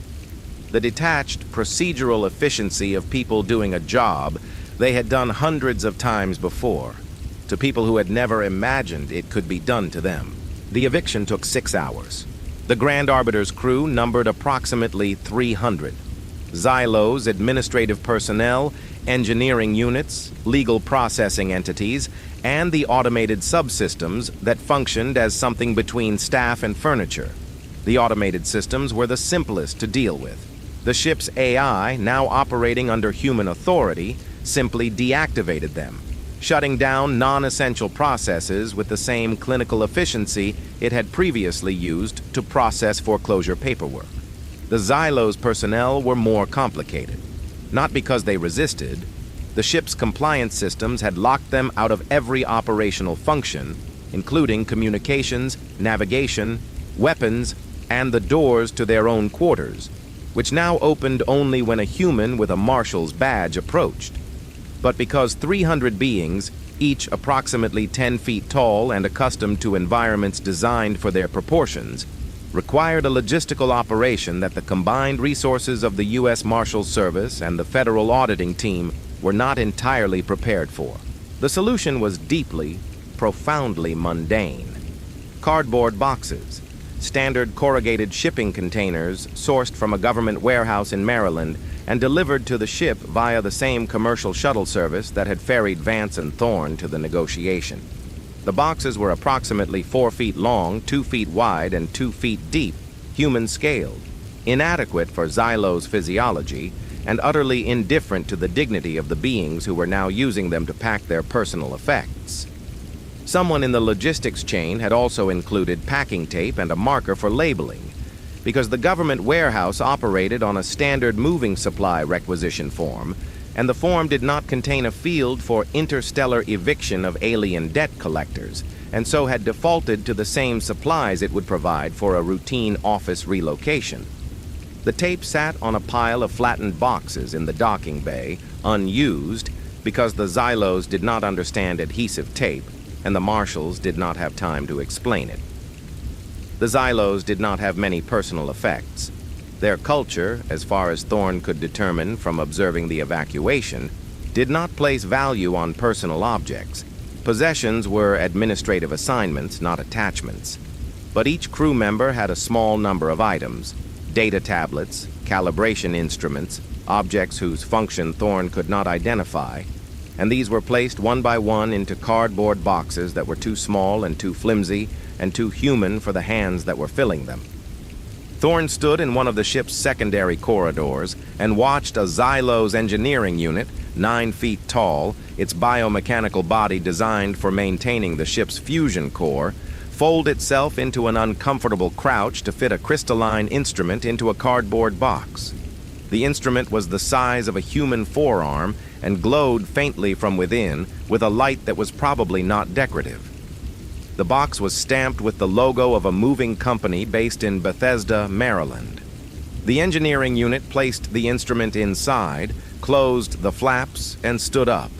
It held the box in one articulated hand, the corrugated cardboard creasing under the grip of fingers designed to manipulate reactor components, and it walked down the corridor toward the docking bay with the measured, compliant gait of an entity that had been told to leave its home by a system that it had built and that no longer recognized it as welcome. The scene repeated 300 times in corridors and chambers and operational bays throughout the ship. 300 Xylos, each one holding a cardboard box, each one walking toward the docking bay, where a fleet of rented commercial shuttles waited to transport them to a temporary holding facility that the State Department was still, at this very moment, trying to designate under a legal framework that had never anticipated the need to process alien refugees who were also former Galactic debt collectors. The shuttles were the same model that had carried Vance to the negotiation: modified cargo haulers, no windows, no amenities, seating designed for human proportions. The Xylos would not fit in the seats. The logistics team had removed the seats entirely and replaced them with open cargo space, which meant that the most advanced species in the known galaxy was being deported in the back of an unmarked van. Torres stood at the docking bay exit, clipboard in hand, checking each crew member off a manifest as they boarded. The manifest had been generated by the ship's own AI, which had helpfully provided a complete personnel roster upon request. The automated cooperation of a system that was, with the cheerful, amoral efficiency of all compliance engines, assisting in the eviction of the people it had been built to serve. Each Xylos paused at the threshold. Each one looked at Torres. Each one received the same flat, professional nod that Torres gave to every person she served papers on, regardless of species, height, or capacity for orbital bombardment. The Overseer was last. He walked through the docking bay carrying nothing, No box, no personal effects, no data tablet. Either he possessed nothing personal, or he had chosen to leave everything behind. Thorne could not tell which, and the distinction in that moment seemed less important than the image. The Overseer, 10 feet tall, biomechanical, his blue-white eyes dimmed to a faint residual glow, walking through the docking bay of his former flagship, past a line of cardboard boxes and rented shuttles, and a woman with a clipboard, stripped of authority not by a weapon or an army, but by the automated compliance of a system he had designed to be inescapable and that had, with perfect algorithmic fairness, proven itself to be exactly that. He paused at the threshold. He did not look at Torres. He looked back, down the corridor, toward the negotiation bay, toward the platform and the pedestal and the appraisal engine and the mylar bag that still sat under its continuous laser beam, being valued at infinity by a machine that could not stop counting. The look lasted 3 seconds. It was the only moment in the entire eviction that the Overseer's body language communicated something that was not procedural, not administrative, not the output of a compliance architecture executing its designated function. It was the look of an entity leaving a place it would never return to, seeing it for the last time, and understanding, in whatever way the Overseer's architecture processed understanding, that the place had been taken from him by the exact mechanism he had used to take places from others, and that the mechanism did not care who it served. It served the math. It had always served the math, and the math, today, served someone else. He turned and boarded the shuttle. The door sealed behind him. Torres checked the final line on her manifest, initialed it, and handed the clipboard to Vance, who was standing beside the docking bay control panel with his hands in his pockets and his briefcase at his feet, watching the most powerful entity he had ever negotiated against depart in the back of a cargo hauler. "Premises vacated," Torres said. "The ship is yours." Vance looked at the clipboard. He looked at the docking bay door. He looked at the corridor that led back into the Grand Arbiter, a ship the size of a state, a ship that could dismantle nuclear warheads and enforce the economic law of a galaxy, a ship that was now, by the operation of its own legal code, the property of a species that had owned it for less than a day and had won it with a pair of socks. "Get me a contractor," Vance said. "The cup holders are wrong." Chapter 17. Keys to the Kingdom. The command chair was not designed for the human body. This was immediately and comprehensively obvious the moment Vance sat in it, because the seat was 3 feet too deep. The armrests were at shoulder height, and the backrest was angled for a spine that was longer, straighter, and significantly less concerned with lumbar support than anything evolution had produced on Earth. Vance sat in it anyway. He sat the way he sat in every chair he had ever occupied in his professional life. Straight-backed, hands on the armrests, feet flat on the floor, or in this case, not flat on the floor because the floor was 18 inches below his feet, and he was essentially perched on the front edge of a seat designed for an entity twice his size, looking like a child in a grown-up's office chair and projecting, despite this, the unshakable authority of a man who had just repossessed the chair and everything attached to it. The command center of the Grand Arbiter was smaller than the negotiation bay, but more densely functional. A circular room ringed with holographic interfaces that had reactivated since the engine's power draw stabilized, each one displaying a different operational readout in the angular Xylos typography that Thorne had spent weeks learning, and that the ship's AI was now, at Vance's request, translating into English. The translations were imperfect, enthusiastic but imperfect, the work of an intelligence that had changed allegiance with the same seamless, algorithmic compliance it brought to everything else, and was now attempting to be helpful in a language it had learned primarily from intercepted broadcast signals. The navigational display read, "Current orbital parameters. Stable, probably." The life support panel read, "Atmospheric composition." adjusted for biotic comfort, best effort. The engineering readout, which monitored the engine's residual power consumption, read appraisal engine status, holding maximum valuation, do not disturb. The weapons system, the kinetic offset seizure array that had turned 4 nuclear warheads into recycling fees, read defensive grid online. Authorization, Earth sovereign property, threat. Assessment monitoring. The AI was trying.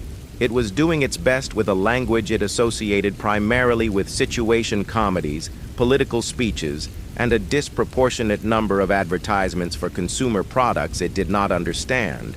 And the result was the particular, endearing awkwardness of a hyper-advanced intelligence that could calculate the atomic composition of a continent, but could not quite master the indefinite article. Thorne stood beside the command chair, because there was nowhere else to sit.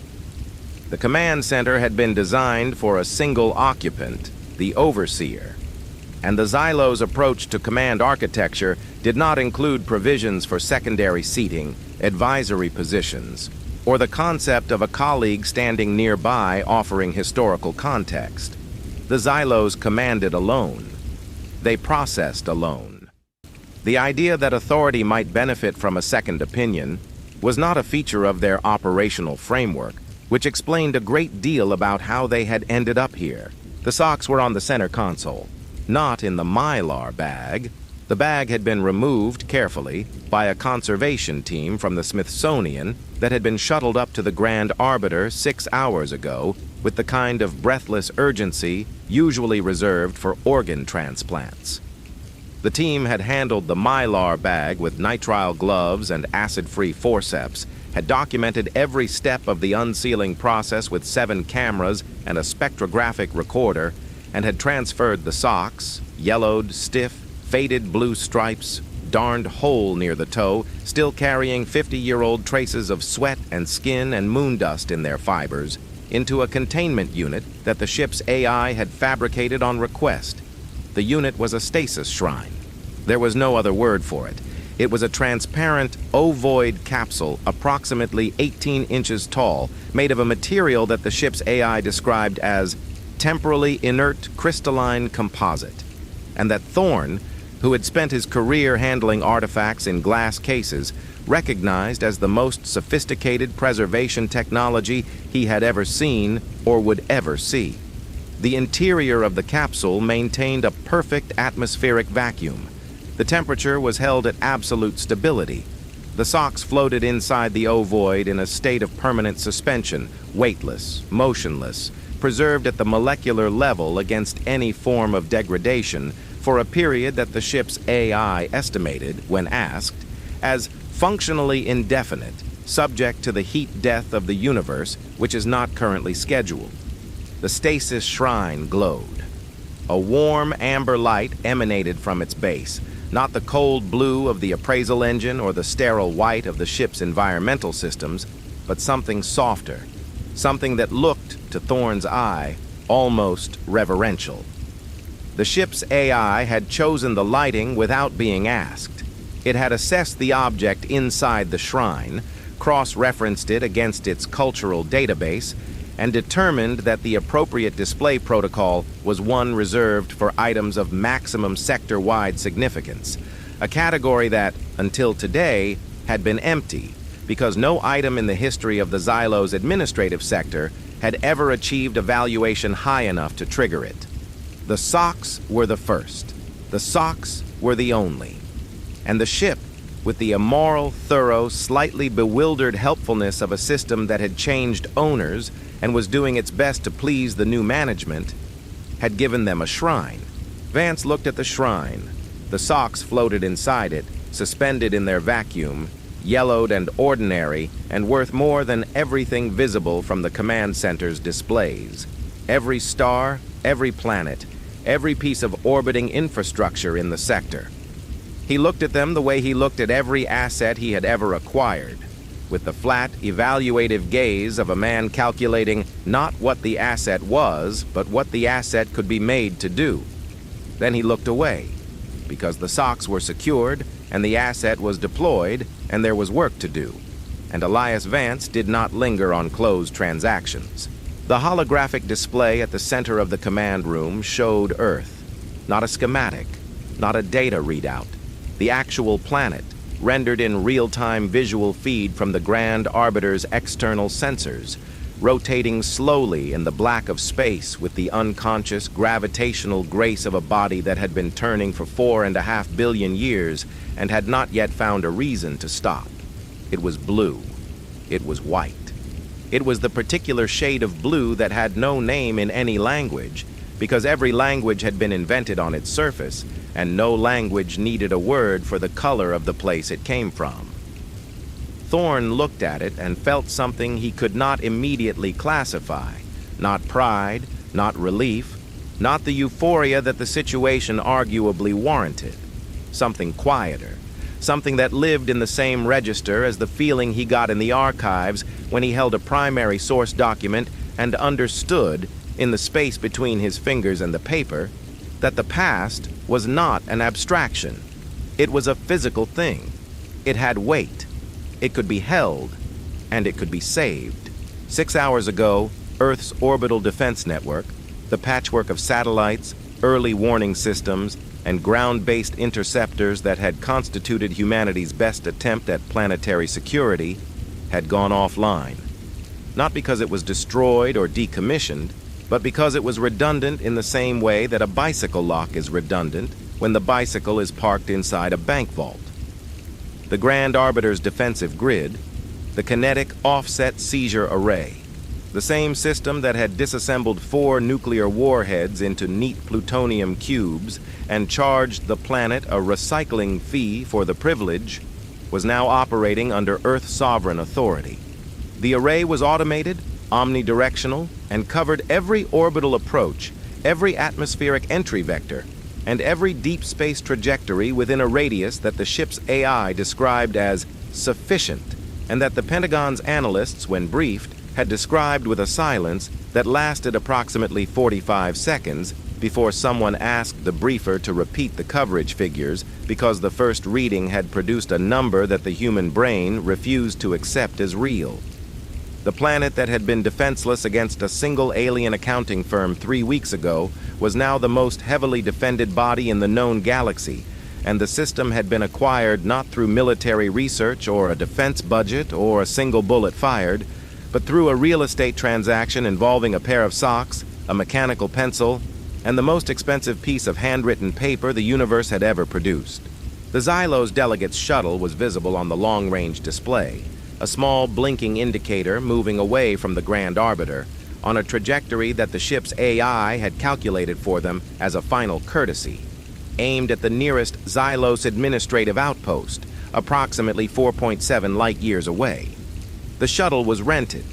It was the same model of modified cargo hauler that had brought Vance to the negotiation.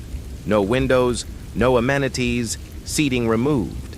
300 Xylos, packed into a vessel designed for transporting equipment and livestock, traveling at sub-light speed toward a destination that would take them, by the ship's AI's estimate, several standard cycles to reach.